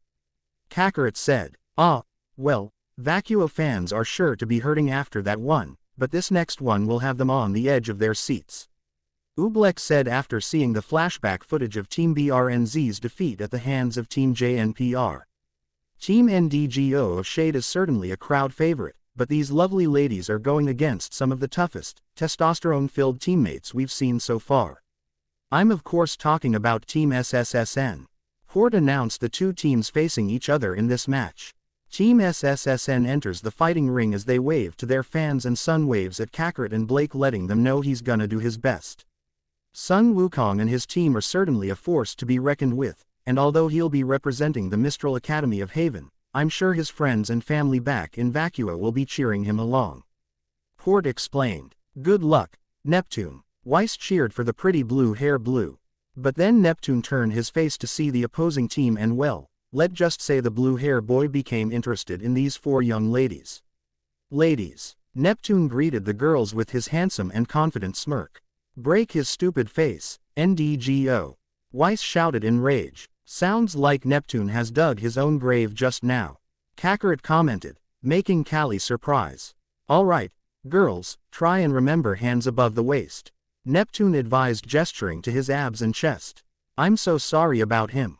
Just ignore him because he's just dumb for pretty ladies. Sun apologized with a hand on Neptune's arm to pull it down.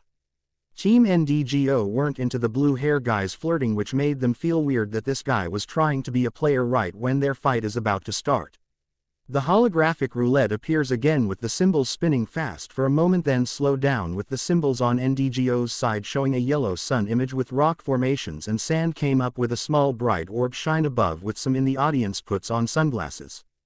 Thank Remnant, I remember to pack these. Callie handed everyone sunglasses after putting on hers. And you said packing this many would be unnecessary. Callie smirked at her husband. All right, home field advantage. Nebula excited. Same goes for her team.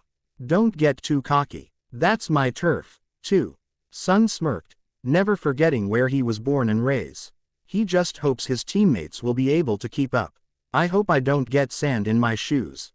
Scarlet looked down at his boots while the roulette behind Team SSSN started to spin. Be cool, man, Neptune whispered to his red-hair teammate. Then the roulette stops, showing what field the SSSN side will have. Hey, the ocean, Du said. This causes Neptune to flinch in shock upon hearing one of the girls just said ocean, with his skin going pale as he immediately turns around, and then he felt like his heart and brain got shut down at the same time, with his eyes looking a little dead. What's wrong with Neptune? Ruby asked, noticing that Neptune is acting a little weird right now. Weird, he was looking confident and flirting with the competition, but now he looks like how I am when it comes to scary movies and other things that scares me. Krillin said, Neptune's afraid of the water. Blake revealed and Yang becomes surprised. Oh my, that's not good. Gira said, Team SSSN's side is bringing out the water, an old pirate ship, and some palm trees while Sun is trying to snap Neptune out of his water fear by shaking him and Scarlet is just poking him. Well, Neptune better do something or else his team will lose. Krillin shrugged. Music. Pokemon Sun and Moon anime opening. 3, 2, 1, begin. Hort announced the start of the match. The instant the match start, Neptune suddenly zoom over to the desert side and mount himself on top of a ledge near the top of the formation.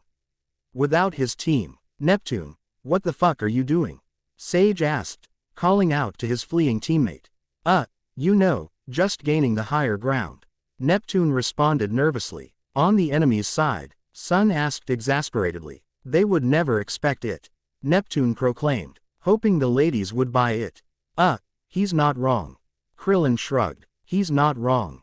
Du admittedly. Open fire. Nebula ordered as Team NDGO goes after Neptune.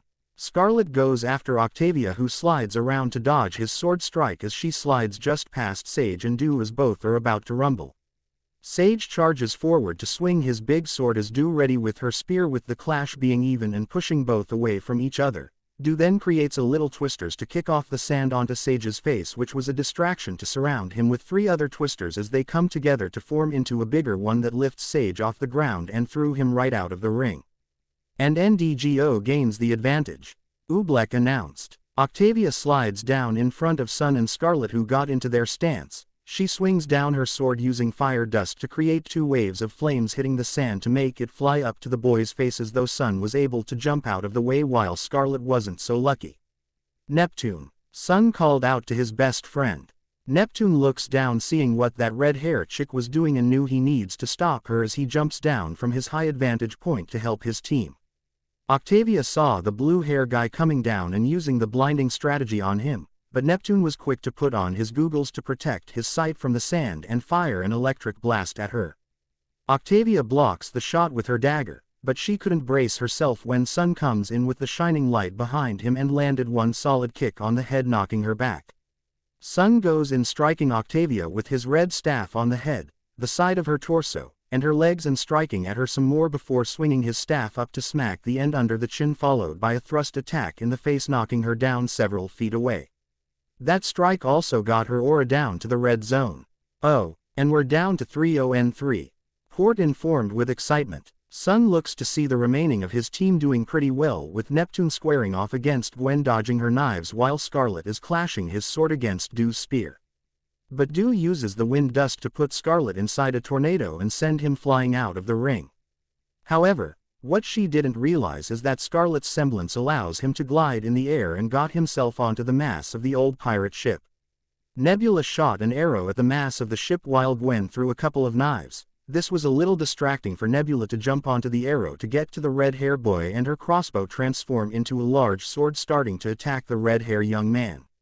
The battle on the narrow space for their feet was a little hard for Scarlet as he does his best to fend and block the long sword. Scarlet grabs the long sword with one hand and swung his sword at 1 foot, which Nebula was able to lift it up, but that what was Scarlet was hoping for as he strike his elbow on the chest above the breast, sending her crashing down into the old pirate ship. Scarlet looks down seeing Sun taking on both, Dew throwing a few tornadoes at him while Gwen is on the other side throwing some knives from behind. But the monkey boy was able to deflect both with his staff. Then Scarlet saw the opportunity to help his leader. Scarlet held his gun and launched a little hook down onto Gwen's ankle, pulling her upward upside down while he went down. But when Gwen held her skirt up to keep her underwear from being seen, all of her knives went raining down. Scarlet saw this, panicking, and strike a pose that somehow helped him avoid all the knives, and he sighed in relief. How does she even carry that many under there? Krillin wondered. Sun saw that Dew isn't going to give up that easily. He looks behind him to see the palm tree with coconuts and punch the tree to bring down 2 coconuts to throw them. But Dew easily deflects them right back at Sun, and they even combust into fire as the monkey boy narrowly dodges them. However, Scarlet ended up being the target, with one hitting his face and the second hit him right in the dick, causing him a knockout of the fight. Nuts, Sun sighed. Kakarot, his dad, and Krillin also groans from the sight of a fellow male being hit like that. Gwen attacks him again with a water tornado, making 2 and sending them his way. Neptune, could use some help, buddy. Sun called out to his friend. It would probably be better if you came over here. Yeah, I can guard this sector.